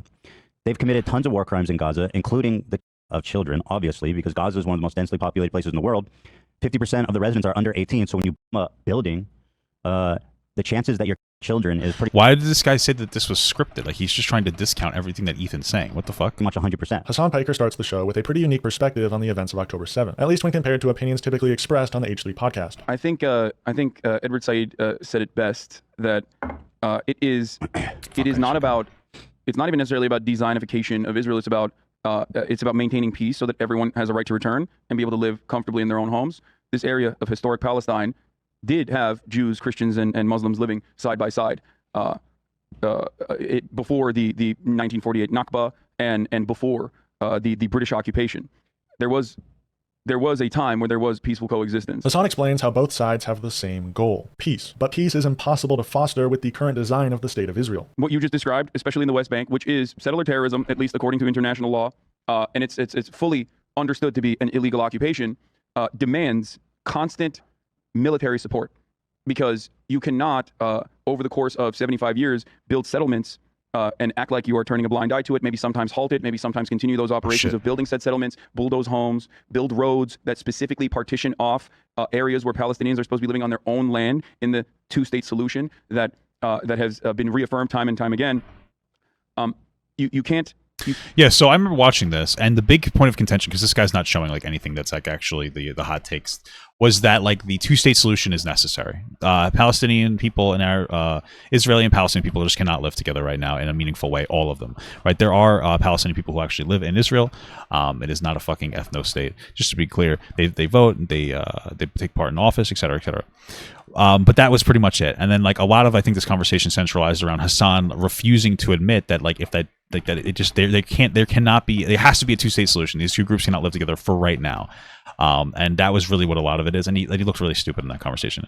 But this is obviously like a very charitable interpretation of Hasan. Like he's only showing points that like look somewhat reasonable, but not the full context of the points. You can't have that be your peaceful coexistence project and not recognize that of course Palestinians see that and think, okay, well, what the fuck are we supposed to do? There's no Hamas in the West Bank, and yet the Palestinian Authority is like collaborating with Israeli security operations, giving up 14-year-olds that were throwing rocks and shit like that, while they're losing their land, they're losing their homes. The area, according to B'Tselem, which is an Israeli organization, the area of West Bank of all of the agricultural land and all of the partitioned off lands that have been expanded into through settler, which is completely illegal, went from like 10% in 1967 to more than 75%. The areas that are partitioned off also have no contiguity, which means that like if you are Palestinian living in your own home in the West Bank, in order to get to your uncle's house, for example, you have to go through a multitude of IDF checkpoints. There are two separate license plates given to Palestinians. Well, yeah, it's because unfortunately there's an extraordinary amount of violence from Hamas towards the Israeli people. That's why they had to. That's why they blocked them off. That's why they left the West Bank and all that. It's a very complicated topic, but just to be clear, it's very difficult to achieve peace in this situation because of both sides. Palestinians living in the West Bank versus Israelis living in the West Bank. Violence is a necessity in the maintenance of such a structure, which now many NGOs and even former Israeli officials are considering is an apartheid, and it has been for some time now. Of course, that violence that Palestinians endure on a daily basis is going to create more reactionary forces within it. More reactionary forces are going to be seen as the emancipatory forces when an irredentist power or an imperialist power goes and tries to seize land that it does not own. This is the second part of the brutality of the occupation that has made it seem as though Palestinians have no choice, that has created no opportunities for them, that has led to Hamas being able to seize more and more power. After being democratically elected one time in 2006, pretty much. And then Ethan once again brings up optics, making it seem as though the reason Israel is so far right is because Israelis see tweets from angry Zoomers and think of the outside world as something scary, something that is always trying to attack them. So when Israelis see a ton of leftists talking about, go Hamas, cheering on Hamas, or saying like super hyperbolic shit about like civilians are all settlers, or or saying shit like listen, it's a revolution, what do you expect? Like what? Yeah, downplaying the death of Jews. Yes, it's not about optics. Like if somebody's sitting here and your side is constantly like, yeah, a bunch of Jews died. Oh well, Jewish people are probably going to be like, wow, that's really disgusting. I'm not going to support the liberation of these people. This isn't really an optics play as much as it's just like a reality of the situation. Like, what are you talking about? What is a revolution supposed to look like, or whatever of all of these qualifiers? Basically, the people. Isn't this the podcast episode that Hasan refused to denounce the murder of Israel babies? Is that what happened? I don't remember the specifics. Want to make the Israelis see that and they say, "Oh, these people just hate us. They just want to kill everybody. That's why we're going to vote for these bags." So many people in Israel just feel like it's an existential threat. It's just this. Everybody wants us. That's how we grow up. I grew up like that. All of our borders, they all want us. Rockets are always coming over. I was afraid to go on a bus as a child. And again, it's like that's your life. You're under threat all the time. And Hasan brings up some very crucial context. I mean, we don't have to get into like the history of why Jewish people would be understandably paranoid and worried, considering how they have historically been singled out as villains every single time. Yes, that makes a lot of sense. You would understand it's hard for some people to distinguish. No, I know you do, but I'm just saying this. I'm just saying this. 100%. You might understand how it's hard for some people to distinguish anti-Semitism between like criticism. Oh, I think another big point of contention was the river to the sea thing, which is an anti-Semitic dog whistle that was constantly getting like justified by Hasan. That's another one, because it is like river to the sea, Palestine will be free. It's quite literally saying get rid of the Jews out of the entire like Jews don't belong in that area at all and should be genocided. Hamas has been very outspoken about how they want all Jews dead. It's just a fact. People don't probably know that when they're saying that. And like, yeah, free Palestine and all that. Like I said, two-state solution where there's reparations to Palestine, but like that's another thing too. There's a lot of actual anti-Semitic dog whistles that are getting pushed around. So, especially, and both sides of the aisle have made it comfortable to be anti-Semitic in general. When it's like a criticism that's very lax on violence against Israelis. So you're absolutely correct on that front. Here's what I will even dive into further, and this is something I talked about on my stream as well. The paranoia now that manifests inside of Israel, as far as I understand, like I don't live in Israel, I've never been to Israel, at least from everything that I have read on not just Israel, but also apartheid South Africa. and the Algerian anti-colonial action against the French. The paranoia manifests and becomes a part of your identity because of the violence that is a necessity for the maintenance of apartheid. But Ethan doesn't quite get it. Look, Israel was under threat before all this shit happened. I mean, well, it sounds like you're justifying, you're just downplaying those experiences. So you're like, yeah, I know that Jews got fucking holocausted, and so they wanted a place to stay that was given to them because it was uncontested territory back in a time where like that was kind of, unfortunately, there weren't like as strict boundaries or borders, which has changed pretty significantly now. But you know, they're pretty much always wrong about everything. The Jewish state needs to exist, and he's not justifying that. Like he's just saying that they shouldn't exist. That Israel has no right to exist. Like okay, just say that. Like say that you don't want Israel to exist. Like the historically people who've been constantly attacked and genocided. From the moment as Israel was established, the neighbors were trying to kill them. Well, I mean, I don't know if we agree on that. Really? I will say that I think that Nakba was an unjustifiable act of violence. That was the formation of the state. Now you can say every state is formed through an act of violence. All enclosures are defended through acts of violence, certainly.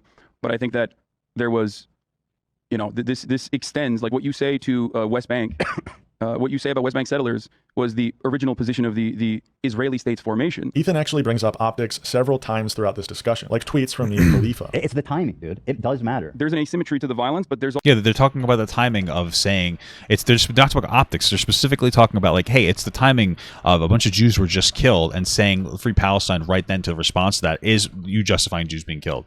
He keeps talking about optics and trying to downplay it as if like Ethan has no genuine position or perspective on this topic. There's also an asymmetry to the coverage as well. Mia Khalifa is a good example. You and I were talking about this on the phone earlier. Mia Khalifa said things that I find to be distasteful and wrong. Okay? Worse than that. I think it was distasteful and wrong. I think it was callous. However, the reaction to Mia Khalifa has never, ever occurred on the other side when Israel is engaging in bombing campaigns. And like you said, the horrific images that you saw, you know, Palestinian fathers holding their daughters, there is no equivalence. I think a lot of people who have been advocates for Palestinians for many, many years, especially if they're Muslim, know this reality, that you have to be incredibly careful all the time with your rhetoric, and that even in an emotional moment, you can never actually, you can never say something that will be misconstrued. And Mia Khalifa like said something that was inappropriate and unacceptable. She showed a picture of roaming in a pickup truck murdering civilians. She described that as a Renaissance painting. Yeah, I mean that's worse than unacceptable. So it's evil. So you're correct on that. Okay. So let me ask you this though. Yeah. When Lindsey Graham goes on and says this is a religious war and we must ethnically cleanse, we must wipe our enemies, should get the same coverage. No, I know, but it doesn't, Ethan. That's the point. Like Marco Rubio has called for ethnic cleansing. These are people in positions of power. These are people who are literally facilitating in the shed. These are people who actually are engaging in the continuation. These are not former stars who were Christian Lebanese who now. Whatever, dude. She was getting a lot of attention. People were liking it. It wasn't like, but here's the problem. That's meaningless, is what I'm saying in the grand scheme of things, because that doesn't. Hassan, let me make my point. Honestly, throughout this entire video, it feels like Hasan. So Mia Khalifa said something extraordinarily like horrific about the death of Jews, and Hassan's like, yeah, it's bad, but like also, like I understand, what's the point that he's trying to make here? Why can't it be condemned? And Ethan's like, yeah, I condemn it for any type of hatred towards either side. What's the optic thing here? Like, what's the downplay? Like, why are we downplaying Ethan's perspective here? I don't get it.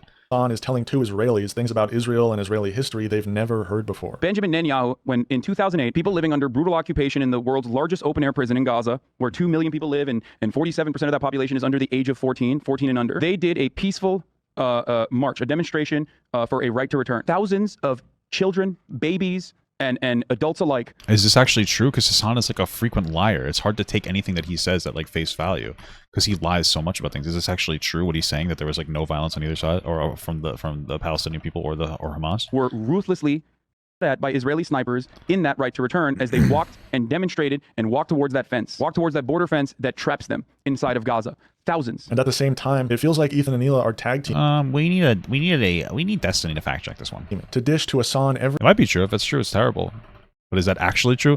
And the reason I have the question is because Hasan is just like always like a liar. Like he lies so much about everything. Every single Israeli propaganda point ever concocted. My generation's grandparents are people that survived the Holocaust, and they escaped to Israel to start the country for Jewish people because they were. We all know the Holocaust, and what happened this time is a really scary reminder to all of us Jewish people, and that's how I feel, at least, that it's a reminder. The Holocaust wasn't that long ago. What happened this time is really scary, and it really does bring up this topic. And see, I don't think that you can even say something like that without starting a debate, and I don't think that's right. The reason why people would react to it, or even myself, as a matter of fact, would react to that is because while about 400 people died during the March of the Return, and Israel likely killed a bunch of innocents, but there were so many people that tried to tear down the fence throwing rock. Okay, so it sounds like there was like an outburst. you're absolutely correct, and your feelings are totally valid. What is happening currently is a ongoing, at least 75-year campaign of ethnic displacement upon people who had nothing to do with the Holocaust. And that is, and sure. And again, back then, like the unfortunate reality is like there was no stern boundary driven. That was a highly contested territory, and I think Europe happened to, or Britain, excuse me, happened to get it, and they gave it to the Jews so that they could actually have a place to settle down after they were just genocided. And like, yeah, there should be again reparations, but like. That if the reality is if it was just another Muslim state that had taken over Palestine, nobody would be giving a singular fuck about anything that's going on today. But because it's Jews, they care. But if it was like another Muslim country that had gotten control of it, nobody would be sitting here and like having an issue with it. It's really what it boils down to. We're just talking about the Israeli psyche. Hila, having grown up in Israel, really sheds a light during this conversation of the propaganda drilled into the psyche of every Israeli. Okay, you're right. Everything's propaganda. Likening the October 7 attacks to the Holocaust as a targeted attack against Jews for the sole reason of them being Jews, that's a pretty wild statement. Time and time again. So it's justified that they were killed, is what you're saying. That's the dog whistle that you're pushing out, just to be clear. Throughout this entire discussion, Ethan was really pushing only for one point: mutual empathy. When Hasan tried explaining the experience of Palestinians in Gaza, Ethan would always say, I know that, and Israelis are also living in fear. You know, the same argument as all lives matter. And it's important to say okay. It's not about right or wrong. It's about having empathy for the Israeli experience. I feel that a lot of people, not all, in a minority, but enough that it's noticeable, don't have that level of empathy, or they see Israelis as like full-blown diverse human beings. How is there ever going to be peace? Like genuinely, if there's not empathy to at least understand. Like I'm not to agree with, but to at least understand. At a certain point in this discussion, Ethan decided once again. The reason he's saying it's compared to all lives matter. Like again, a bunch of Jews were just like literally killed here. He's saying, trying to make it seem like all lives matter. He's trying to make it seem like there's absolutely no justifier for anybody to be sympathetic to Jewish people here. This guy is like legitimately anti-Semitic. Like he hates Jews. That's really what it boils down to. It's basically just like we should be empathetic on both sides, but it's really just saying all lives matter to say Israeli people should have their empathy towards them. The ones that like 1,200 were just murdered. Yeah, it's kind of silly. They have no real justifier backing. This guy's justifying the death of Jews. Like again, this content creator is this guy's a loser. So that's really all it is.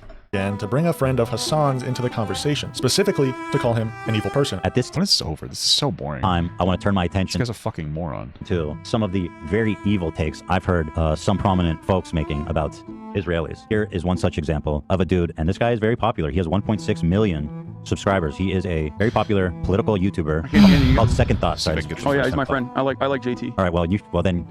You tell me what you think about this. So here he is doing a podcast. I've been on, I think is this the program? I've been on the podcast.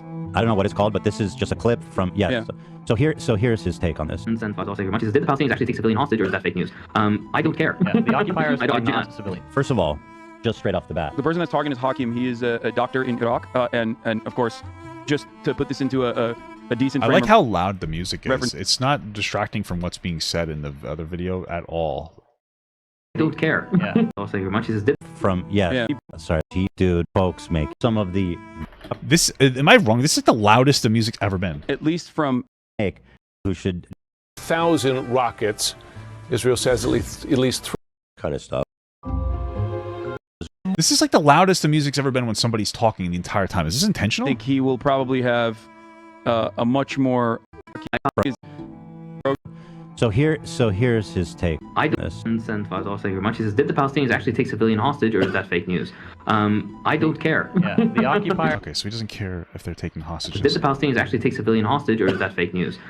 Okay, he doesn't care. Yeah, it sounds like he doesn't give a shit about Israeli people. Okay. I don't care. Yeah, the occupiers are not civilian. First of all, just straight off the bat. The person that's talking is Hakim. He is a doctor in Iraq, and of course, just to put this into a decent frame of reference for those who are unfamiliar, I think he will probably have a much more ruthless position on the matter, considering how he feels about American forces and what they've done to his. This I'm pretty sure is all Second Thought. No, the one who said. No, I know. Yeah. Here. Did the Palestinians actually take civilian hostage, or is that fake news? So wait, who's talking there? That's Hakim. The occupiers are not civilians. That is what it comes down to. Like if Germany, let's say Germany to be non. That's him, right? I think I think so. Controversial. And not that it matters. United States, and they said, you know what, Cincinnati, Ohio is our ancestral home, and everyone knows that's blatantly false. But they well, Israel was their ancestral home. That's not actually blatantly false. That's like documented that they got kicked out by the Romans. That was a long time ago. And you can say like, hey, that was a long time ago. You don't have as much of a justifier, and that's fine if you want to say that. But it was their ancestral home. You could also say religion is wrong or it doesn't exist. That's fine too. But it was their ancestral home. What is he talking about? Take your home. They murder your grandma. They bulldoze like your neighbor's house. Are those people civilians there? No, they're occupiers, and those are criminals. That is, there are no civilians there. So according to Second Thought, he says that every Israeli is an occupier, and there are no citizens there. There's two different schools of thought within, I would say, anti-Zionism. Those who believe that all matter of settlements that were propped up even in the inception of the Israeli nation state are unjustifiable, and that they are settlers. So they extend beyond your perspective that you agree with, which is West Bank is a settler occupation. I think it's an extremely evil thing to say. Do you think what he said is evil? I think it is, one, unproductive, and two, it does not meet the realities on the ground, and it's not a viable solution. So just to be clear, this is Hasan playing optics. He's playing both sides here. He obviously agrees that it's okay for what he's saying, but he's trying to play optics. So why isn't he getting called out and being told that he's playing optics? And frankly, it's actually probably a decent argument that Hasan's making. It's not the worst. I mean, I don't agree with it because they do historically have it, but he's playing an optics game. So why aren't you criticizing him for playing optics games if you're going to criticize Ethan for playing it? Or are you using the word optics as a dismissive tactic? Just to be clear, calling babies... No, of course not. ...settlers... Of course, they're not even living. They're not. Okay, yeah, they're babies. So I just want to say, that this guy's a fucking evil piece of shit for saying that. This conversation eventually got to a point where Ethan was just far too focused on the optics of it all, to the point where Hasan was basically laughing at Ethan for how silly his frustrations were. But let me ask you this. What's up? A fan of Second Thought who's listened to him dehumanizing Israelis that way, do you think that listening to him might inspire one of those people to be like, hey, I'm gonna go join this, What, Hamas? Well, no, I mean, it's a according to it's a pro-Palestine. You think a fan of Second Thought is gonna see? Okay, let's walk through it. Do you think a fan of Second Thought is gonna see that and be like, I'm gonna go to Gaza, I'm gonna join Hamas? That's not what I said. I said he's gonna go down to the Upper Sydney at this location and be like, hey, yeah, let's the Jews. Everyone's saying it. Nobody seems to care. I guess it could happen. I mean, there was a lot of Jewish hatred. I mean, there's like a whole thing with Harvard, and like they were justifying people like saying actual Jewish hatred. So okay. Okay. I'm still thinking about a Second Thought YouTube fan being like, I'm gonna go rise up in the global jihad and it's okay. And rise up against Israel and purge it. I understand that. May Allah guide my weapons. But this still wasn't the end of Leftovers. Although being the final episode, Ethan and Hasan would meet one more time to further discuss Ethan's framing and overall understanding of the conflict. This time, however, the conversation would take place on the Hasan Nabi broadcast. And this is when the prospects of the Leftovers podcast continuing were called into question, with the initial discussion revolving around the two-state solution. So basically, I wanted to talk about... Yes, the only actual solution is a two-state solution. And if you think otherwise, then you're just a dumb idiot. Like, there's no other solution. These two groups of people can't exist together. They cannot coexist. We see every time Hamas gets anywhere close to Palestinian people, or excuse me, to Israeli people, they attack them. And the opposite is true too. These two groups cannot coexist together. Well, it's not as true for Israel because they have Palestinian people living there. But still, there's no way that these two groups are going to be able to exist or coexist at all. They're just not going to be able to. So a two-state solution where Palestine gets probably gets reparations from Israel to help rebuild, create more abundance, and de-radicalize because they're getting, because they're actually more comfortable in their life. It's all you can do. If you think otherwise, like, you're just disconnected from the reality of the world. So specifically the one-state versus two-state solution. And my approach to this when talking about it is purely pragmatic, and I'm trying to be realistic. I think our goals are aligned in that we want peace, a lasting peace, a meaningful peace. I know it seems like impossibly far away, but I do think there are certain starting points that we need to come from and agree on before expanding out from there. And one of them is this issue. You don't believe in a two-state solution. I'm assuming I used to be. I used to believe in a two-state solution. I was an advocate for a two-state solution, and I think there are a lot of other people who also used to be two-state solutioners themselves that have. So what made you wrong? I don't understand why you changed your perspective. Changed their perspective dramatically over the course of the past couple of decades. Due to the settlements and the rapid expansion of settlements. My question to you. So what do you do? What's the solution? You can't mix everybody together. You got dumpstered on this talking point. And again, approaching this from a fully realistic perspective, what do you think would happen in the region that would result in Israel conceding to a one-state solution? Oh, that's a great question. Nothing. It would be a bad idea if they did. There's too much animosity between each other. I think one of the greatest things that could happen in a one-state solution is that you completely limit, obviously we're talking about like a hypothetical future that is like very far away, but you completely limit Iran's power and exertion of influence over militant factions that are being currently used as a destabilizing force against Israel. The other states are... How do you do that? Not all that important, with the only reason why I talk about Iran. Pretty sure Russia also backs Iran, just to be clear. But how do you do that? How is that even practical? Because Iran is the only. What you would do is you create a two-state solution, and you have some kind of an ally like monitor like the border of that. Probably America mixed with other allies that are closer with Palestine. Although I'm not sure that Palestine necessarily has a bunch of allies, considering every time that they're like, there's a reason why Egypt doesn't want to take any people in. Surrounding countries don't want to take any Palestinian refugees in, because when they do, a lot of the militant groups go in there and they start attacking people and taking resources, and then they use those resources to attack Israel. So it's kind of like it's a tough scenario. Regional actor that is like genuinely anti-Israel. They see Israel as an expression of Western influence in the region, and of course they will use, like, they have Hezbollah, another Iranian-backed movement that became a political party as well, as a consequence of like Israeli incursion in Lebanon as well in the civil war. And these are all opportunities for Iran to push back by way of Syria, by way of Iraq, by way of Lebanon, by way of the Houthis in Yemen. They would not be able to utilize these militant factions if there was a permanent peace solution. So I guess I'll ask the question again, because I'm not sure if it was answered directly. But once again, what Ethan is really hung up on is optics. Not optics. It's just impractical to do this. That's it. That's all it is. Optics of expressions used by supporters of the Free Palestine movement. Mainly, from the river to the sea, Palestine will be free. Yeah, it's an anti-Semitic dog whistle saying that, like, Israel should be wiped out of that area. River to the sea. They're literally talking about that is the entire area. From the river to the sea, they should be free. They're talking about getting rid of Palestinians. I mean, excuse me, Israeli people from there. It is what it is. You could say it's not, but then you're just wrong. Okay. You were talking about from the river to the sea, Palestine will be free. And so, like, at worst, the worst interpretation of that would be like someone like Hamas or Hezbollah or like terrorist organizations who are like, yeah, we want to actually kill everybody there. That's the worst interpretation of it. I know that there's a lot of people, obviously, vast majority of people who do say that don't want to kill all the Jews there, right?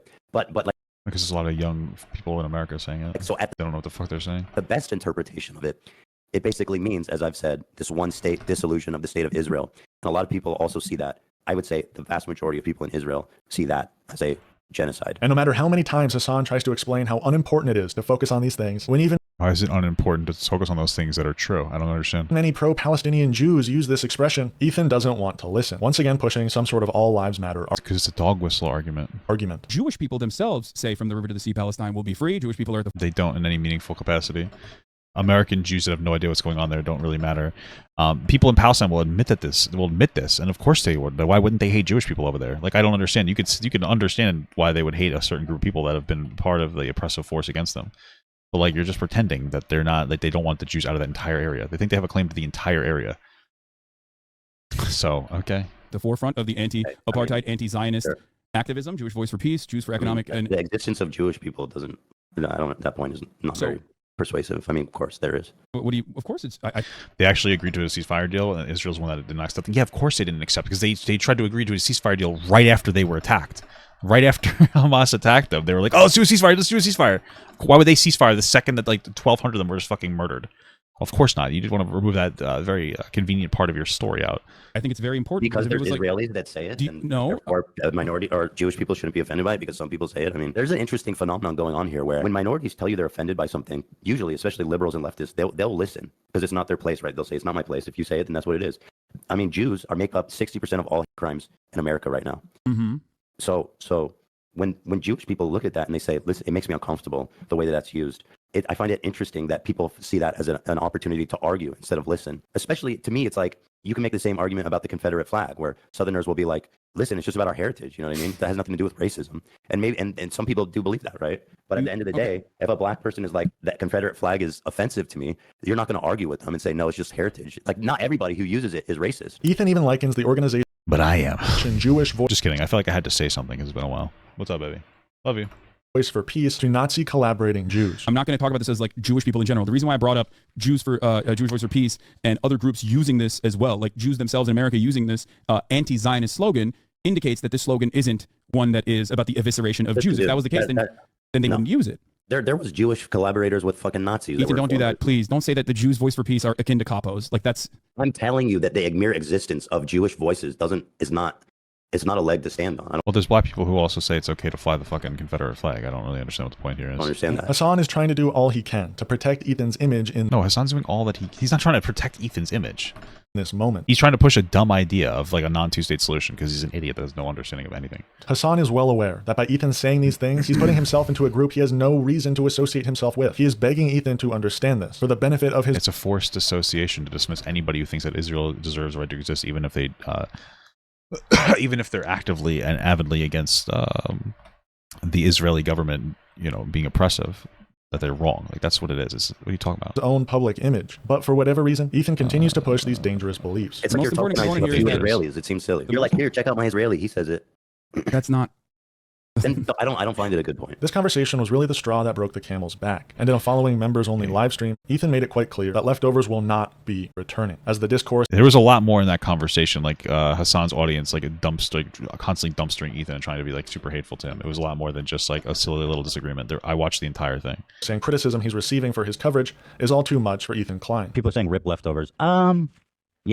Yeah, probably. And shortly after Ethan made that statement, Hasan Piker on his own Twitch stream described Ethan Klein as his former co-host. But this still wasn't the end of Leftovers. Ethan made it clear that Leftovers was over, but with a chance of it returning in the future, given the fact that the 2024 presidential election would soon be underway. I need to look after myself at a certain point. You know, it's my life. To a certain point, it stopped becoming a show to an extent, or at least just, you know, the very end of it. And, you know, it's my life. So I have to protect the sanctity of that. That's why I'm probably going to not do it anymore. Yeah, it sucks that we're going to miss the 2024 election. Maybe we'll come back for it. I don't know. But nearly 10 months later, it has yet to return. And oh no. This is why.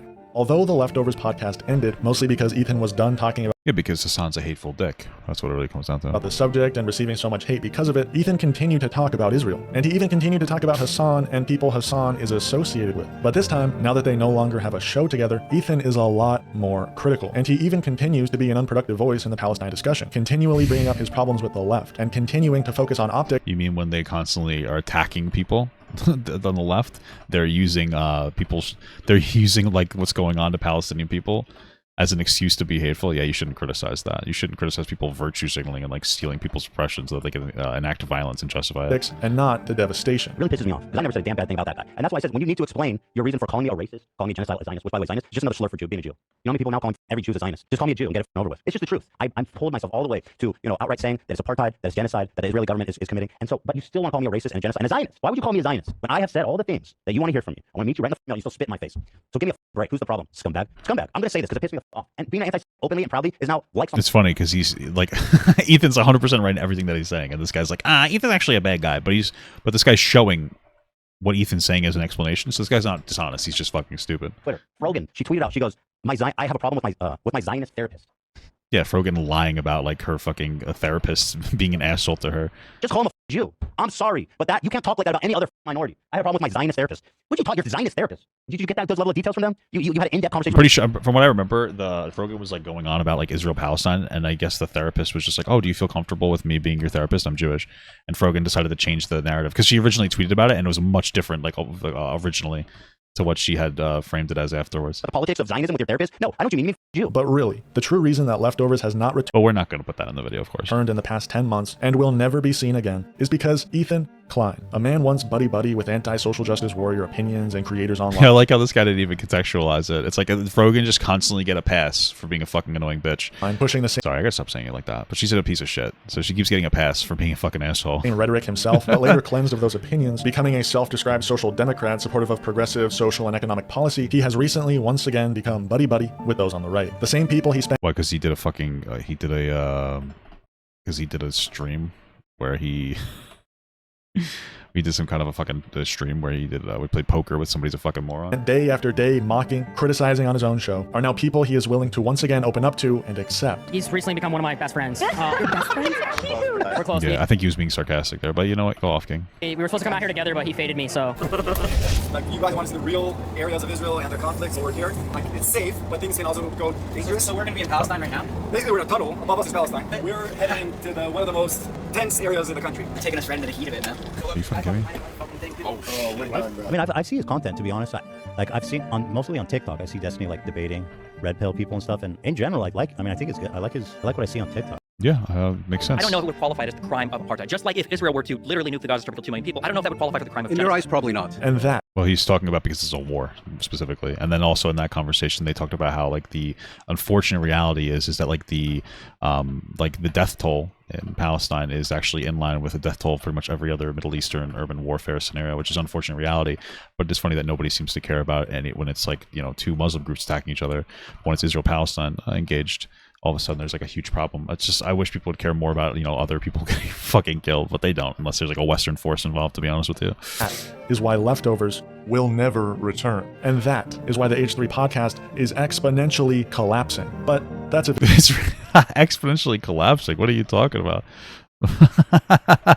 Exponentially? What the fuck? video for an. You ever think that maybe people? I mean, first of all, the podcast seems to be doing well. The numbers are slightly down, but like overall, they're doing very well.